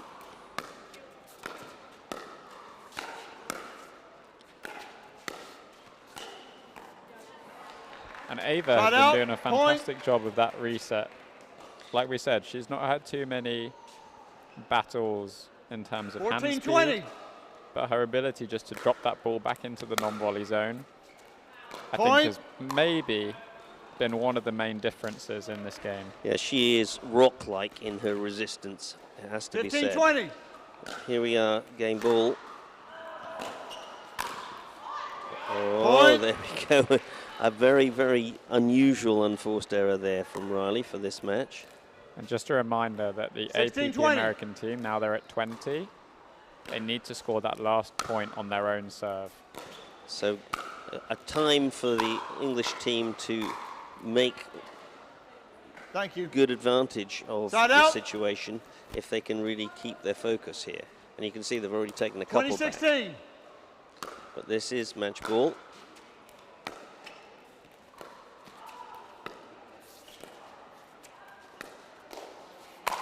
Oh, there it is. And that finishes it off. See that little speed up there that just created the opening? That was very interesting to see. So overall, Sam, you helped me out here. You're the very experienced player, but it seemed to me that consistent pressure in the middle and a willingness to take on speed ups at key times just pushed the pressure on the English team from the Americans, and the English team just didn't manage to find a way to back that pressure off. Am I missing something there? Absolutely. I think we spoke about it earlier on, how dominant Riley's forehand was throughout the whole game. I think that's what won the match overall. Not necessarily the speed of it, the accuracy of it, but just the fact it was always there, ready and waiting, I think was the main reason why the APP started off in the lead and then maintained it the whole way through. Yeah, so commiserations to Viking Athletic English team that they're on the women's side, but now we've got a very interesting match in prospect here because we have our own English players, Freddie and Louis, and I've had the pleasure of commentating on both of them in the past. Really enjoyed it. Louis almost frenetic in his play and his love of the game, and Freddie, the explosive athlete, particularly on that backhand topspin attack. And then on the other side, we've got the APP American team, the two Jacks here, and they're quite an interesting group. I watched the player at the other end, who, correct me if I'm wrong, is Jack Monroe.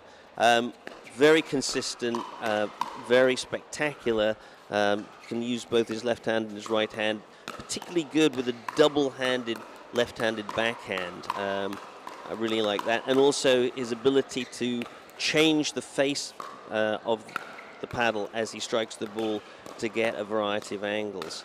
Now, Jack Foster, not quite as much flair in my view, but very powerful and athletic. Saw him jumping into a number of Ernies earlier. But they did lose a match to the Germans a few minutes ago, and I felt as though they sort of lost their way a little bit in terms of their ability to play as a team. So do you think Freddie and Louis have a chance here? Absolutely. Jack Foster is primarily known for his singles play rather than his doubles play, so we'll see a lot of third shot drives from him. Yep. He really favors the forehand, so we'll see him running around that a little bit. But there's a reason he favors his forehand. Yeah.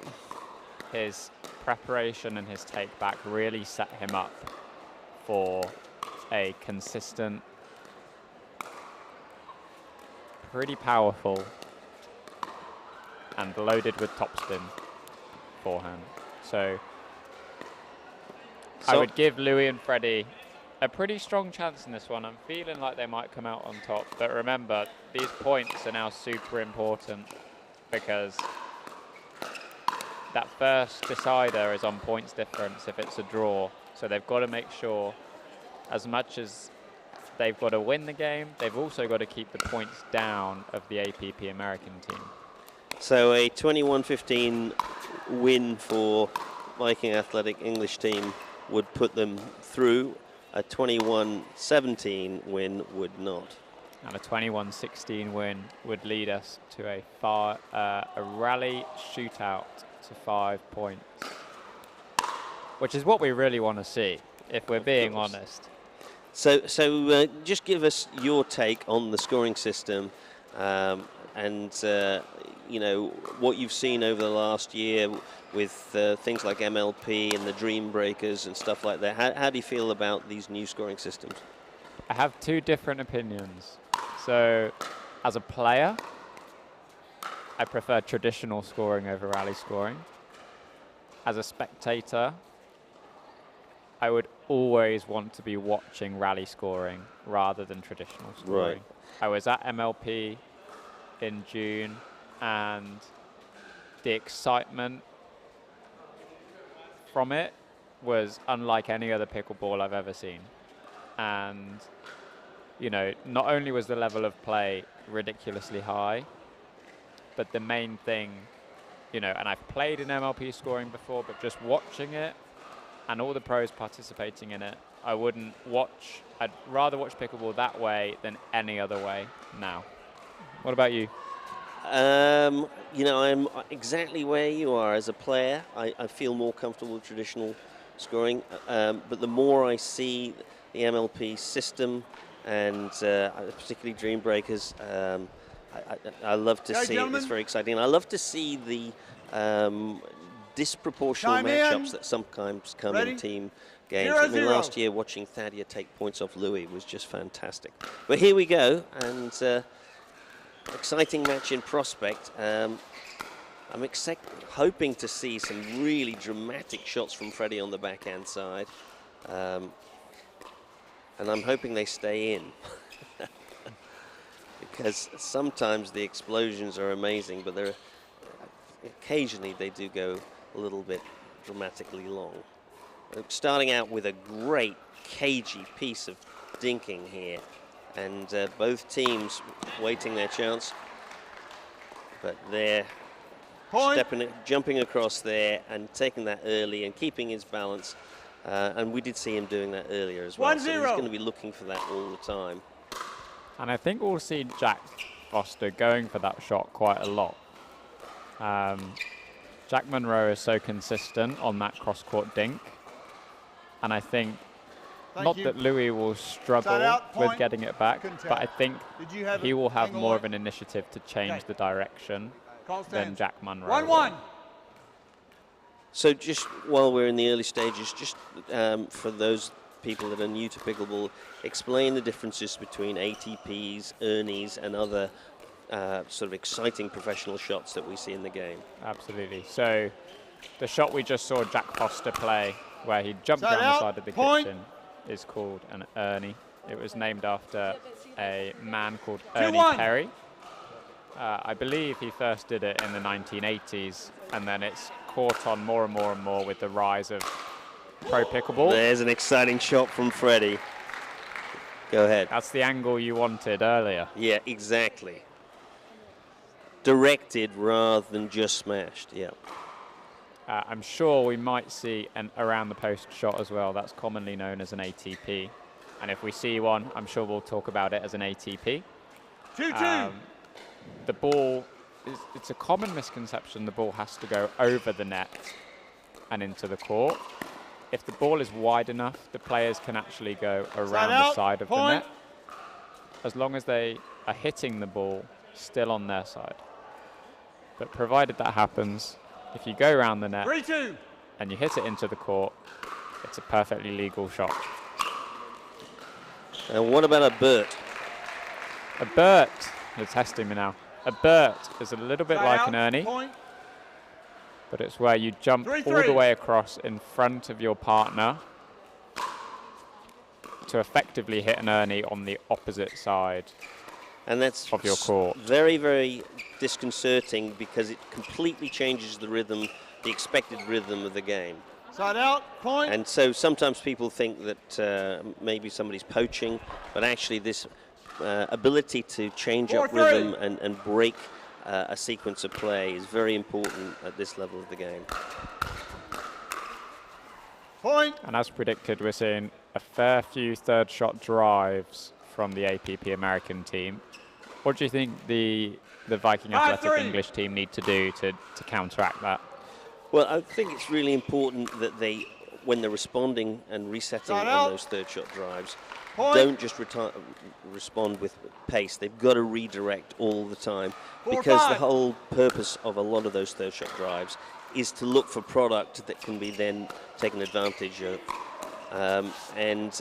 Just relying on pace against a third shot drive often is going to get you into trouble. But with good redirections, quite often the third shot driver is still on the move coming in, and you can actually get them off balance if you can redirect, not necessarily with any power. Point. Any thoughts from yourself as to what a good tactic would be against those third shot drives? I'd love to see, it's a bit of a weird volley that you can do, but I would love to see a volley that the English guys push up a little bit more into the air, which gives that ball a little bit more depth, and really try and push it back to the baseline if they can. Yeah. And force then either an off-balance fifth drive or an off-balance fifth drop. And then they've got a lot more court to work with, and they can play a little bit more freely from that position, especially with the shots that Louis and Freddie have. 5.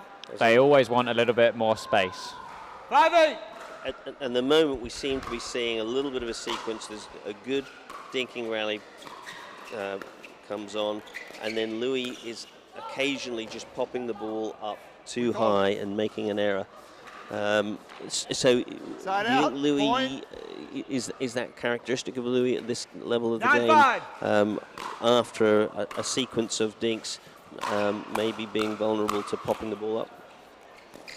I think Louis sometimes gets a little bit stuck in that dinking rally, more so on the left-hand side than the right-hand side. Right, yeah. I think he finds it a lot easier to change it on the right-hand side. But I think because of that, he has a tendency sometimes to go for it when it's not necessarily there. Right, right. And we've seen that a couple of times so far, a couple of points ago with that volley. Just going out wide of the court. But we'll see how the English players can adapt now, because they've caught up a couple of points. Just 7-9 now, so just a 2-point game.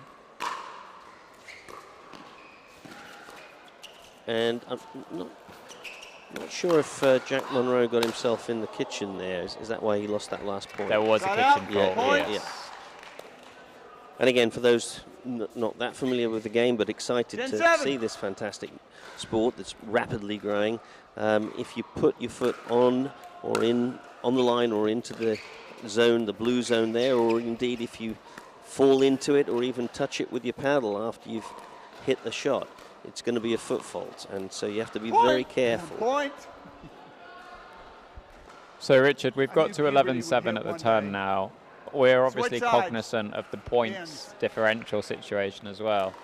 What does the Viking Athletic English team need to do here, or what would you like to see them do to change the game a little bit? Well, I'm not sure if we've got the right players to be able to do what I'm going to suggest, but I would like to see them grind it for a while.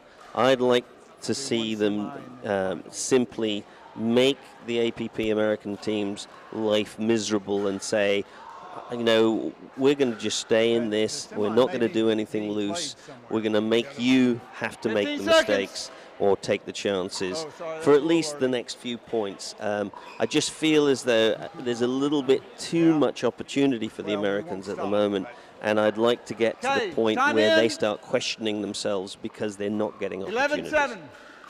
I also have a bit of a rogue shout. I would actually like to see Freddie and Louis switch sides. I think Freddie's main weapon is his backhand, and at the moment it's fairly isolated out wide.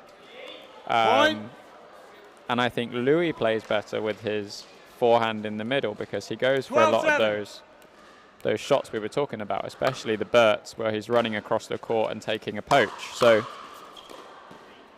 it's quite wishful thinking, but I think that's what I'd like to see them change. I feel like they could get a few more results with that combination. Yeah, I agree with you. I think it's a very good shout. And especially we know that Freddie's backhand reactions and his ability to flick over the top of the ball are very, very strong. But as you say, it's a little isolated out on the side of the court there. So this is sort of crunch time. They can't really afford to give anything up right now. Otherwise, it's good night nurse. 15-7. And this is the difficulty they're going to find now with this format, is the American team is already up to 16. 16-7. So if they get one more point, they won. They're through already. Yeah. And it's why it's so important to keep those errors to a minimum at the early stages of the game. You saw those last two drives from Jack Foster, and the response from Louis on both of them was pace. I would have liked to have seen him just take the pace out and redirect, but it was two pace balls at two errors. 18-7. So yeah, it's a bit of a lame duck now, this match, although it's exciting to watch the players play, of course. But unfortunately, with this format, you know, the heart is going to go out of the Viking Athletic English team. Or maybe there'll be more entertainment. I mean, I like the change of the lob serve. I sort of wish he did it a little bit sooner, just to try and, like we've said all along, change the pace of the game. It's all been a bit fast and furious with the Americans, and I think that's been a key tactic of theirs, is that third shot drive, keeping that low, and the other player then bombing into the net. Yeah, and this is why I'd like to have seen a period of absolute deadpan, no pace, stick at it from the English just for a while to see if they could get some frustration out of the Americans. They've kind of played into the American hands by playing the game that they most like to play. 9-20.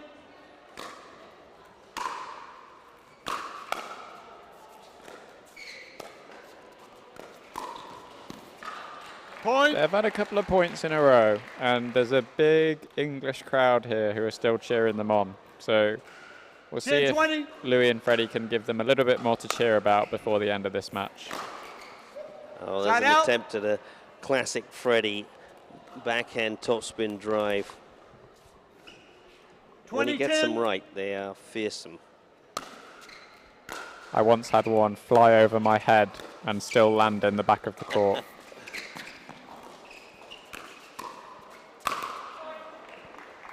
Side out. Picked up a point there. My favourite was last year. Was it in Southampton, where he was on the right-hand side of the court playing singles against Louis, ran the full width of the court and hit a ridiculous backhand ATP from the other side of the court. Side out. It's a bit of a vicious overhead from Jack Monroe there. I think he was trying to get Freddie back for that last one.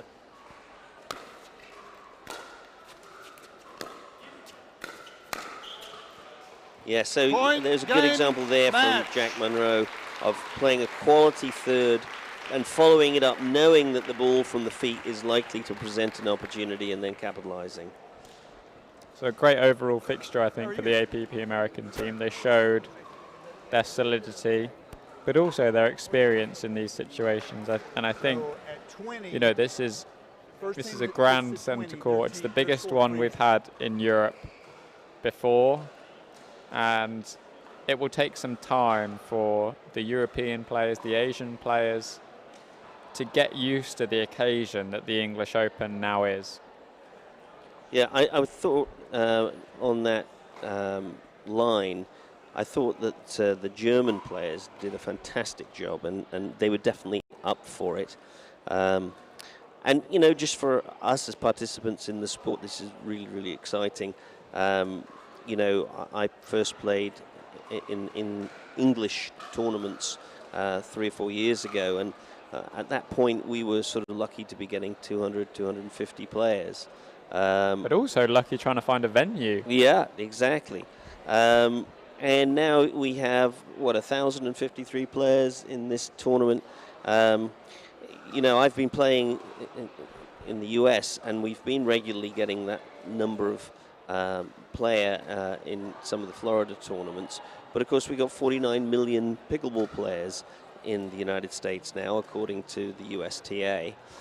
Whereas here in the UK, it's grown more slowly.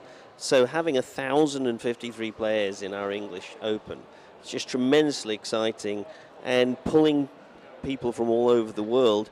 That's not something that you see necessarily in the United States, which is just America and Canada really competing. So in a way, you can see why APP are here, because this is a stepping stone, a bridgehead, if you like, into a future European game. How do you feel about the growth generally yourself? I'm just really enjoying the growth. I think that, you know, there's lots of things we can talk about numbers-wise and players-wise and courts-wise, but the main thing for me is just seeing the size of the tournament double and still the same community feel, the enjoyment factor. Those are the main things for me, and I just enjoy the fact that more people are finding pickleball and they're all enjoying it as much as I do. I think there is actually exponential growth, because so many people now are talking about it and trying to find places to play. And then, you know, recognition like we had with Elaine recently and getting her national award. You know, finally, we're really on the map. Absolutely.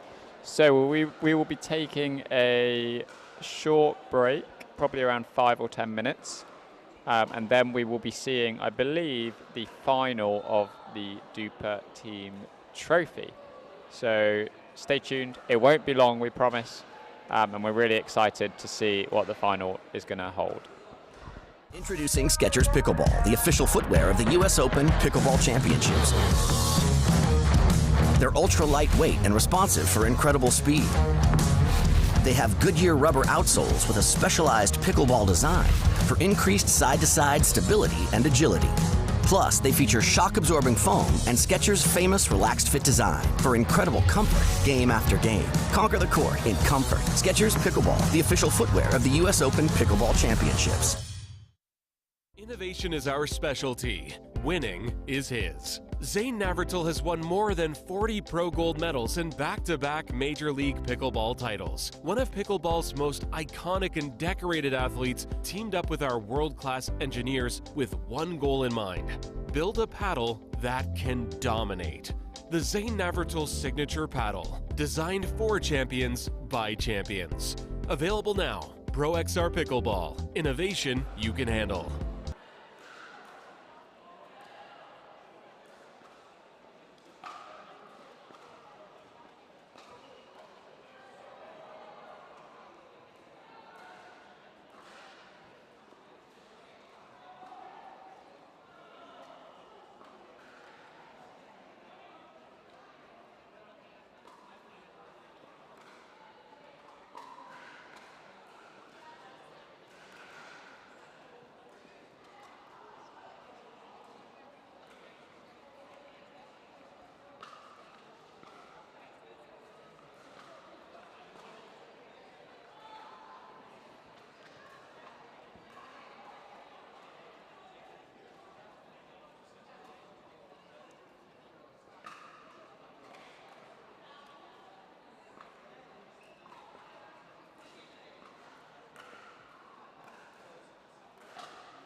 Well, ladies and gentlemen, welcome back for the final of the DUPR team trophy.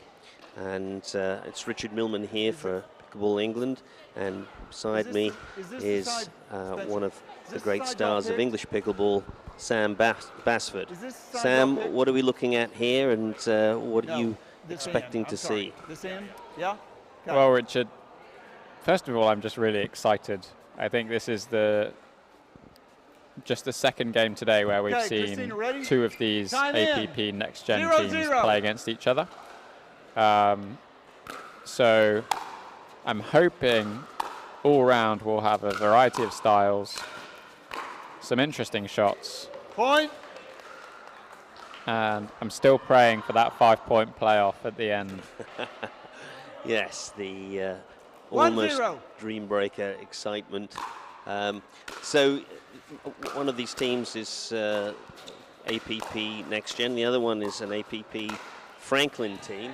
I have to have a little bias for Franklin. I use a Franklin paddle, so I'm hoping Franklin can do something here. Now, earlier on, obviously, you and I commentated on the APP team, and we had the pleasure of seeing both Riley and Jack playing. I haven't seen the Franklin team earlier today. What would you expect to see from them? What are their characteristics that are going to stand out? So we have Spencer on the near left side of the court, who, as you can see, the first thing that stands out is his stature and his height. He's very, very tall, which gives him a lot of reach and a lot of ability to work the ball. But it does come with its compromises as well. You know, he's got a much higher center of gravity, so he's got to get down to those balls a lot more than some of the other players do. Side out. You see a tremendous forearm wrist action there from Spencer, just flipping this ball through. That's a great skill. And then his partner is Ali Phillips, who I think is one of the younger members of the Next Gen national team, and probably one with the lesser experience in terms of playing pro pickleball in the US, but nonetheless, she's really solid, and she had a fantastic show earlier on today with her women's doubles partner, who at the moment is not coming to me, Emily Ackerman. So she'll be playing in the second game. So Emily Ackerman herself has a pretty strong reputation in the States, right? She does. She was the winner in the winning team of the MLP Challenger League Season 1 of this year on the Chicago Slice team. And pretty exciting what's going on with MLP. You know, because I live in the States part of the time, I've been watching some of the investment that's been going on, and some major investors have been pulling out of NBA and NFL and buying MLP teams. And I noticed the other day, one guy, in 4 years, he's quadrupled his net worth with that team. Yes, the co-owner of the Bucks, I think, the Milwaukee Bucks. Yeah, that's right. So early doors here, we're at 3-7. The Franklin team just taking a little bit more time to get into the game and to find their groove. And as well, I think I said it in the last game, the APP American team have played 2 games in a row on this center court, so they're very much used to playing in this environment. There's a couple of spots on the court which I'm sure they're familiar with by now. Just a little dead? Just a tiny little bit. You just get a slight different bounce, which is the same for all of these paid a lot of money. You know, courts all across the world. They all have their dead spots. And it's no different with these pickleball, and the Pickleball United courts are my favorite court to play on. They're so gritty, and they really give you that true bounce. See a nice little fake there from Jack Monroe. We said he'd be up for some fun and games. Side out.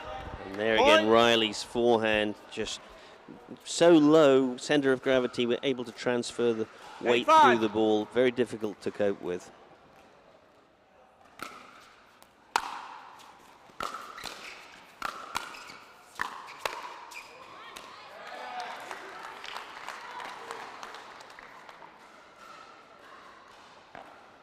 Side out, point. 6-8. So an interesting dynamic here with the APP American team having Riley on the left and Jack Side on out, the right. point.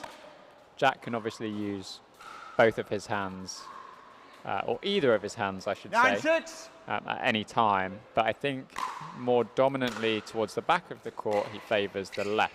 So Side with out, Riley's point. dominant forehand in the middle, it makes sense for them 7-9. to play in that formation.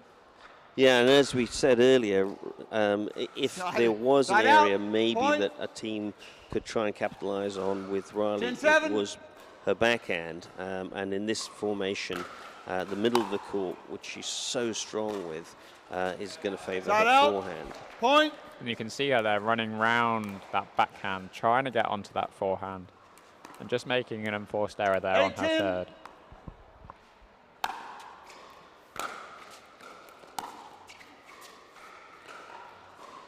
Side out.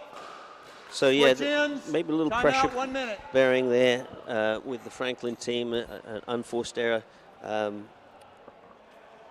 It was Ali, right? Yeah. So yeah, they're 11-8 down.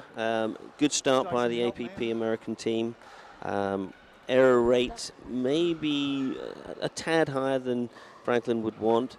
Pressure very good from the APP team, again in the middle of the court.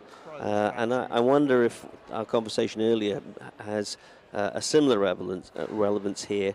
Can Franklin start moving the APP team around, at least to create some spaces on the court? And I think, like you said earlier, I'd want to see Ali play a little bit more down the line 15 to that seconds. Riley backhand. And I think there's opportunities there, again, for what we discussed earlier with the potential for an Ernie, giving Spencer that bigger forehand in the middle opportunity. You know, he's got such a long reach, and I think they've really got to try and take advantage of that if they can.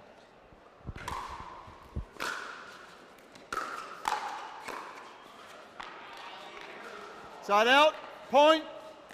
Yeah, nice attack from Jack. I'd like to have seen him maybe just follow it up. 9-11.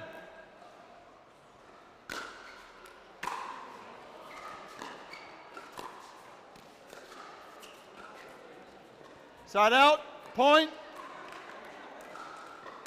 Good example there of how low Riley gets. She really does 12-9. squat down onto her haunches and get that tremendous balance and power from that athletic position. Side out, point. Nice reach in from Spencer there, really using that length 10-12. to his advantage. And we can see in the top left of the picture here there, just below the scoreboard, Ken Herman, the founder of the APP, who's been responsible for putting this next-gen national team together and nurturing them in their pickleball, coaching them, point, and giving them the opportunities to play in these sorts of environments. 11-12. Yeah, I've known Ken for a little while.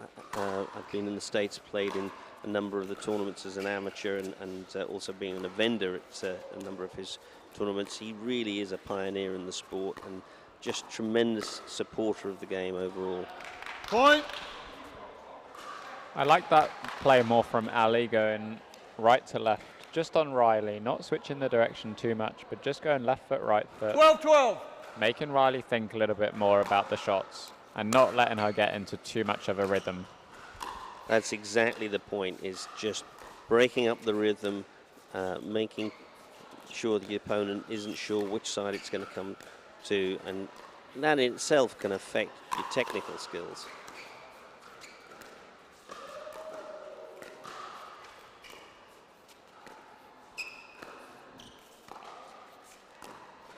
Nice cagey rally here. Somebody looking for a weak ball. Good defense by Ali of the speed up. And she got low there as well. Wow, sudden explosion out of a very cagey rally there. I think for Ali, I don't know if you're seeing it, but it's almost like she's trying to bait Riley into taking that speed up. And Ali is pretty much already sat 13-12. there waiting for it already. There was a couple of occasions in that last rally. She just sat on that backhand, reset the point. And, you know, here we are, even Stevens, after being quite a long way behind at halfway. And we did say if they could get after Riley's backhand, maybe they would get some mileage. And it does seem like that has started to happen. Oh, and it's been a nice change from the Franklin American team, I think. 14-13. It's a good change for us as well, because it's what we wanted them to do. Yeah, exactly. And folks, I promise you, we do not have a microphone transmitting to the Franklin American team. Side out. Point. So back to all evens here, 14 all. And this, of course, is what we want to see in a final. Tight stuff. 14-14. And changes of tactics, responses to changes of tactics. That's the great thing about pickleball. So much stuff can happen within the context of one game. 15-14. So Franklin, for the first time, sneaking into the lead. Side out, point. Curse of the commentator. And again, it's what we talked about earlier with Spencer's 15-15. center of gravity being a lot higher than some of the other players. He's got to get down that little bit lower to take those balls, especially with the ball on the court. With a bit of topspin, it's not coming up as much as he might like. Well, you saw that rally there, Sam. Very interesting. They worked Riley's backhand, and gradually created just a little glimpse of an opening and capitalized.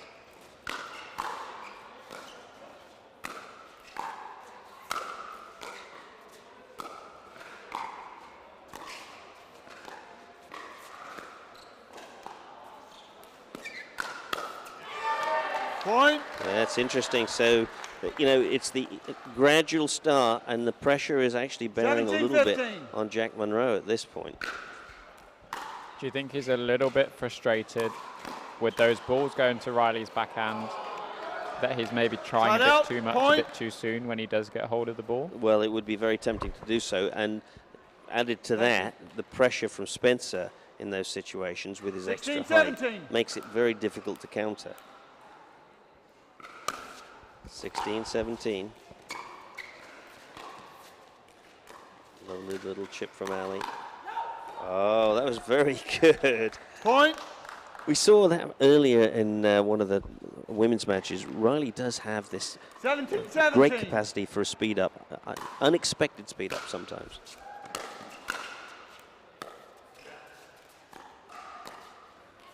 Side out. Point. But there, she was undecided as to backhand or forehand there, and that may be what Ali was doing earlier, moving it side to side, paying dividends. We tend to commentate in actual real time, but of course so much of this sport is about situations you've built over a period of time. And this match is exactly one of those. We think about the score 19-17. 7-8 minutes ago in comparison to what it is now. And Franklin have done a much, much better job here of making the required changes and building themselves back into a strong position in this game. And psychologically, you know, there's real pressure now. There's doubt, there's uncertainty, holding it together under pressure at match 2017. ball here.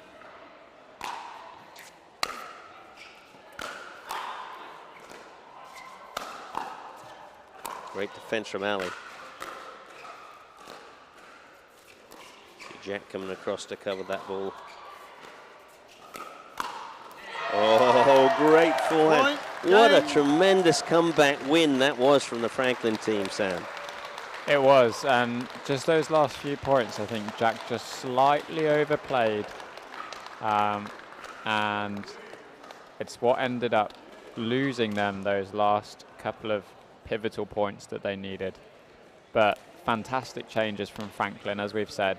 They really countered what was a really strong start from the APP American team. You know, they came out early, all guns blazing, but slowly and surely Franklin came back into it. 2 and minutes. I think overall, 2 minutes. I would say that Team Franklin just nudged it for me. Yes, you can. In terms of One deserving more. that win. There you go. Yeah, I agree. When it was middle court, it looked very much as though it was APP. But as soon as they started sharing it wide and mixing up, as you pointed out, Ali, sometimes to the backhand, sometimes to the forehand on the dink battles, it just loosened up the court enough for them to be able to take advantage. Anyway, so that's the first of the 2 matches. And so, as we said earlier, because of this points situation in the final, and in fact in the whole DUPR tournament, so if APP want to win this, they have to win it by 21-16 or better. They do. It will certainly be interesting to see what happens in this game, whether there's a change of tactics from the APP American team. But we will let them warm up, and we'll be back to you very, very shortly.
Because really, I'm just doing it for y'all. And we are back with a very, very quick turnaround. They didn't want too much of a warm-up. And thank you very much to Michael and James for the taiko drumming in between games. It's really provided a nice atmosphere for the players. It's given them, you know, a bit of build-up, a little bit of suspension, and the crowd are also loving it. So hats off to Michael and James there. Yeah, actually several of my players from Norfolk have come in and heard the drums, and it's just given a different authority to the whole event. Anyway, here we go. And we've got APP American team starting. Side out. So talk to us about the Franklin players here.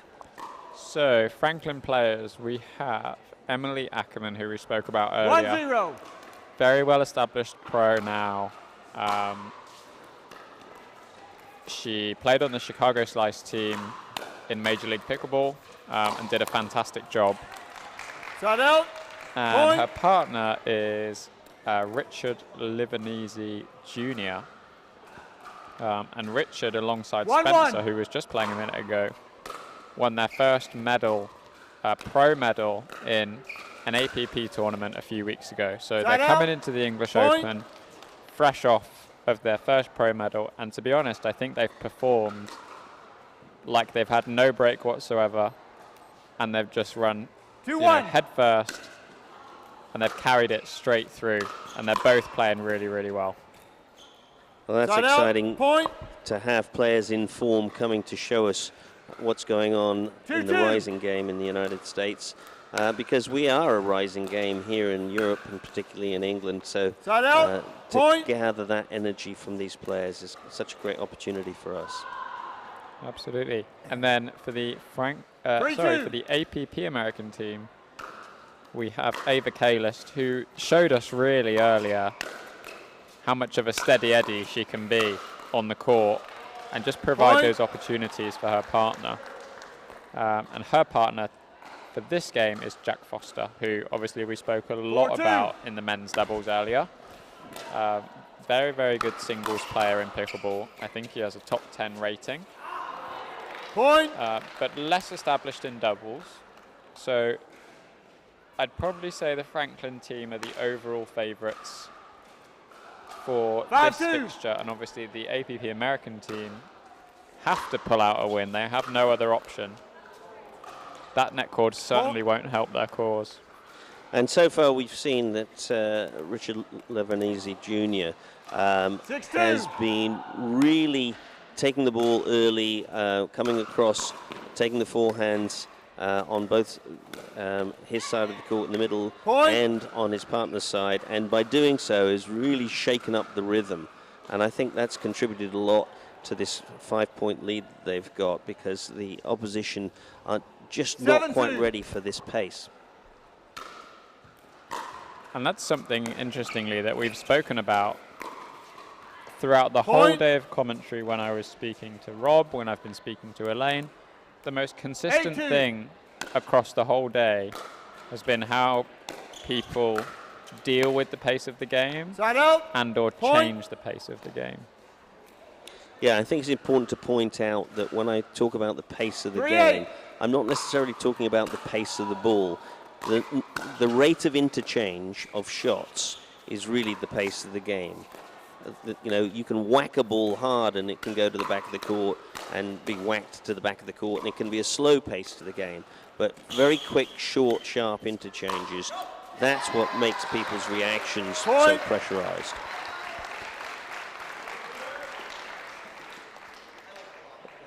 Oh, there was a lovely targeted overhead there. But I like the play from the Franklin team of the lob, the drop, and then another lob.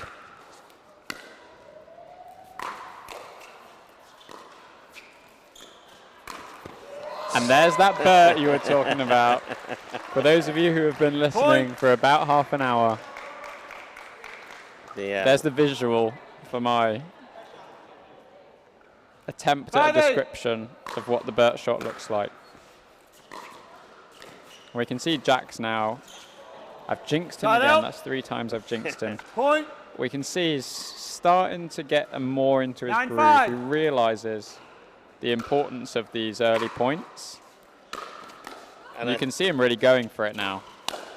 Oh, yes, well taken. But I think he felt he had to respond to what Richard was doing, because, you know, the energy on the Franklin side was so high with the injection and interchanges that Richard was producing.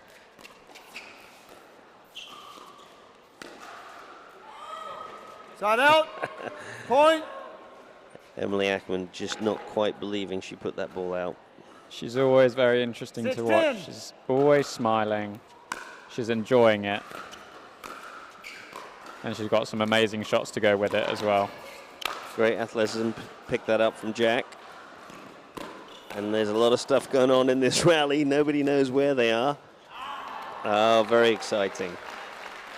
There's fantastic movement from all of the players, which again I think is an underrated trait at all levels of pickleball, is your ability to move your feet to exactly where you need them to be. And we saw 4 or 5 examples there of players who all took the time to get to the position they needed to be to play the shot. Some more ambitious than others, but it's a nice rally for showmanship for sure. Yeah, and I absolutely agree with you. And the other thing to notice is how early these players at this level are preparing their paddles so that they know exactly what space to create between themselves. I think Jack Foster is an absolute prime example of that. If you watch his preparation for his forehand, hopefully he hits a forehand for this return. Watch how early his paddle goes backwards. 11-6. Yeah, and you saw it going up, even though the serve was mishit. But what happens there, and folks may not realize, Sam, is that when you prep your paddle, it's actually an amazing piece of mathematics goes on. Your brain calculates exactly where the ball is going to be before the ball ever arrives, and this allows you to make choices much, much earlier. The earlier your prep is up, the more your crystal ball of the future of the game is enacted. Oh, that's athletic there. Side out, point. Richard's not as tall as his men's doubles partner Spencer, but he's still got a very good reach. And that was very nimble as well, the way he balanced on his left foot as he landed there. Point. So, the APP American team just not quite able to narrow the gap at this point.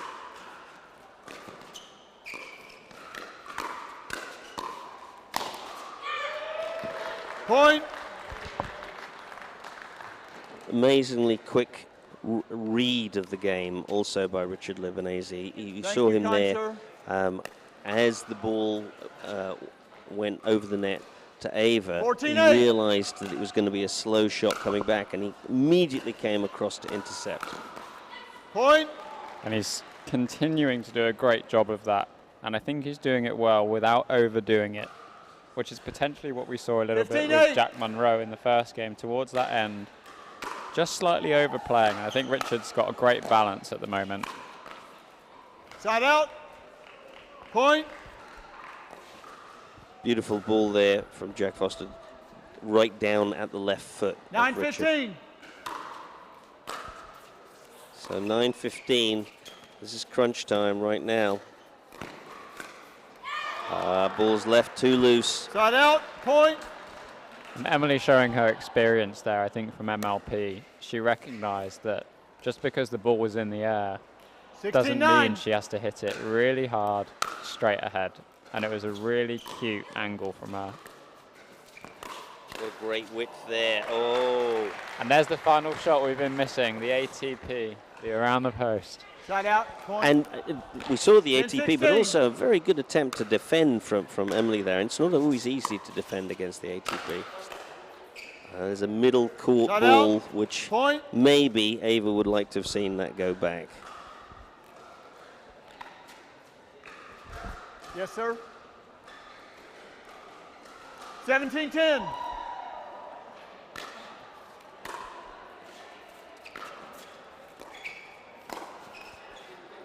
So it's crunch time now, really, for the APP American team. We've got to that time in the game where the Franklin team have reached 17 points. So they'd have to have one-way traffic for a while here to survive. And again, a little bit of a short smash there from Richard. Great movement, but just too much, and Richard finding the angles and the holes in the court so effectively here. No power, just placement. 18-11. It's been a great demonstration by the Franklin team up to this point. Point. Do you think we're starting to see a similar thing with Jack Foster as we did with Jack Monroe? Coming over a little bit too much. A little desperate. And that is such a good shot. A beautiful shot. Point. And that takes them to 20. And some of that, you know, on that last shot, you saw that Ava didn't make any attempt to hit that ball that was on her side. Maybe as a result of how much Jack has been moving around the court. And it's very difficult if your partner is taking so much stuff to then know which balls to take. Team victory. Well, what a result there. What a result there for the Franklin American team. Sam, thoughts on that incredible? My first thought is Jared Franklin has got an unbelievable record of team events in Europe. Thank you. He just comes over and he just wins. So first thought was that. Second thought, I think the Franklin team thoroughly deserved it. I think the first one was a little bit closer. It went backwards and forwards, but they made good changes. The second game, though, I think we could see from the first few points how the game was going to go, and it was going to be really, really difficult for the APP American team to make the changes they needed to make in order for them to overcome the Franklin American team. So a big congratulations to the 4 players on the Franklin America team: Spencer Lanier, Richard Livanese Jr., Ali Phillips, and Emily Ackerman, and also to the team sponsor, Jared Franklin and Franklin Sports. Well, obviously, as the conclusion of the DUPR Team Championships, we'll have a presentation shortly. But Sam, we're back tomorrow for the beginnings of the Skechers Pickleball English Open, presented by APP, and we get off to a cracking start at 9 o'clock in the morning, folks. So tune in for that. And we'll see you tomorrow. Bye now. Introducing Skechers Pickleball, the official footwear of the US Open Pickleball Championships. They're ultra lightweight and responsive for incredible speed. They have Goodyear rubber outsoles with a specialized pickleball design for increased side-to-side stability and agility. Plus, they feature shock-absorbing foam and Skechers' famous Relaxed Fit design for incredible comfort game after game. Conquer the court in comfort. Skechers Pickleball, the official footwear of the US Open Pickleball Championships. Innovation is our specialty. Winning is his. Zane Navratil has won more than 40 pro gold medals in back-to-back Major League Pickleball titles. One of pickleball's most iconic and decorated athletes teamed up with our world-class engineers with one goal in mind: build a paddle that can dominate. The Zane Navratil Signature Paddle, designed for champions by champions. Available now. Pro XR Pickleball. Innovation you can handle. Yeah. Let's go. We just gotta go hard. I go the hardest. I bring the pain. Not what you used to. It's all part of the game. Yeah, I just gotta go hard. I just gotta go hard.